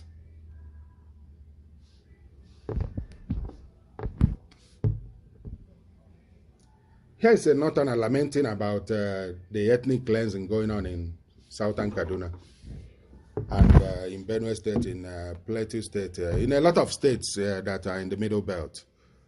Nasarawa, Taraba, all these places, they are killing people, taking over their communities. The same thing they want to do in Oduduwa land, the same thing they want to do in Igbo land, the same thing they want to do in Ibibio, in everywhere, in the southeast, everywhere. The government is behind it because they provided them with money and communication, everything. They are even carrying some military weapon that is bearing Nigerian military seal, Nigerian military serial numbers. Nobody is in jail for all these things. This is the country people say they are proud of. I mean, it's a shame. Just listening to this guy for a few minutes and it will be over now. It's been your guy, Stephen. Have a nice day. Good evening, my dear Nigerians and the international community. Now, I want to address Nigerians and the international community about the current happenings in northern Nigeria. Although it's not only northern Nigeria, it's the entire country, but most particularly northern Nigeria. And I want to address the indigenous Nigerians and the Hausa people, particularly in Nigeria. You know, we need to rise up. We need to open our eyes. The Fulanis are moving all villages, killing people, rampaging communities. You know, they have no respect for religion. Fulani man has no respect, whether you are a Muslim or you are a Christian. I myself that is addressing you, I'm a Hausa person. These people have no regard for religion. If you are thinking it's about religion, you better open your eyes. The indigenous people in this country and the Hausa people need to rise up and open their eyes. This is not about religion, it's about ethnic cleansing. The Fulani people want to eliminate the indigenous Nigerians. Now, in my local government, Giwa local government of Kaduna State, it's a local government that is 99% Hausa people by tribe. But as I'm talking to you, over 4 days now, the Fulani militias have killed over 200 persons. And among them include my own relations. They have burnt houses. They have destroyed both Christians and Muslims. So it is high time for particularly the indigenous northern Hausas to unite themselves against this onslaught. If those that are in position of authority, if you think this is about religion, then you are still sleeping. This is not about religion. This is about ethnic cleansing. They are trying to eliminate the indigenous, Nigerians, the indigenous northerners, and take over their lands. This is about land grabbing. I'm telling you, in Zangwantama community, in Giwa local government, which comprises of over 60 to 70 villages, clustered villages, there have been so far now, over 100 people have been killed, houses burnt, their cows, their cattle that they use for, farming, for construction of bridges and all that, they have been scattered away. You see, the only hope for Nigeria's indigenous people, indigenous nations, is to go through referendum. Anything else is a waste of time, including Igbo presidency, those clamoring for it. They are just being fraudulent against themselves. You will own whatever that belongs to you, wherever. Do not use the fact that Igbo people are invested in the north or everywhere else and use it to tie us down in the slave camp. No, it will be all sorted out, but we cannot remain together with our killers. There must be a demarcation line so that sovereign countries can defend their people when they come under attack. Have a nice day. Now the presidential race is on, and there's so much talk about zoning, rotational presidency, and some people say we should forget zoning. So when you look at the field, and some of the persons who have stepped forward to say they are interested in the various political parties, what do you think Nigeria is faced with? Do you? Delafaro to me is about to speak on the people lining up to take over from the very wicked, iniquitous government of Major General Muhammadu Buhari, who has helped push Nigeria over the cliff. Now, Bola Tinubu, Ojo Okalu, Rocha Sokorocha, and a few others have thrown their hat into the ring to continue to give life to the same evil constitution that has been roundly repudiated by representatives of the people. They don't think it's important to address that. Yeah, rather they are looking at extending the slave chain for the next 4 years, denying our people independence. Because that is what the referendum call is actually seeking after, to actually bestow real citizenship, the right of citizenship, the responsibilities of citizenship to our people. That is what these people are fighting. That is what people like Bola Ahmed Tinubu, Ojo Okalu, Peter Obi, Atiku Abubakar, Tambuwal from Sokoto, and who are the other people? I mean, whoever they are, whatever number they are, wherever they come from, they are enemies. They are not good for purpose.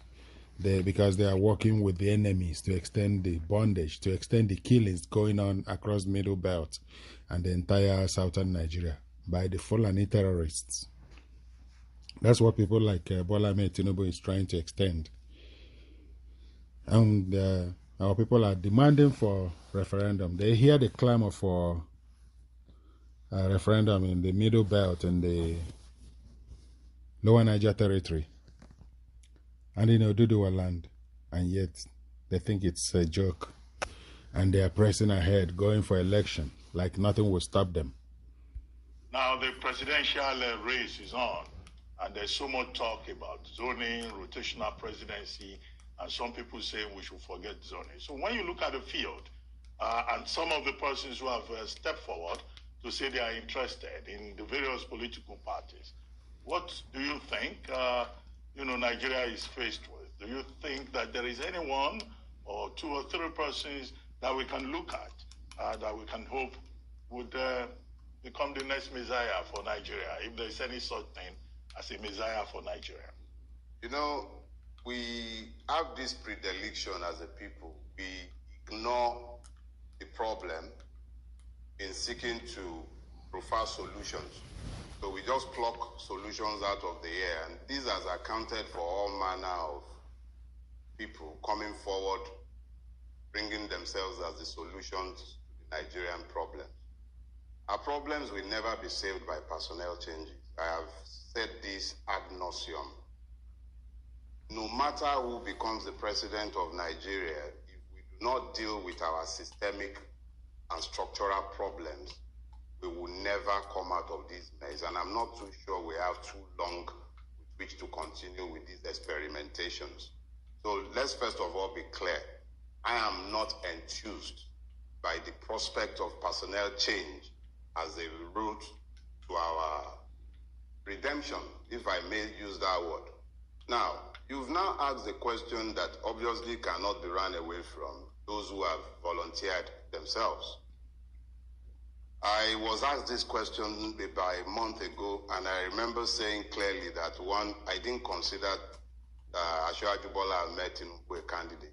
I was very convinced, even back then, that there was sufficient impairment to render his candidacy a non-starter. But what do I know? I'm not a politician, and the politicians always happen to know what we do not know.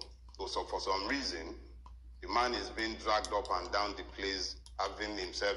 I don't want to get into the area. I don't want to get into the personal arena, but it's obvious that the man is incapable of the rigors. But that was all well and good. But I do say this clearly: he is not in any way, shape, or form capable of transforming the Nigerian situation. He's had 22 years in Lagos already. I live in Lagos. You live in Lagos. We're all in Lagos. If this is the best that a man can do in 22 years of unchallenged hegemony in a state that has the most capacity, I challenge any one of you to suggest that you've entered a government hospital in the last 10 years, both Tundun and Doc. Even your whole building there, take a poll. You'll find out that nobody's children is going to a public school. Nobody's children goes to a government hospital. There is a complete failure of social services.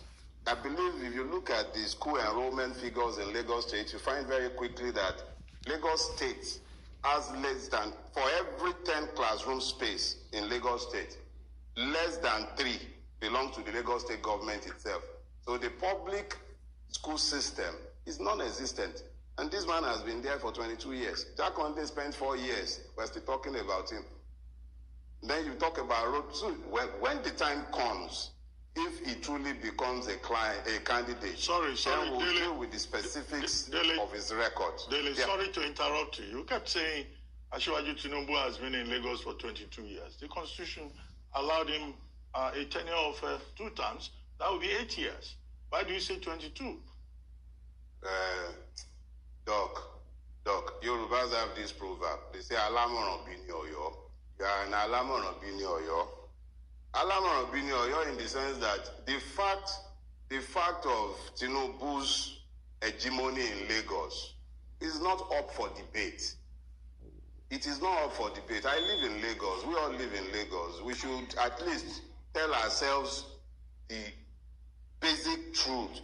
The reality is that his word is law in Lagos. Whether you are talking about the judiciary or you are talking about the legislative houses or you are talking about the streets, he rules the street. We all know this. You might deny it, okay, maybe for balance and etiquette, but I am saying it and I have no apologies for saying it. His word is law in Lagos State, and even when he's not the one speaking, laws are made in his name. So let's be specific. As far as Lagos State is concerned, responsibility for its success or failure stays on Asiwaju Bola Ahmed Tinubu's table. They will be pointing at the rail line as achievement. They will be asking at what cost. These are issues that will come up when we come to the campaign. So there is the issue of the record, there is the issue of the health, there is the issue of the mental capacity. We will deal with all of that at the appropriate time. Other people will want to point at Professor Ochibajo. I've said this, it's clear. He's a brilliant man, no doubt about his capacities intellectually, but that is not what this is about. Anybody who is not putting a plan on the table, explaining clearly where we are going, because we are actually in a mess, and anyone should see it, and I don't think any one of them is blind to the fact that we are in a mess. So if we are in a mess and you are asking to lead, I imagine that you will provide a roadmap to show us where you intend to take us to. Almost without equivocation, Nigerians are united in saying that there is something fundamentally wrong with our governance structures. We all know where we missed the way, but we continue to run away from the inevitable, which is to restructure the country to allow citizenship to emerge and then to allow the regions which will emerge from such a restructure to become engine rooms for the development of the Nigerian space. None of them is talking about this. All they are talking about is vote me into power. Put me into power so that you run the next feeding trough. Now, that is when you deal with those coming out of the Southwest, which in my own honest opinion, I've been known to use pretty strong language in relation to that opinion, and I don't want to travel that route today so that I don't offend people. But there has been a cleavage in southern Nigeria that has lasted my entire generation. My entire lifetime. I was born in '68, in the middle of the Civil War.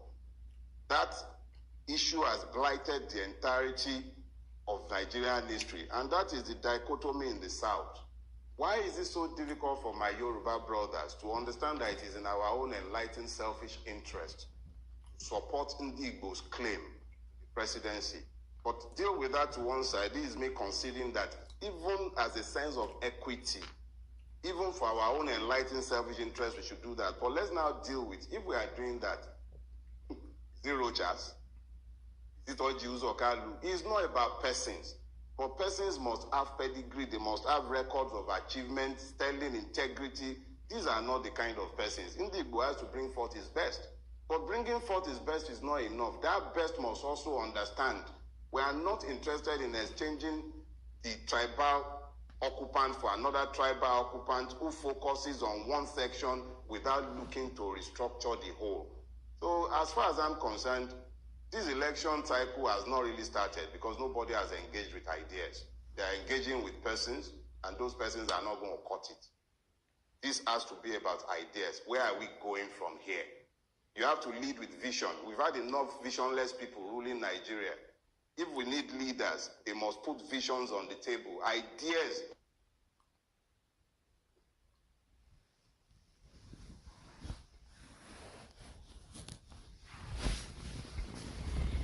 There you have it. Dele Farotimi just let it out that going for election, it doesn't matter. If you like, bring Angel from the Azores to rule Nigeria. As long as the foundation is on a shifting sand, no structure placed on it will stand. To deal with it, the best way is what Ninas has given us the template. The 5 demands as contained in the constitutional force majeure declared on December 16th, 2020 holds the key. Let Nigeria's rulers continue skirting around it. There is no escaping it. It's not possible. Nigeria can't escape going through.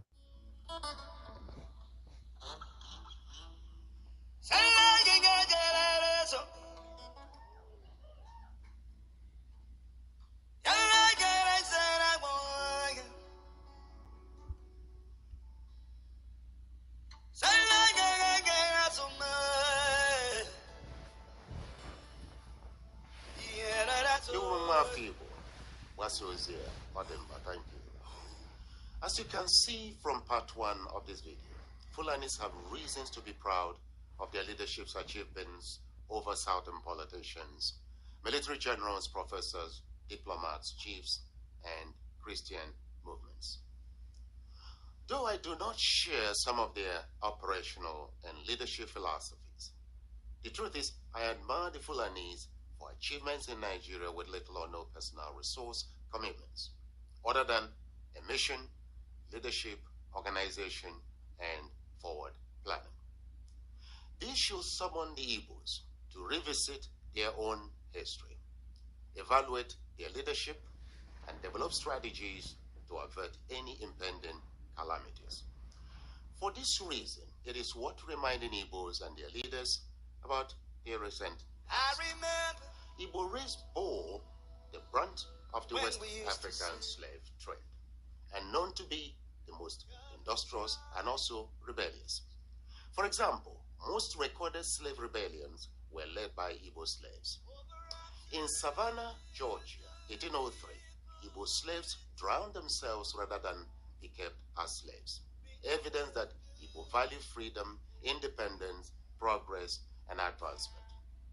It is worth reminding that the victimization and marginalization of today existed even as far back as 1949.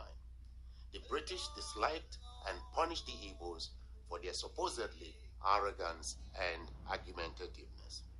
Are they really? Igbo are vastly misunderstood and misrepresented. Genetically, Igbo are created diligent, resilient, strong-willed, proud, progressive, competitive, and highly independent. The late famous writer Langston Hughes wrote, and I quote, "The Igbo looks proud because he is bred in a free atmosphere where everyone is equal. He has to depend on anyone for his life's need. He is strong and able to work or fight. He is generally happy in his society where no one overrides his conscience. He likes to advance and he is quick to learn. He likes to give rather than to take," unquote. These are the attributes Igbo leaders have failed to communicate and promote aggressively across Nigeria. They remain the major source of Igbo hatred and envy. Not surprising, the British Prime Minister Harold Wilson feared our future such that he vowed never to allow Igbo nation to exist, no matter the millions of dead Igbos from starvation and bullets. Now, if we had true and selfless leaders, This pronouncement is enough to invest heavily in our future and trigger the best in Igbos, the greatest African race on earth. Unlike the Jews, Armenians, Rwanda, and Darfur genocides, the Igbo genocide has been neglected by the government of Nigeria, scholars, activists, and community leaders due to weak, compromised, or non-existent Igbo leadership. Now, are you aware that in March 1945, Igbo residents were massacred in Jos, followed in 1953 by another gruesome massacre in the city of Kano? Leading functionaries of the Northern Nigeria Native Administration were deeply involved in the planning. Now, similarly, in 1966, another genocide against the Igbo was conceived, planned, and executed with the support of public officials, including Northern emirs, district heads, former politicians, top civil servants, university students, British nationals, and law enforcement officers. Lest we forget, the Nigeria-Biafra War was imposed on the Igbos. Early 1967, Eastern Nigeria harboring about 1.8 million refugees sought restitution after successive genocides of the May 29, July 29, September 29, and October 29, 1966. A British organized conference in Aburi, Ghana yielded a signed treaty, pressurized General Gowon reneged on the agreement, leading to the Biafra secession. On 7 July 1967, the federal government declared war. The instruction to soldiers was clear and on record. Kill every Igbo to avoid a repeat of the German World War II experience, in which they survived and later dominated the world technologically. Starvation was used as a weapon against Igbo civilians.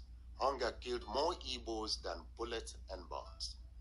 Mothers could not provide breast milk for their babies, as they too were famished, malnourished, and dying of starvation.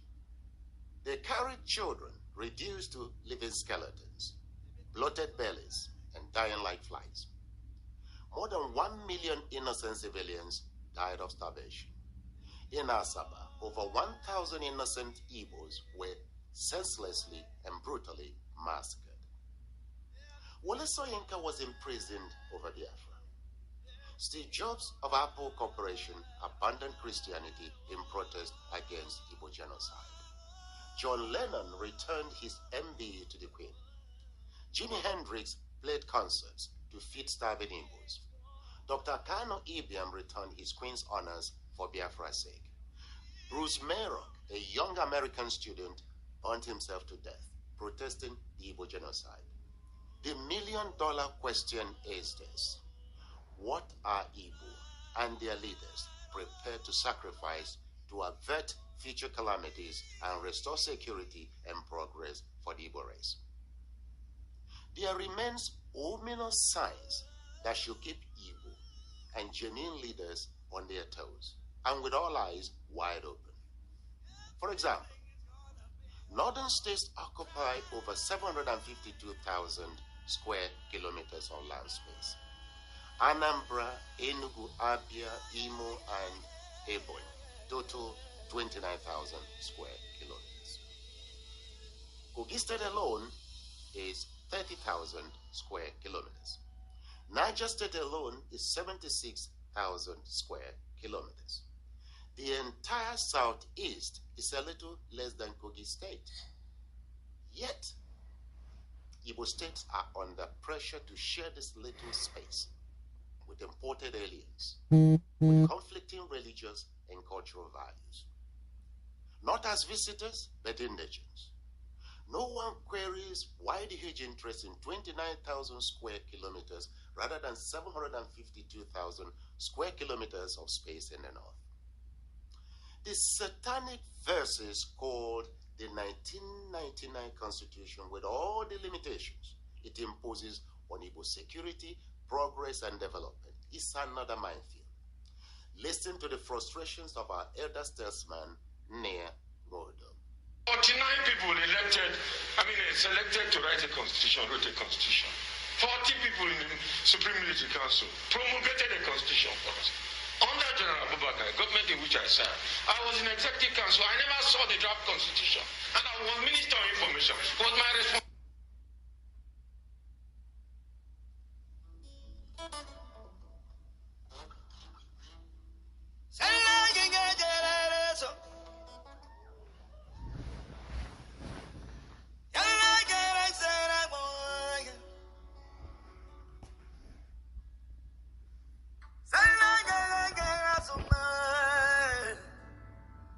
I didn't have a copy of the constitution. I didn't know who was printing it. And my ministry was supposed to pay for the printing. And Obasanjo was sworn on a constitution that had not been read by anybody. And the National Assembly could not be constituted until 4 days after his swearing in, because there was no clean copy of the constitution. You cannot build on quicksand. And the country cannot live on falsehood. The Nigeria of Nnamdi Azikiwe, Obafemi Awolowo, and Tafawa Balewa has taken serious back. Presently, Igbo lack a leadership fit for the new Nigerian realities. That gap gave birth to resistance movements like IPOB. In critical mass, Igbo need leaders as capable and determined as the Fulani. Igbo need a new generation of selfless, patriotic, dedicated, and visionary leaders to execute the following agenda in the interest of this and future generations. Fight ignorance and misinformation out there on Igbos with dedicated radio and TV stations, programs on the culture and values of the Igbo race, targeting Yoruba, Hausa, and Fulani youths. Igbo billionaires like Obi Kabana can support this. Assemble Igbo great minds from across the world and in all fields every 5 years to brainstorm and set milestone for the Igbo race 20 to 50 years ahead. Tony Elumelu's charity and others can support this. Emphasize education, science, technology, and research in our primary, secondary, and tertiary institutions, and raise funds locally and internationally to support competitive advantage in these areas. Igbo expatriates worldwide will support this, providing accountability is guaranteed. Daily, God exposes his gifts in technology and science to Igbo kids with little or no formal education. These talents, inventions, technologies, and science should be harvested and nurtured through a well-funded body of eminent scholars and business executives. State governments, companies, and universities can support the initiative. Periodically, it is important that we engage the Fulani, Hausa, and Yoruba leaders and strategic thinkers in debates on the future of Nigeria and how Igbo can make a difference in a new Nigeria. It's an opportunity to sell the values that make us who we are. Publicize and openly celebrate special historic dates, traditions, and beliefs, promoting Igbo history, culture, and values across Nigeria, and follow it up with a press conference. Swiftly recognize, publicize, and develop strategic response to security situations in our homeland, and with the support of the state governments, traditional leaders, and Igbo youths. Rescue, publicize the cases of Igbo youths and adults languishing in jails, military detentions, and slaughtered for expressing desire to be free and progress in their homeland. Identify, expose, and deal with saboteurs, no matter their rank in society. Hold Igbo representatives at federal and state levels accountable. Sponsor and promote new generation of politicians to take over from poor-performing and compromised representatives. That's not too much to ask, is it? On issues that require national consultations and consensus, negotiate from position of strength with all the skills, wisdom, confidence, and generosity of the Igbo race. Develop strategies to unite pockets of Igbos, politically carved out through state creation, including rivers and delta, and nurture strategic partnerships with people of Middle Belt, Ibibio, Anang, Efik, and more. Now, next to God's power is political power, given only by the people.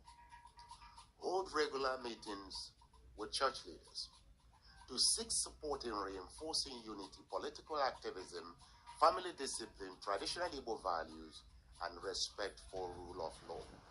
We need it. Now, formulate a constitution or codes of conduct for the Igbo race to be taught at schools and workshops held in communities. Evil has descended on Igbo land and must be destroyed. Ritual killings, kidnapping, assassinations, cannibalism, and others. Make time to study your enemies and neighbors. Make time to know yourselves and strike out the saboteurs. Finally, who emerges Igbo president or governor of Igbo states must no longer be left to political parties and their sponsors alone. It is suicidal installing a foreign agent to occupy and regulate the heartbeat of Igbo land. Ndi Igbo, please note, your enemy is not Hausa, Fulani, or Yoruba. At worst, they are misinformed competitors. Your enemy is yourself, within and in leadership. Compromised Igbo leadership poses a calamitous threat to Igbo existence, survival, and progress. Unite and purge this leadership. We are of the bloodline of Abraham, Isaac, and Jacob, and with the capacity to transform deserts into oases. Don't let anyone tell you otherwise. We are the light of Africa. Let's dream big for Africa's sake and build a new Jerusalem. Yes, we can, of course we can. Thank you so much. God bless and secure our homeland. Thank you so much. Thank you so much. Ndewono.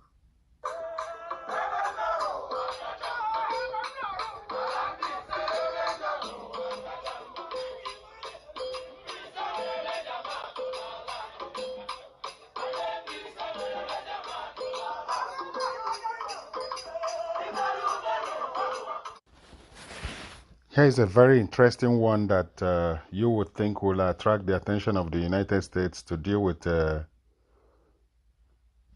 Nigeria effectively. U.S. sanctions 6 Nigerian bankrolling Boko Haram. United States sanctions 6 Nigerians bankrolling Boko Haram. This is from March 25th, 2022. Friday.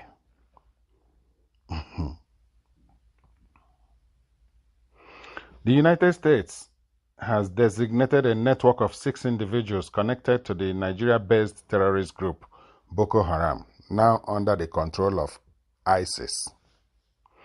The U.S. Department of the Treasury's Office of Foreign Assets Control, OFAC, made this known in a statement on Friday. While stating that they have added the citizens to the terror support list, stated that all 6 were found guilty by establishing a Boko Haram cell in the United Arab Emirates, UAE, to raise funds for and provide material assistance to Boko Haram insurgents in Nigeria. They are Abdurrahman Ado Musa, Salihu Yusuf Adamu, Bashir Ali Yusuf, Mohammed Ibrahim Isa, Ibrahim Ali Al-Hassan, and Surajo Abubakar Muhammad. Abu Dhabi convicted Abdurrahman Ado Musa, Salihu Yusuf Adamu, Bashir Ali Yusuf, Mohammed Ibrahim Isa, Ibrahim Ali Al-Hassan, and Surajo Abubakar Muhammad for transferring $782,000 from Dubai to Boko Haram in Nigeria.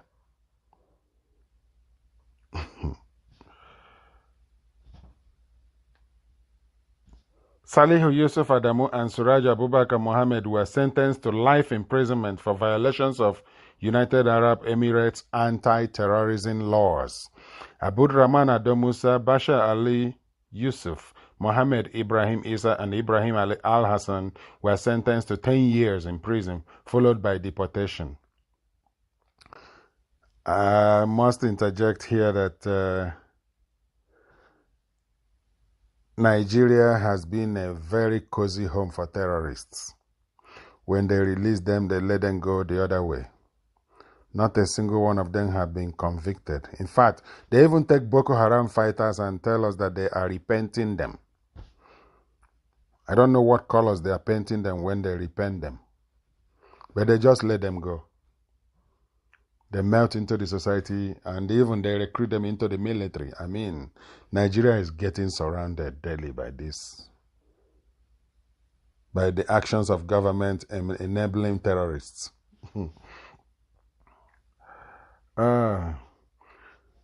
These 6 people that were convicted have now been specially designated nationals and blocked persons pursuant to Executive Order 13224 as amended.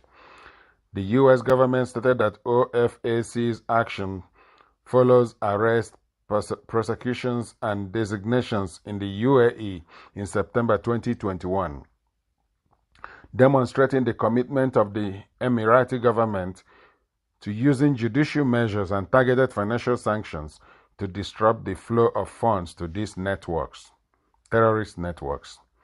The U.S. government stated with this action, the United States joins the UAE in targeting terrorist financing networks of mutual concern, said Under Secretary of the Treasury, Brian Nelson. Treasury continues to target financial facilitators of terrorist activities worldwide. We welcome multilateral action in this Boko Haram network to ensure that it is not able to move any further funds through the international financial system. As a result of today's action, all property and the interests in property of the individuals named above and any of the entities that are owned directly or indirectly 50% or more by them individually or with other blocked persons that are in the United States or in the position of control of U.S. persons must be blocked and reported to OFAC. That's an agency of the U.S. Treasury Department. Unless authorized by a general or specific license issued by OFAC or otherwise exempt, OFAC's regulations generally prohibit all transactions by U.S. persons or within the United States, including transactions